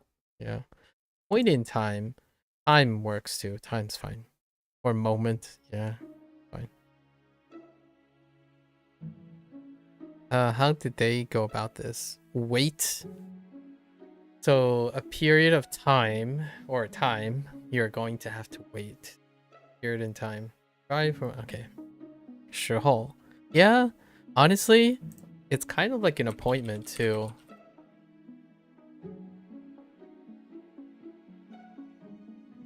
It's almost like a date, but I think an appointment's fine. Which is already, yeah, it already has an appointment. It kind of has an element of like 时候.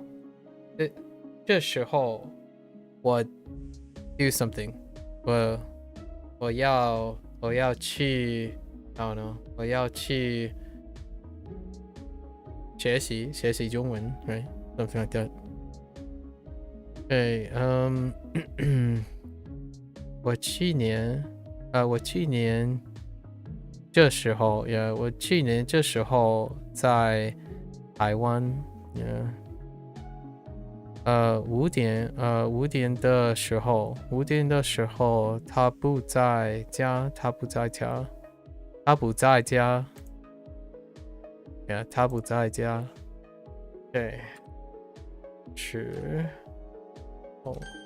候，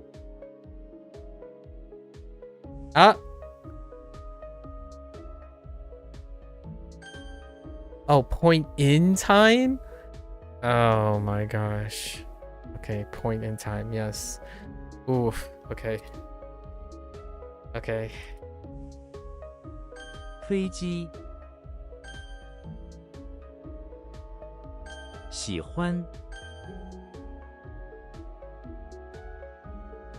时候，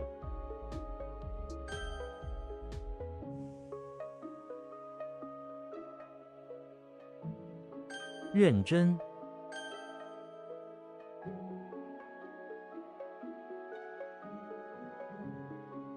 说话，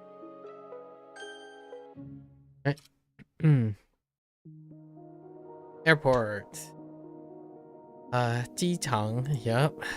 A machine site or an airport. Not just every machine, but 机场 for whatever reason.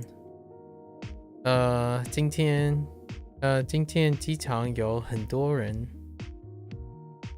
我会在机场敬你。Maybe it's 敬你。Welcome you. 敬你。我会在机场接你。接你。接。Oh yeah, that's right. To pick you. To receive you. 接你。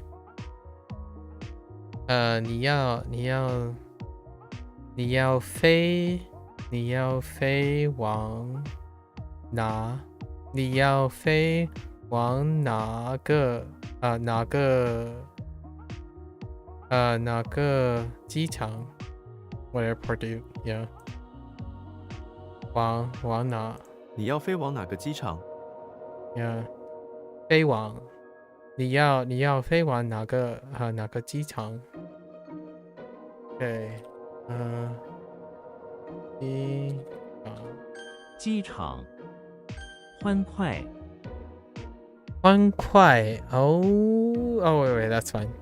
欢快 what the joyous fast is to be lively. I can kind of get behind that.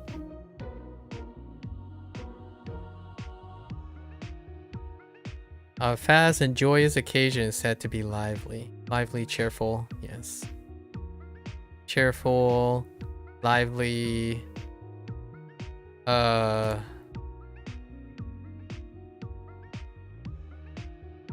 of excited.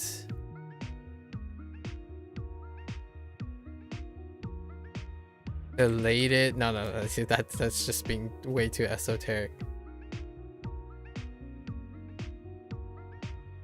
I mean, it's still joyous. Fine.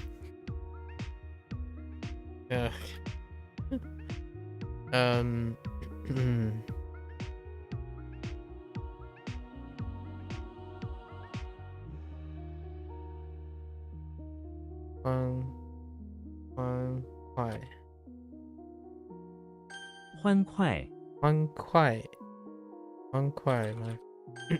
にぎやか。客机，客机。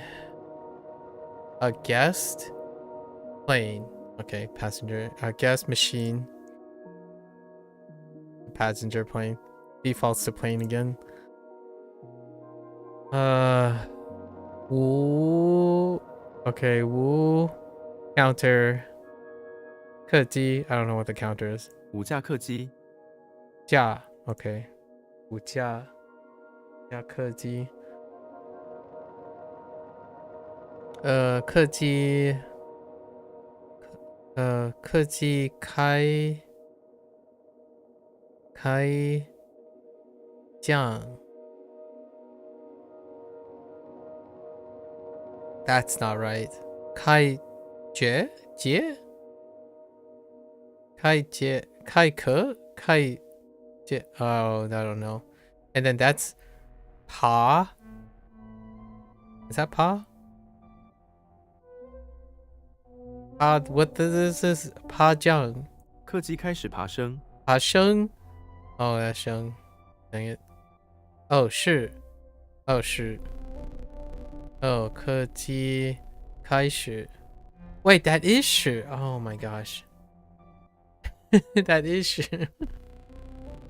I was looking at the wrong. I was thinking of a different word.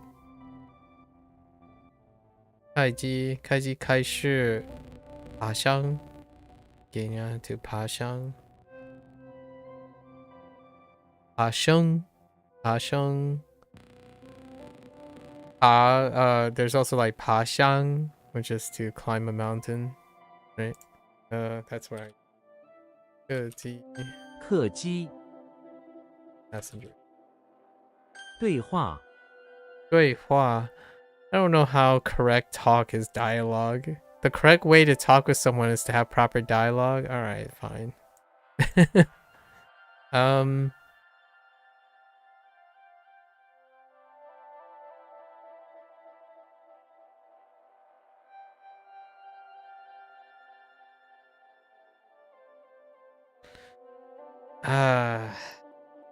This can definitely overlap with like chat. communication. It can even overlap with talk. That's gonna be a problem. 这一 Oh no, what are you? 这一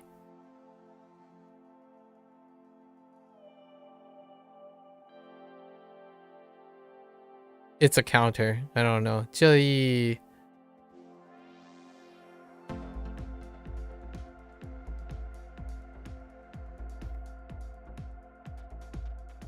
这一章看看3章对话很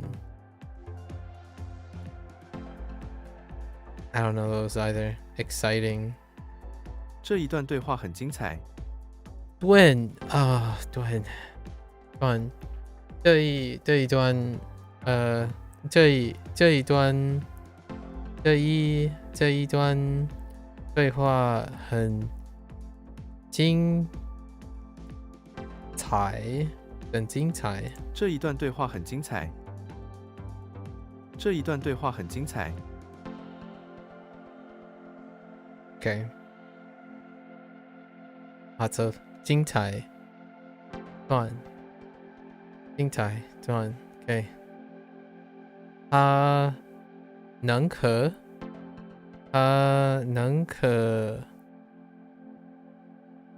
六力，yeah. 他能可六力利用中文对话。So 流利 is fluent. 南可 or is it 南可他南可流利地用中文对话。他能够流利地用中文对话。Oh, it's go. Oh, that's why it sounds so. I was just going off with the right off. It's go. Okay, so now it's a little bit of 流利的用. Oh, that's the. That's right. That's right. That's the alternative read.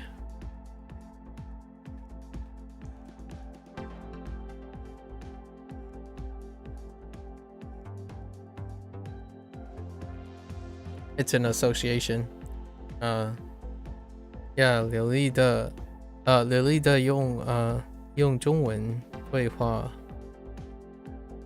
能够 Interesting, 能够他能够流利的用中文对话。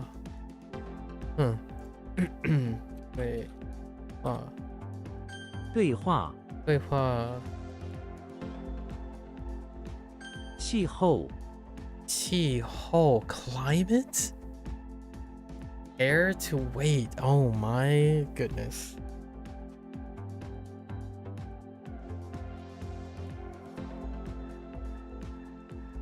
Oh, this one's gonna be trouble.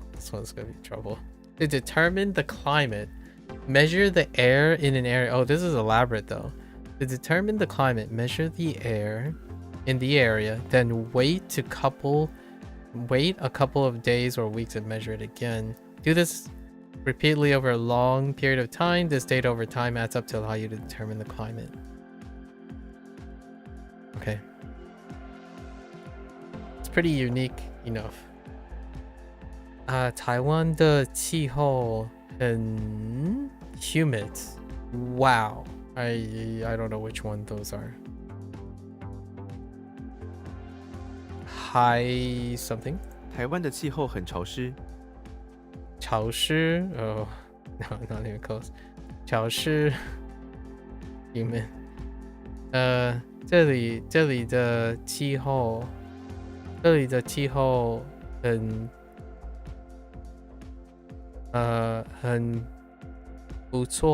很不错。这里的气候很不错。中国的气候 OK OK 哦气候哦气候，气候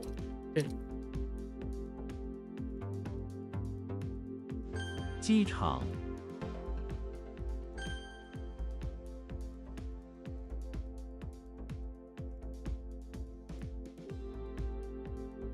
欢快，欢快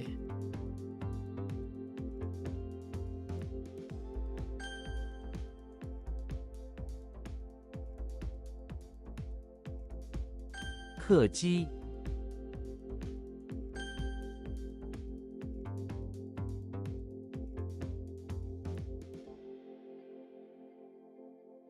气候，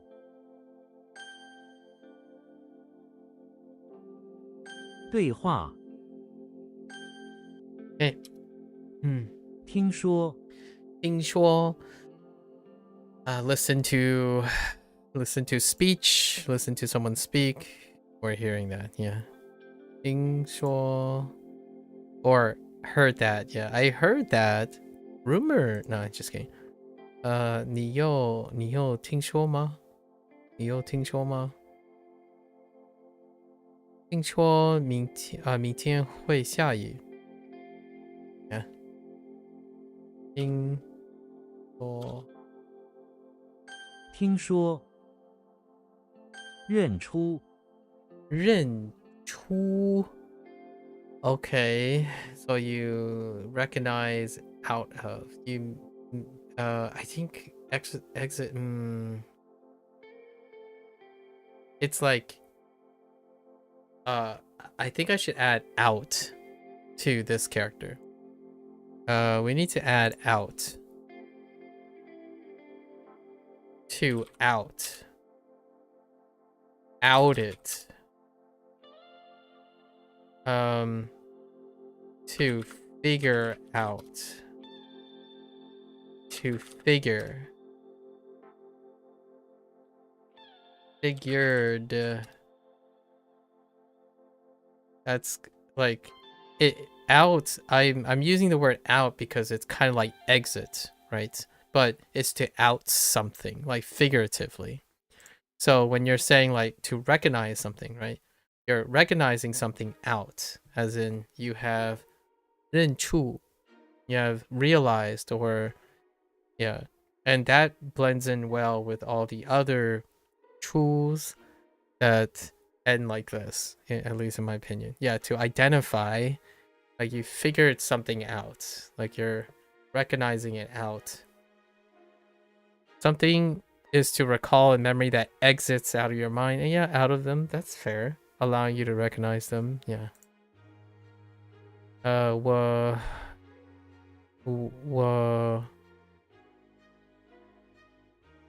the heck is 味道？我味道认出了你。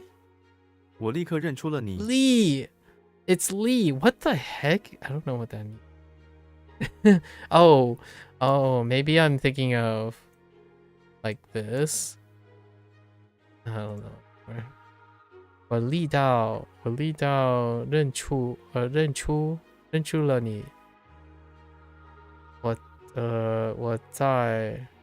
我在人圈样 or something 中认出了一位 okay, there's the way, right? 位朋友 This is what I was thinking of right here. 我在人群中认出了一位朋友。 Yeah, wait, but this is Lee. 我在人群 Oh, okay, it's still 群.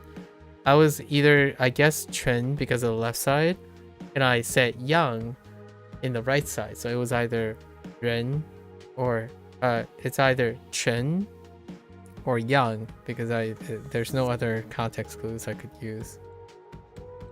认出了你. Wait, I reckon. 我在 in the crowd. 我在 Oh, 人圈, 人圈, a crowd middle, in the middle. So 人圈中 in the crowd. 人圈中认出了一位朋友. Yeah, I recognized a friend. Okay. 你能认出这个字吗? Okay. 这个字吗? Character, okay. 认出机票 plane ticket, that's fine. Air ticket, flight ticket, okay. 我买了三张机票。我买了3张机票。这是张呀，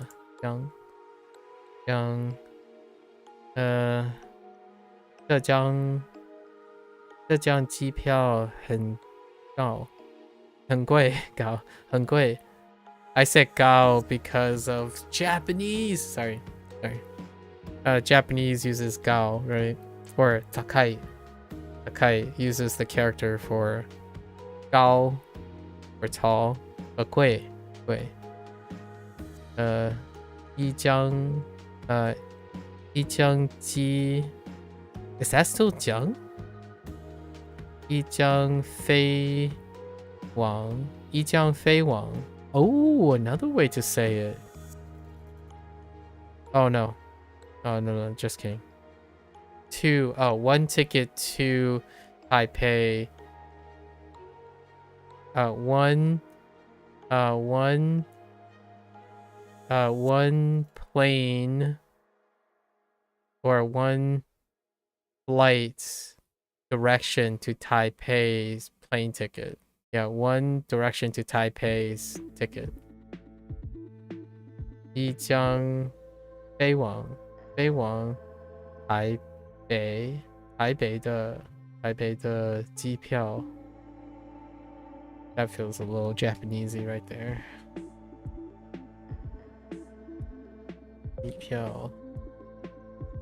机票读 Yes, the read that I keep forgetting. Dumbledore is inside the living room of the house. I keep using kan in place of du, but du is more common. Dumbledore is inside the living room of the house where he is trying to read something. We have what? Shellfish, net, a soldier, and words. Where is he trying? Where he's trying to read? He sits on the couch with the book he is reading when a soldier suddenly comes in. That's a spacing typo. Comes in with a bunch of shellfish in a net. Oh no, there's shellfish in the net again. And sits next to him on the couch.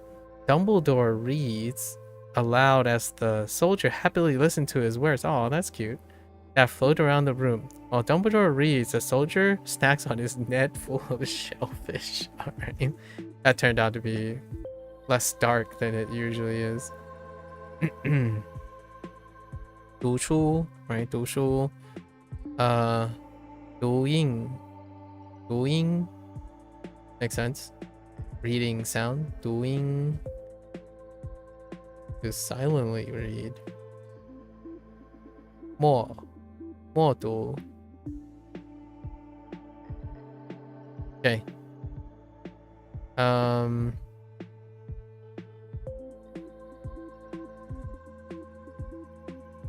That is interesting. 阅读. 读诗.读者. Oh, 读者. Oh yeah, that makes sense. 读者. We'll get that later. Yes. 读. 谢 okay. Fine. I'm okay with that. Xena is in the bathroom of the electricity plant, where she works as a repairman. In the middle of the bathroom is a passed out body that has a caliper on its stomach. Xena goes over and takes the caliper and thanks the body for letting her use it for fixing one of her sinks. Her words came out of her mouth and bounced off the body. Okay. Alright, 谢谢. Right. 道谢. Interesting. 道谢 to express. Well, what is Dao? Way of thanks? Road? Way of thanks? What else is Dao? Yeah, road of thanks. Way of thanks. Express thanks. Interesting. To be grateful. This is like 感谢, right? 感谢. Yes, with thanks. So, to be grateful. Having thanks. Yeah. 谢 Alrighty. We got the do house. 读 Do. Sorry, excuse me.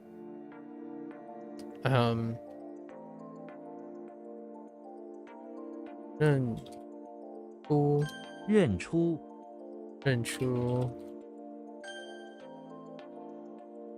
机票机票谢谢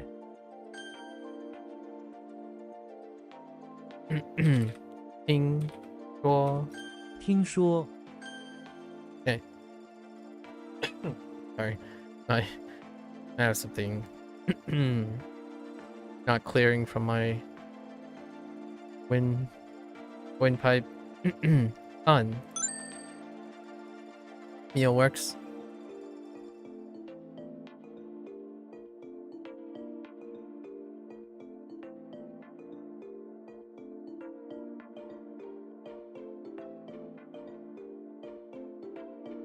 Okie dokie. Copper. Oh my gosh, it's a drop on silver? A single drop of silver is worth an absurd amount of copper. Wow. Imagine giving someone a single drop of silver and then heave up a ton of copper in a comically large bag. Alright, fair enough. I don't know where they're going with the copper thing. Good? Oh no.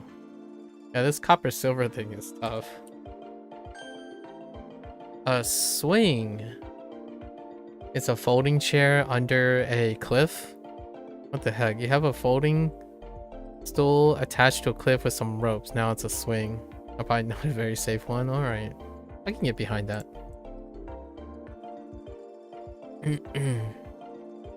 So what are they gonna do when this is a canopy? With a drop? Because that looks even more like a swing. Alright.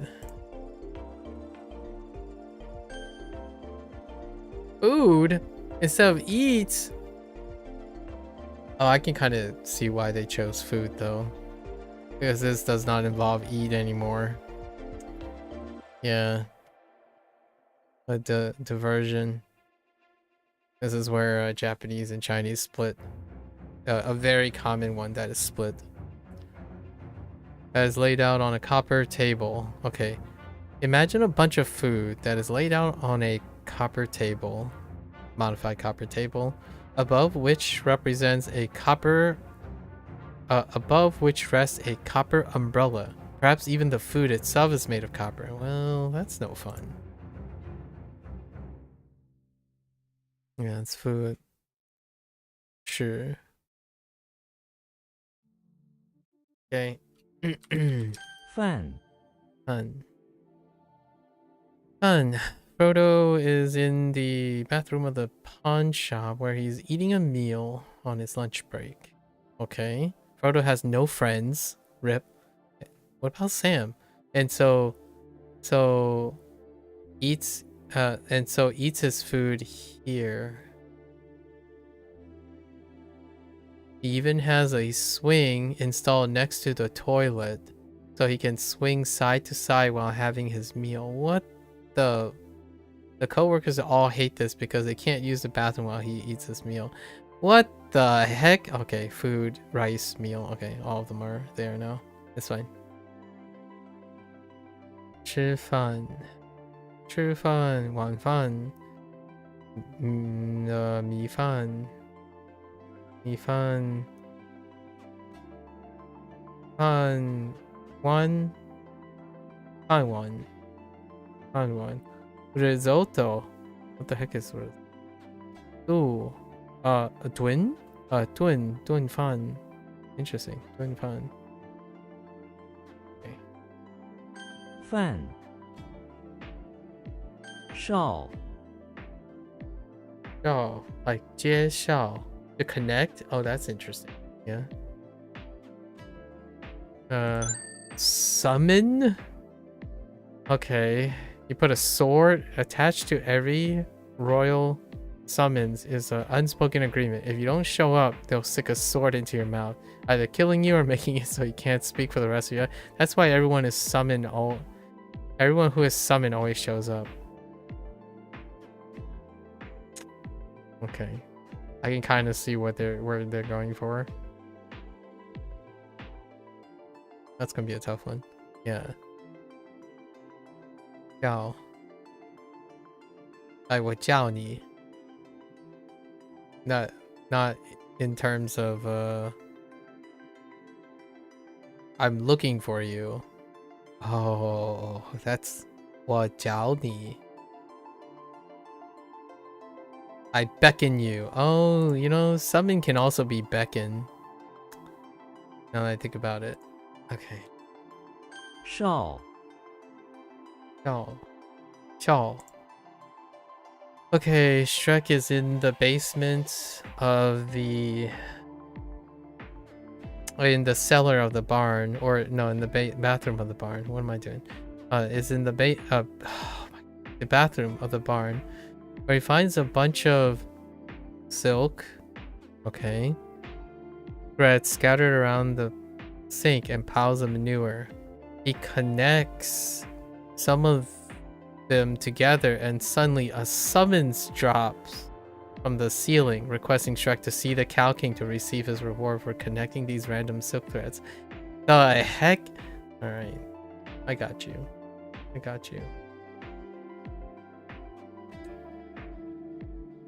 I almost want to write introduce, but associate. Let's... Cause yeah, 介绍. 介绍 is the prototypic introduce. To connect, I guess. 介绍. Agency, I guess. 介绍说. 介绍说. Okay. 少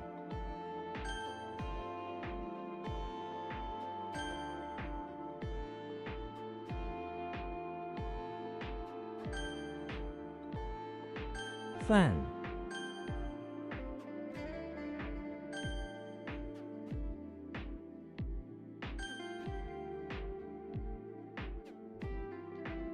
少 Alright. You're gonna have to lock in now.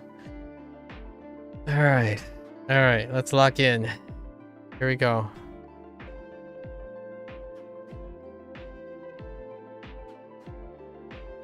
门口 很多人在门口。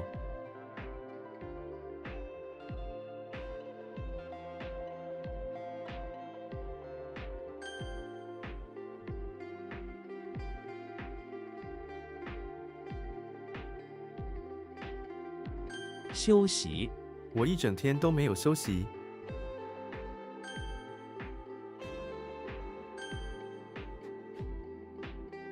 假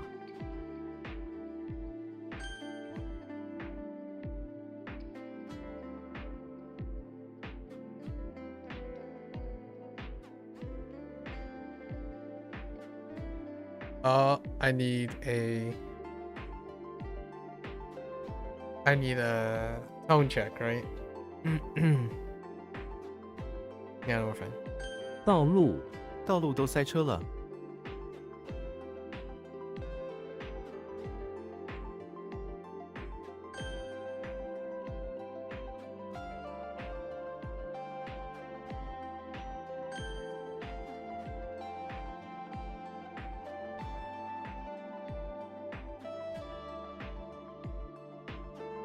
Uh-oh.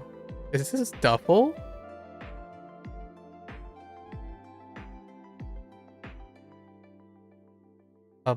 Yeah, this is duffel, right?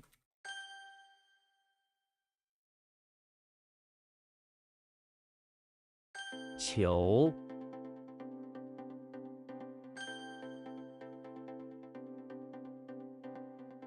一样、我每天都吃一样的东西。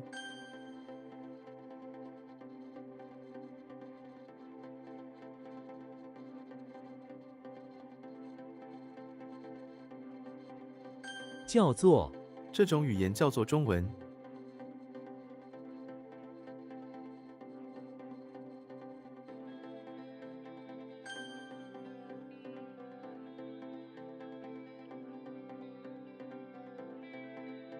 明快、明快的笔调， What the heck is 笔调？明快的笔调。明快。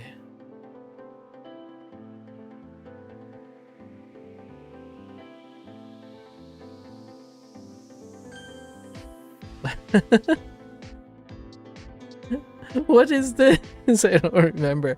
Wait. Spoon, foot, right? Kick. 菜、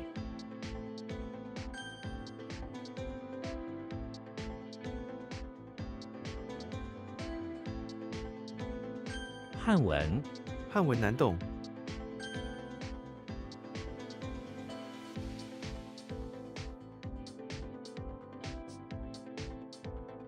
The heck is a mouth in a teepee? Or is this glove?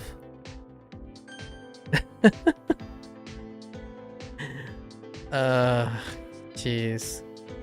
The boulder.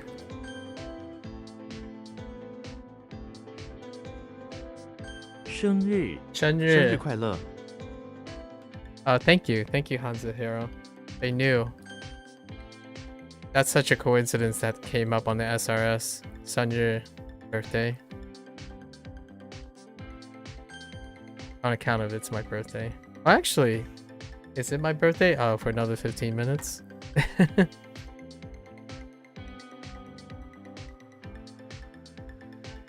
同时、我和他同时开始学中文。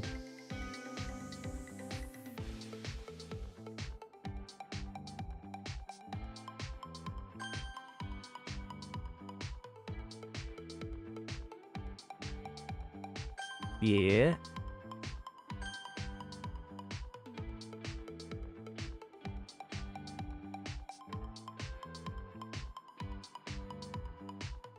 左右、 8点钟左右， It's approximately. Oh my gosh, around. Like I didn't want to type approximately. I literally did not want to type approximately. And so I just around, about. Oh my gosh. That's what you get for being lazy.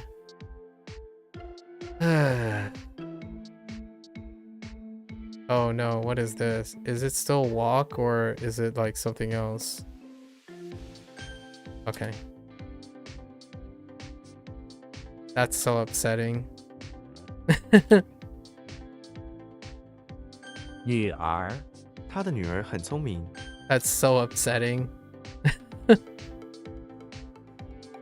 Is this Tool? This is probably Tool. If I'm having trouble, it's probably Tool. Folding net. It's a net above a folding chair.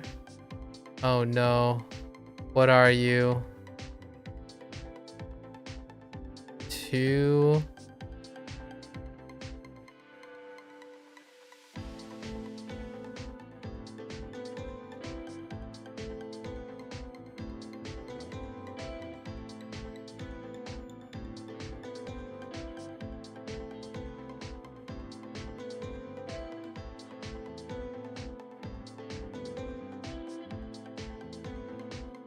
This one made sense at one point, and then now I don't know what it is anymore. What character has is there anything that has this character off the top of my head?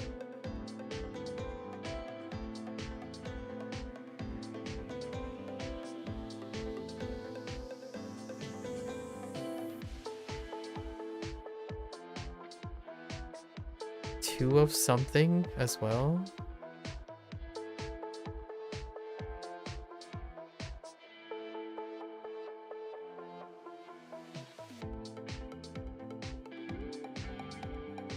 It's not missiles.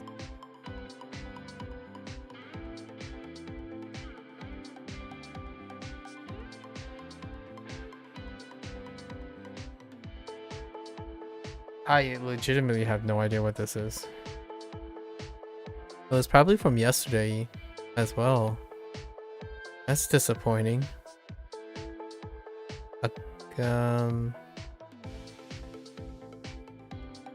Oh, I do know what this is.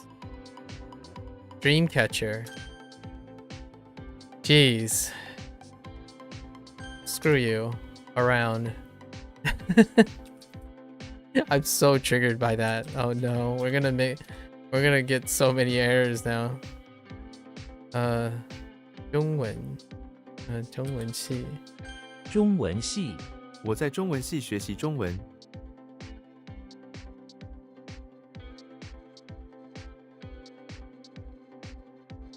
Chinese language department. Excuse me. Oh my goodness. We're gonna add this too.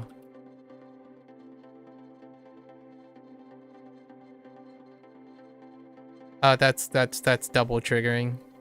That's definitely double triggering. Yeah.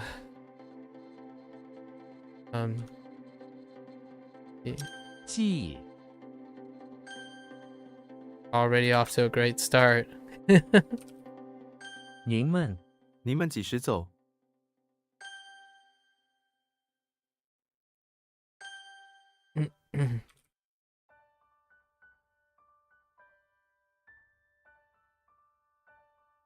听觉听觉敏锐。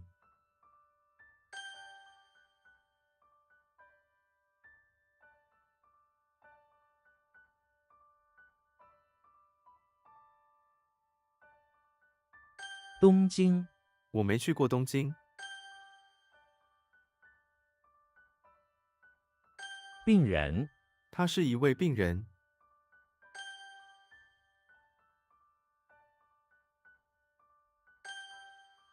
Oh, that's wind leg, right? Wind leg.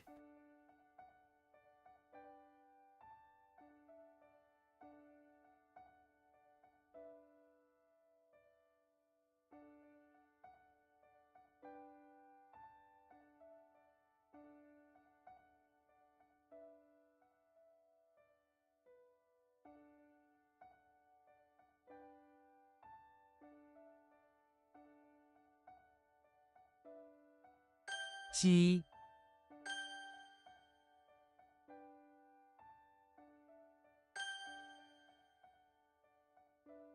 课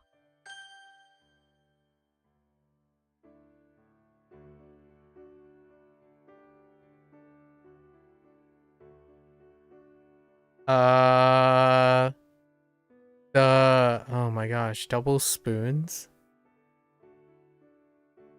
Double spoons, elbow, moon.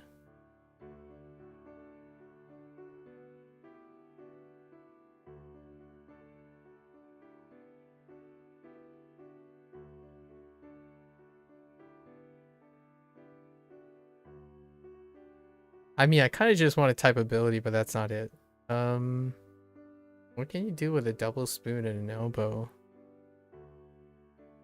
And moon.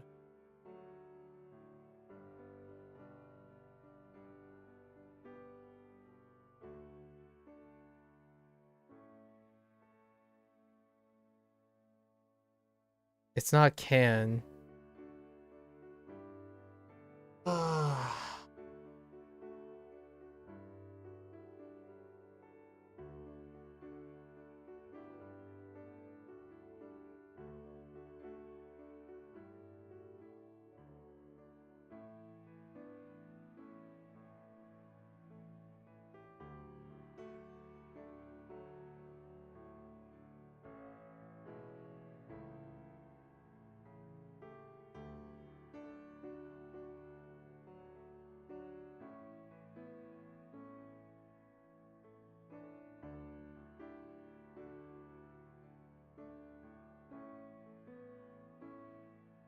idea.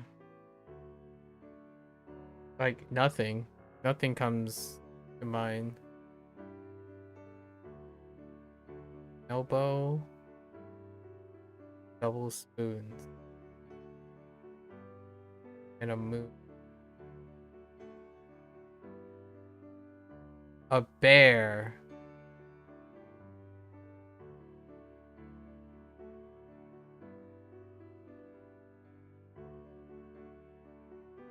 Yep, that's not great.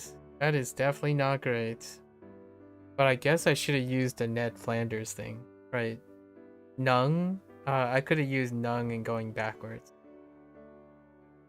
It was Ned Flanders turning into a druid. Or Ned Flanders turning into a bear. Because Ned Flanders is a druid. I guess I could have used that. That one is awful. I think retroactively is not useful. At the moment. 慢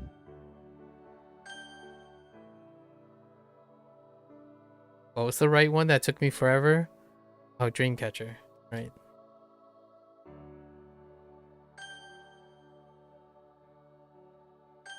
10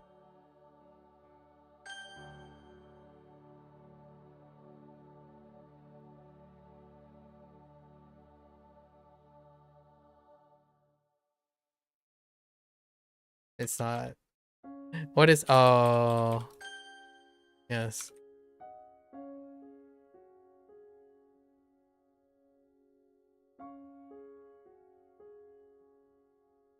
跑请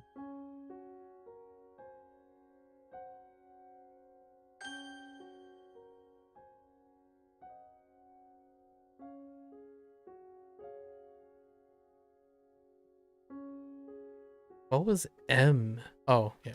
咪 That's a typo. Oh my gosh, that's so annoying.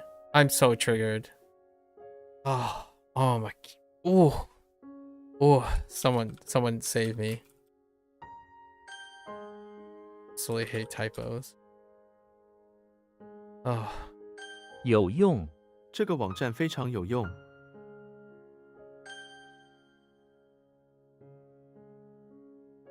The hyphen just triggers me to no end. Oh my gosh, missing the hyphen.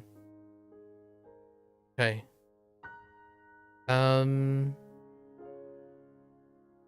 Use the original T. 特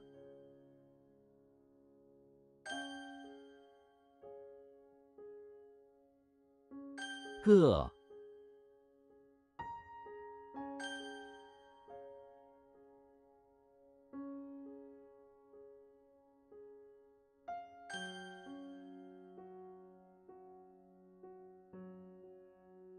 I did get this already. Oh really? I need a tone check on this. What the heck was umbrella? What does umbrella have to do with legs? Oh, Jimmy Neutron Electric. Yeah. 中介 它是我们的中介。 The what?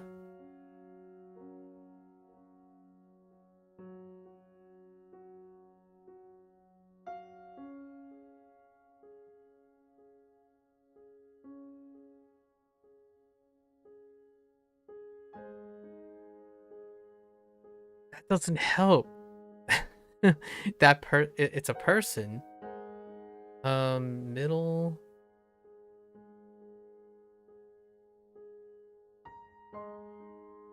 Introduce? Middle introduce? Oh. Intermediary. I can't spell intermediary. I don't even want to talk about it. 生病 它每年冬天都容易生病。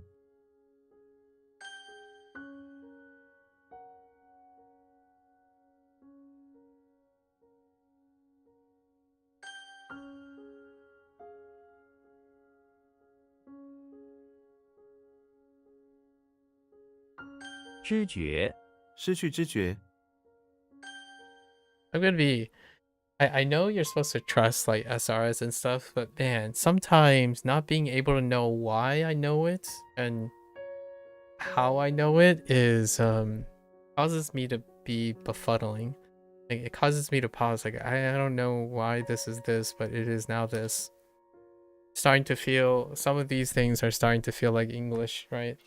If no one asks you that question, then you're none the wiser. 你 Is that great?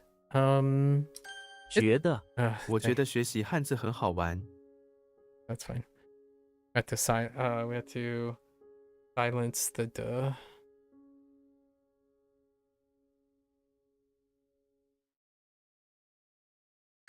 Think or feel.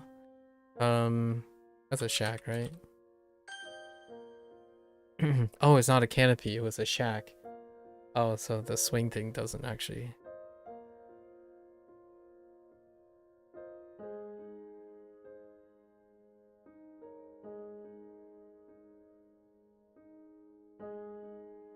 挤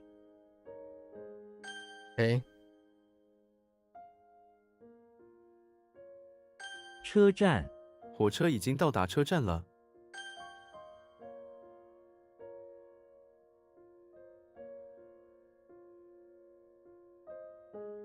非常 他对学习非常认真。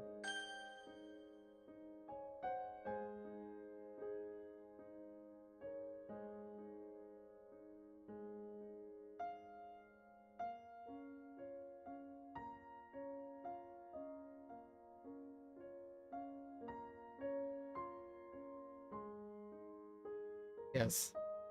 学院 你有去过那所学院吗？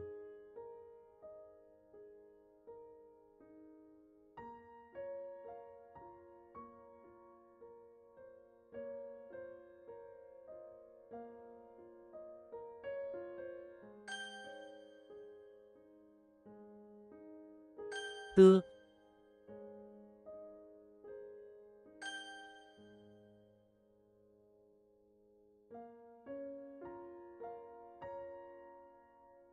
水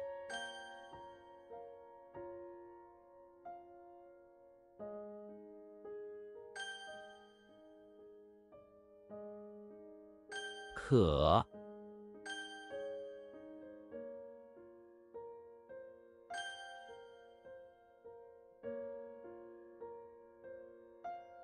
女人 这位女人是医生。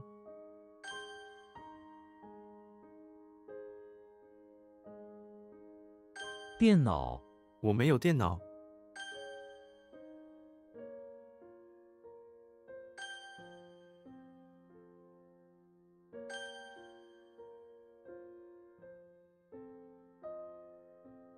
汉语 汉语水平。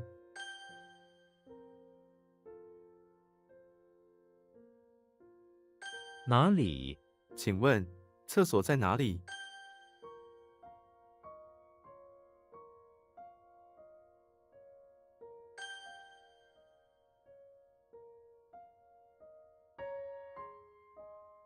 老师 他老是那么开心。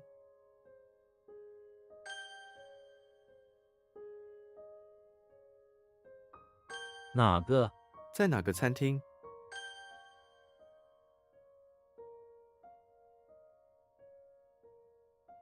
坐下 别站着，坐下吧。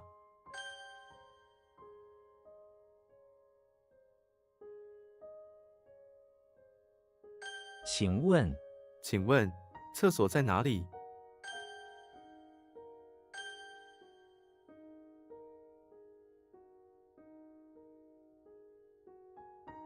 重要 我们在讨论重要的事情。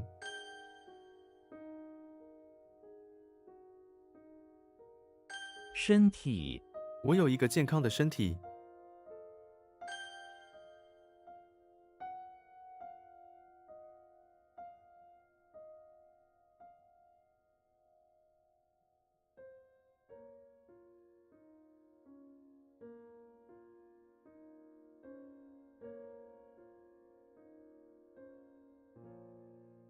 午睡他有午睡的习惯。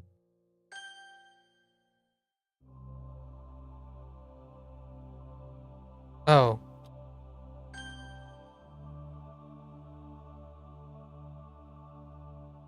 那里，这里和那里，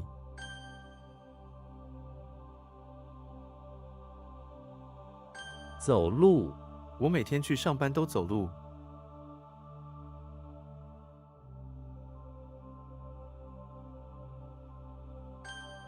To go on foot. Yeah, faster.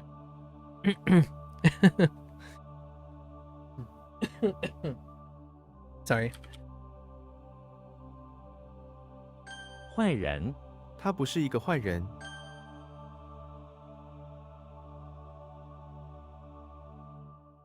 坏事，坏事可以变成好事。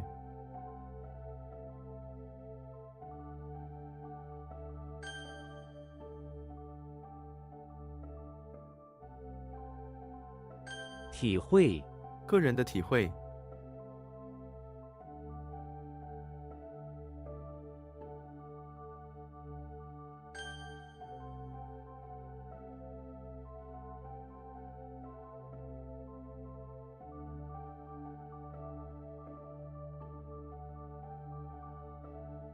Running a tone check on aisle 3. Capital, miniature sun, hair. Yes.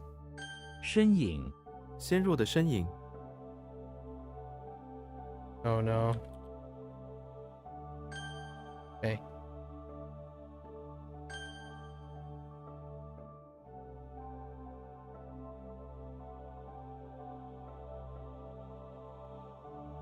I need a tone check on yes. 快，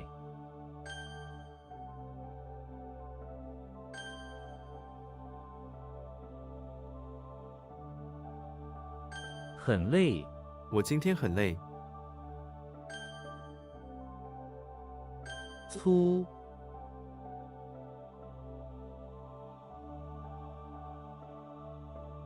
电影院，我的朋友在电影院工作， The heck? Oh. 贵，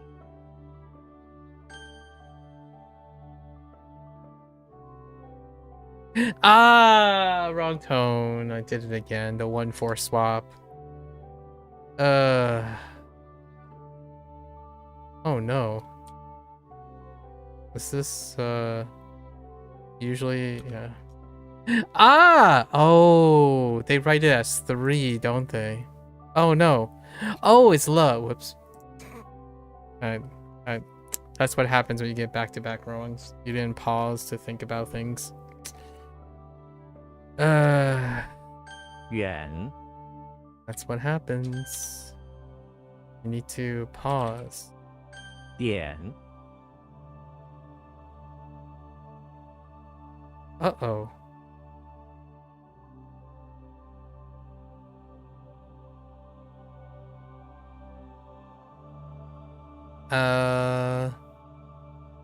There were many things this can mean, and I don't know what they wanted. I added a bunch of things. I remember. Yeah.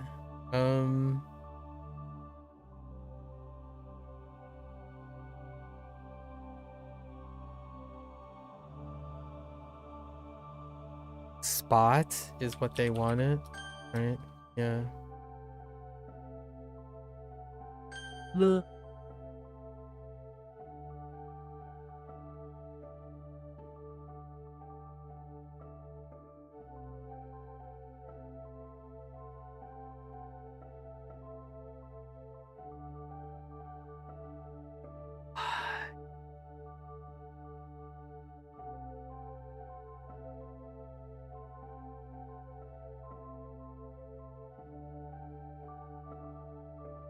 ，I don't know. Had?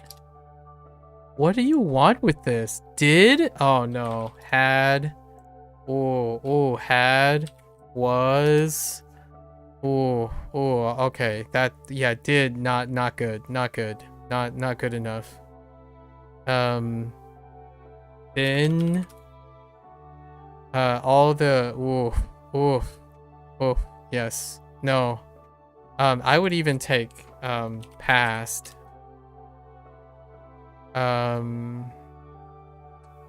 Yeah. Ooh, that's not good. No. That it was okay in the beginning because that's the only thing I was paying attention to, but that's not good. No good. Nah. Nah. 电影 Unacceptable. Today's been lots of trigger days. Like not because of not knowing, but because of what they decided to use. That's kind of a unfortunate thing. 关门 商店几点关门？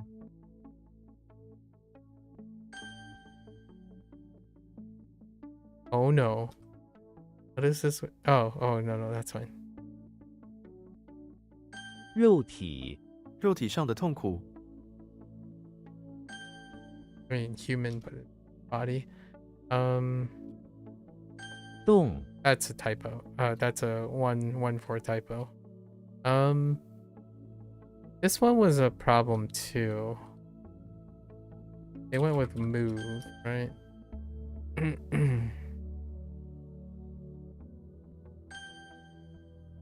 Not good enough. 错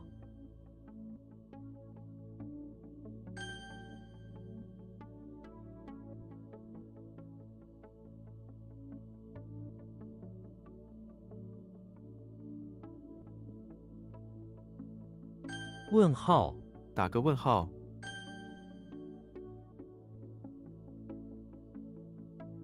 你 Oh, it was okay. Still okay, but lots of triggering points. I got triggered so many times. Okay. All the more reason not to get them. All the more reason to work at it. Dang it! I was reducing this for a moment, and now I went back up because I made more errors. Alright. Swing. Summons. Food. Copper.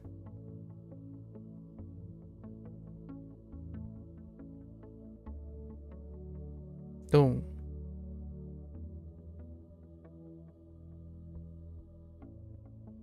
Ooh. Yeah. Fun.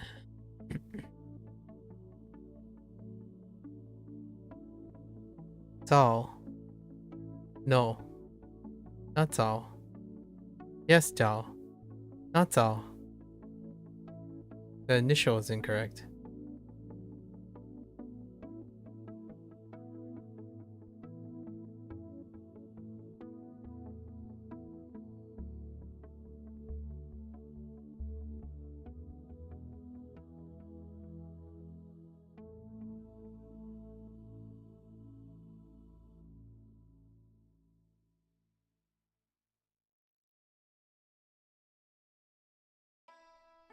The heck? Thread. Thread and summons. You connect the thread.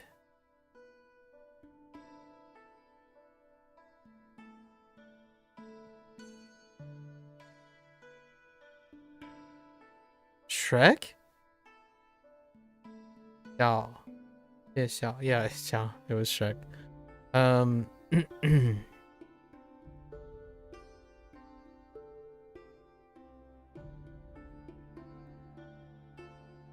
飞机。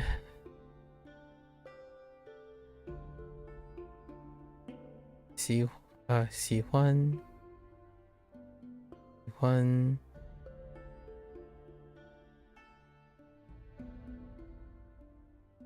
之后。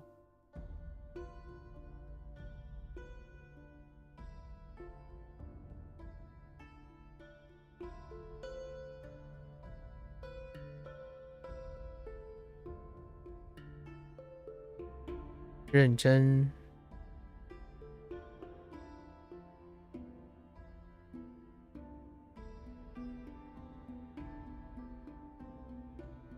说话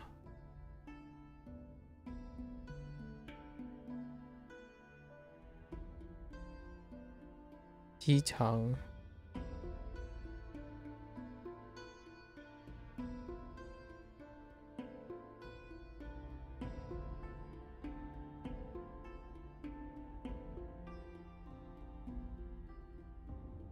欢快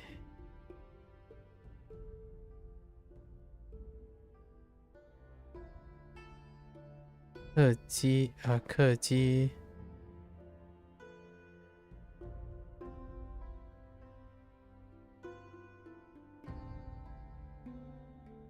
七块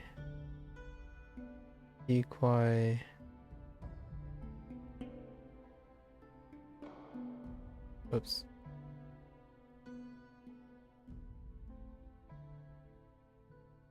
对话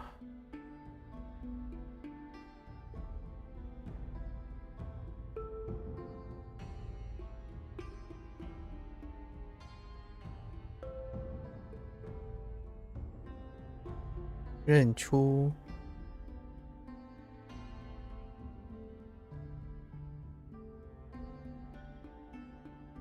机票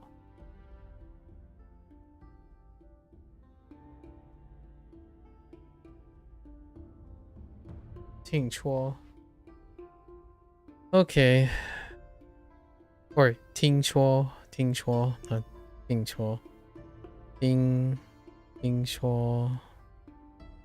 All right.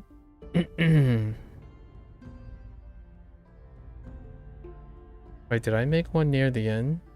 No. Okay. All right. Oh, it's not that bad. It was pretty okay today. Ugh. I misread. I'm a buffoon. Okay. Right. And I actually do that's a multi-gear did. Okay.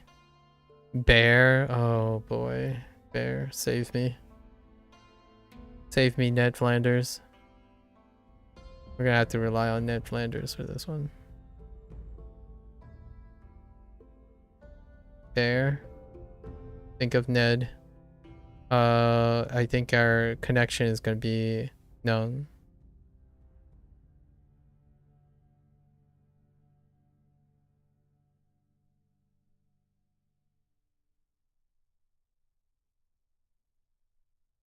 No.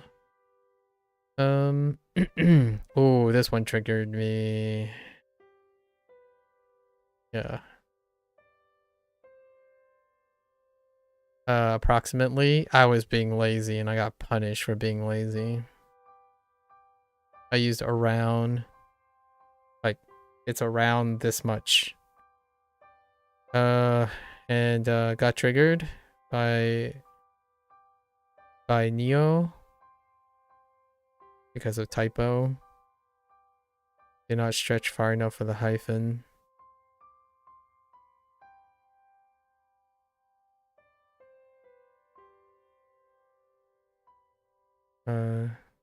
Dongwen.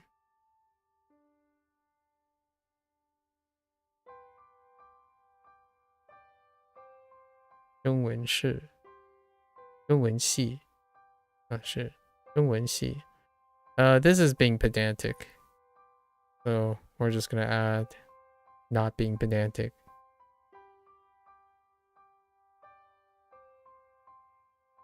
Okay, and then the classic 1-4 swap. I have a habit of when I think of 4, I type 1. My finger types 1 as opposed to 4. It's the most common 1-4 swap. Boom. Right. It means a lot of things, but I think reminding ourselves. All right. Oh, I totally forgot to do my. Oh, I totally missed that. What the heck? That's uncommon. All right, so let's do our things, right? Dracula Dracula, bathroom, temple. He's lifting like fake weights.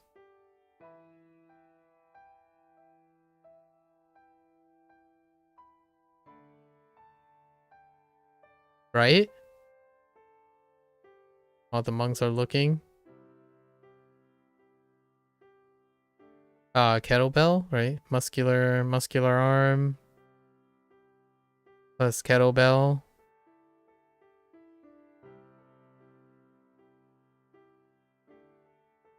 And then Dumbledore inside house. Dumbledore inside house.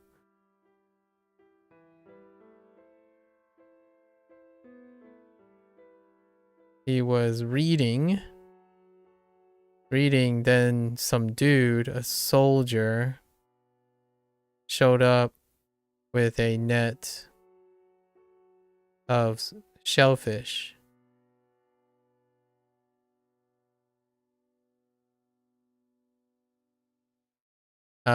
Entertained by Dumbledore's words, as Dumbledore read. Okay.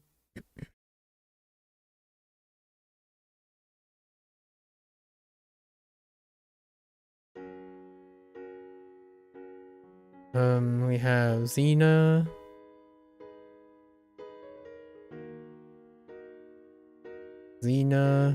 Bathroom. Electricity plant.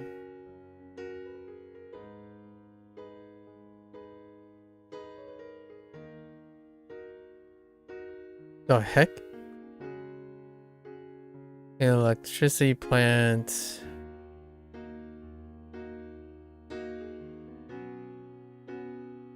With the body.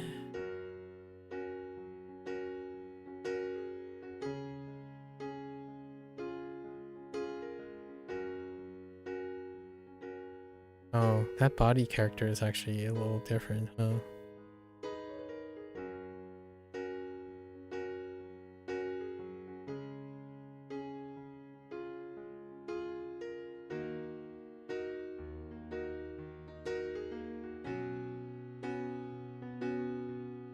What about a body?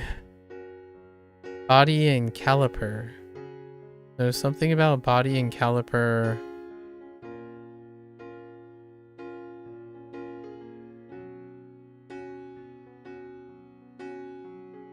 That deals with thanks. I have no idea. This is beyond me. This one kind of wet the bed. In the middle of the bathroom is a passed out body. Oh yeah, that's right.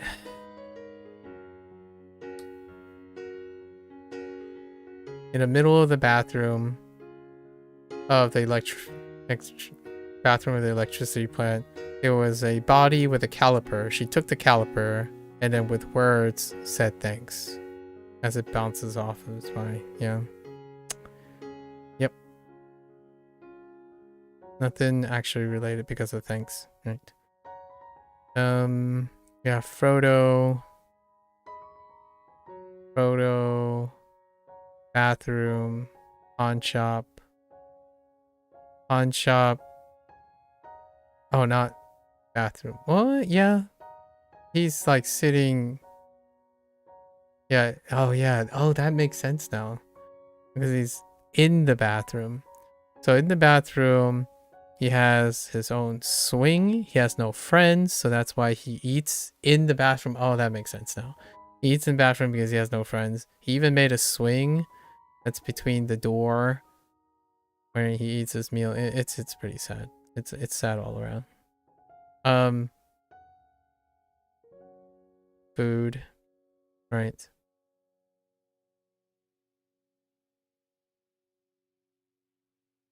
Somehow, how did copper? Oh, copper is related to food because everything might as well be copper under the umbrella, the copper umbrella. Oh, that one's a little bit of a rough patch too. And then we have Shrek, basement. Basement doesn't sound right. I think it's bathroom. Shrek, bathroom, barn.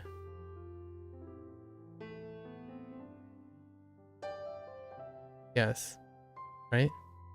Xiao. Oh boy. Hang on. Yeah. It didn't sound right. So he was in a bathroom, he connected the threads and a summon showed up. Congratulate him. To congratulate him for connecting the threads together. Right. I just wrote this backwards. Interesting. So threads.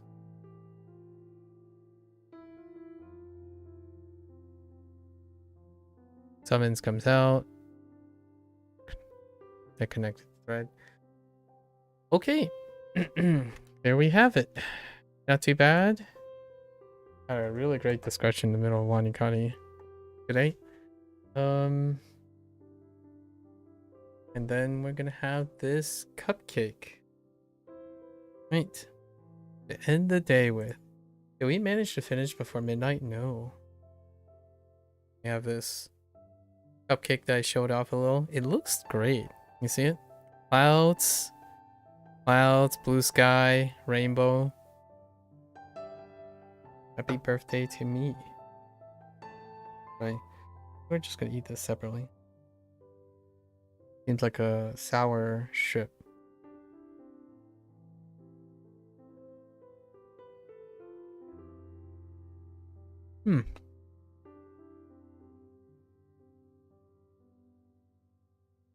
Likely sour and sweet.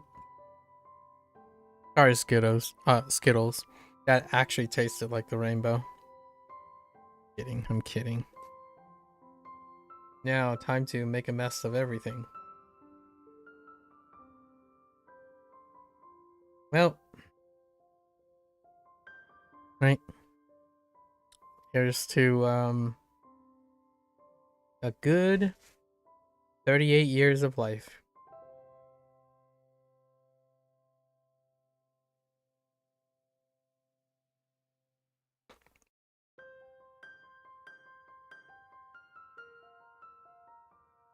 Well, if that doesn't spike the sugar, the blood sugar, I think, wow.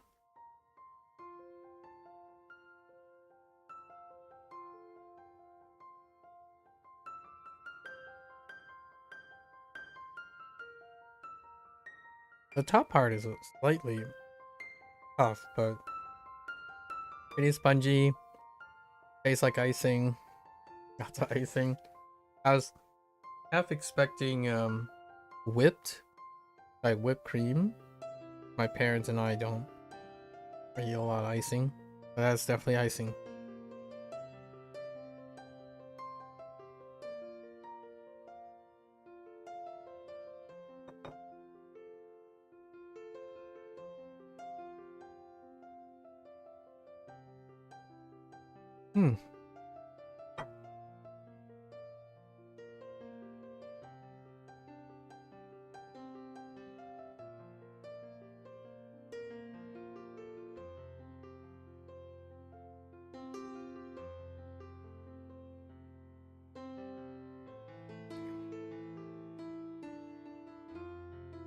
Very messy.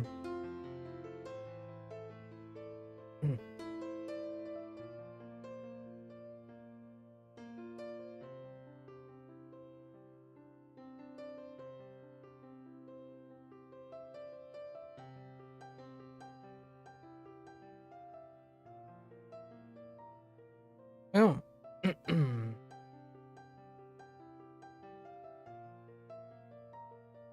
Spry, 38 years of age.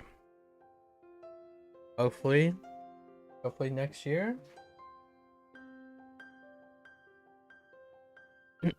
Hopefully next year around the same time. we'll have completed another Like a Dragon Yakuza game, right? Like a Dragon Yakuza game. Maybe interacting. We'll probably still have WaniKani and HanziHero around, right? Chance that they won't be the enders. And yeah, hopefully other people stay healthy as well. And I'll stay healthy enough to see a 39th birthday.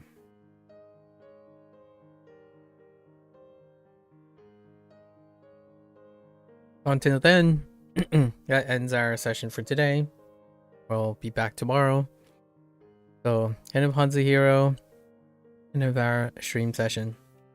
Gonna watch this later? 谢谢. Right? And to anyone who happens to coincidentally have a birthday, shared birthday, 生日快乐, right? 祝你生日快乐. And until then, I'll be back. This is as usual. Until then, 下次再聊吧. Right? 下次见. And take care, stay safe. I'll catch you guys on the next one. Bye bye.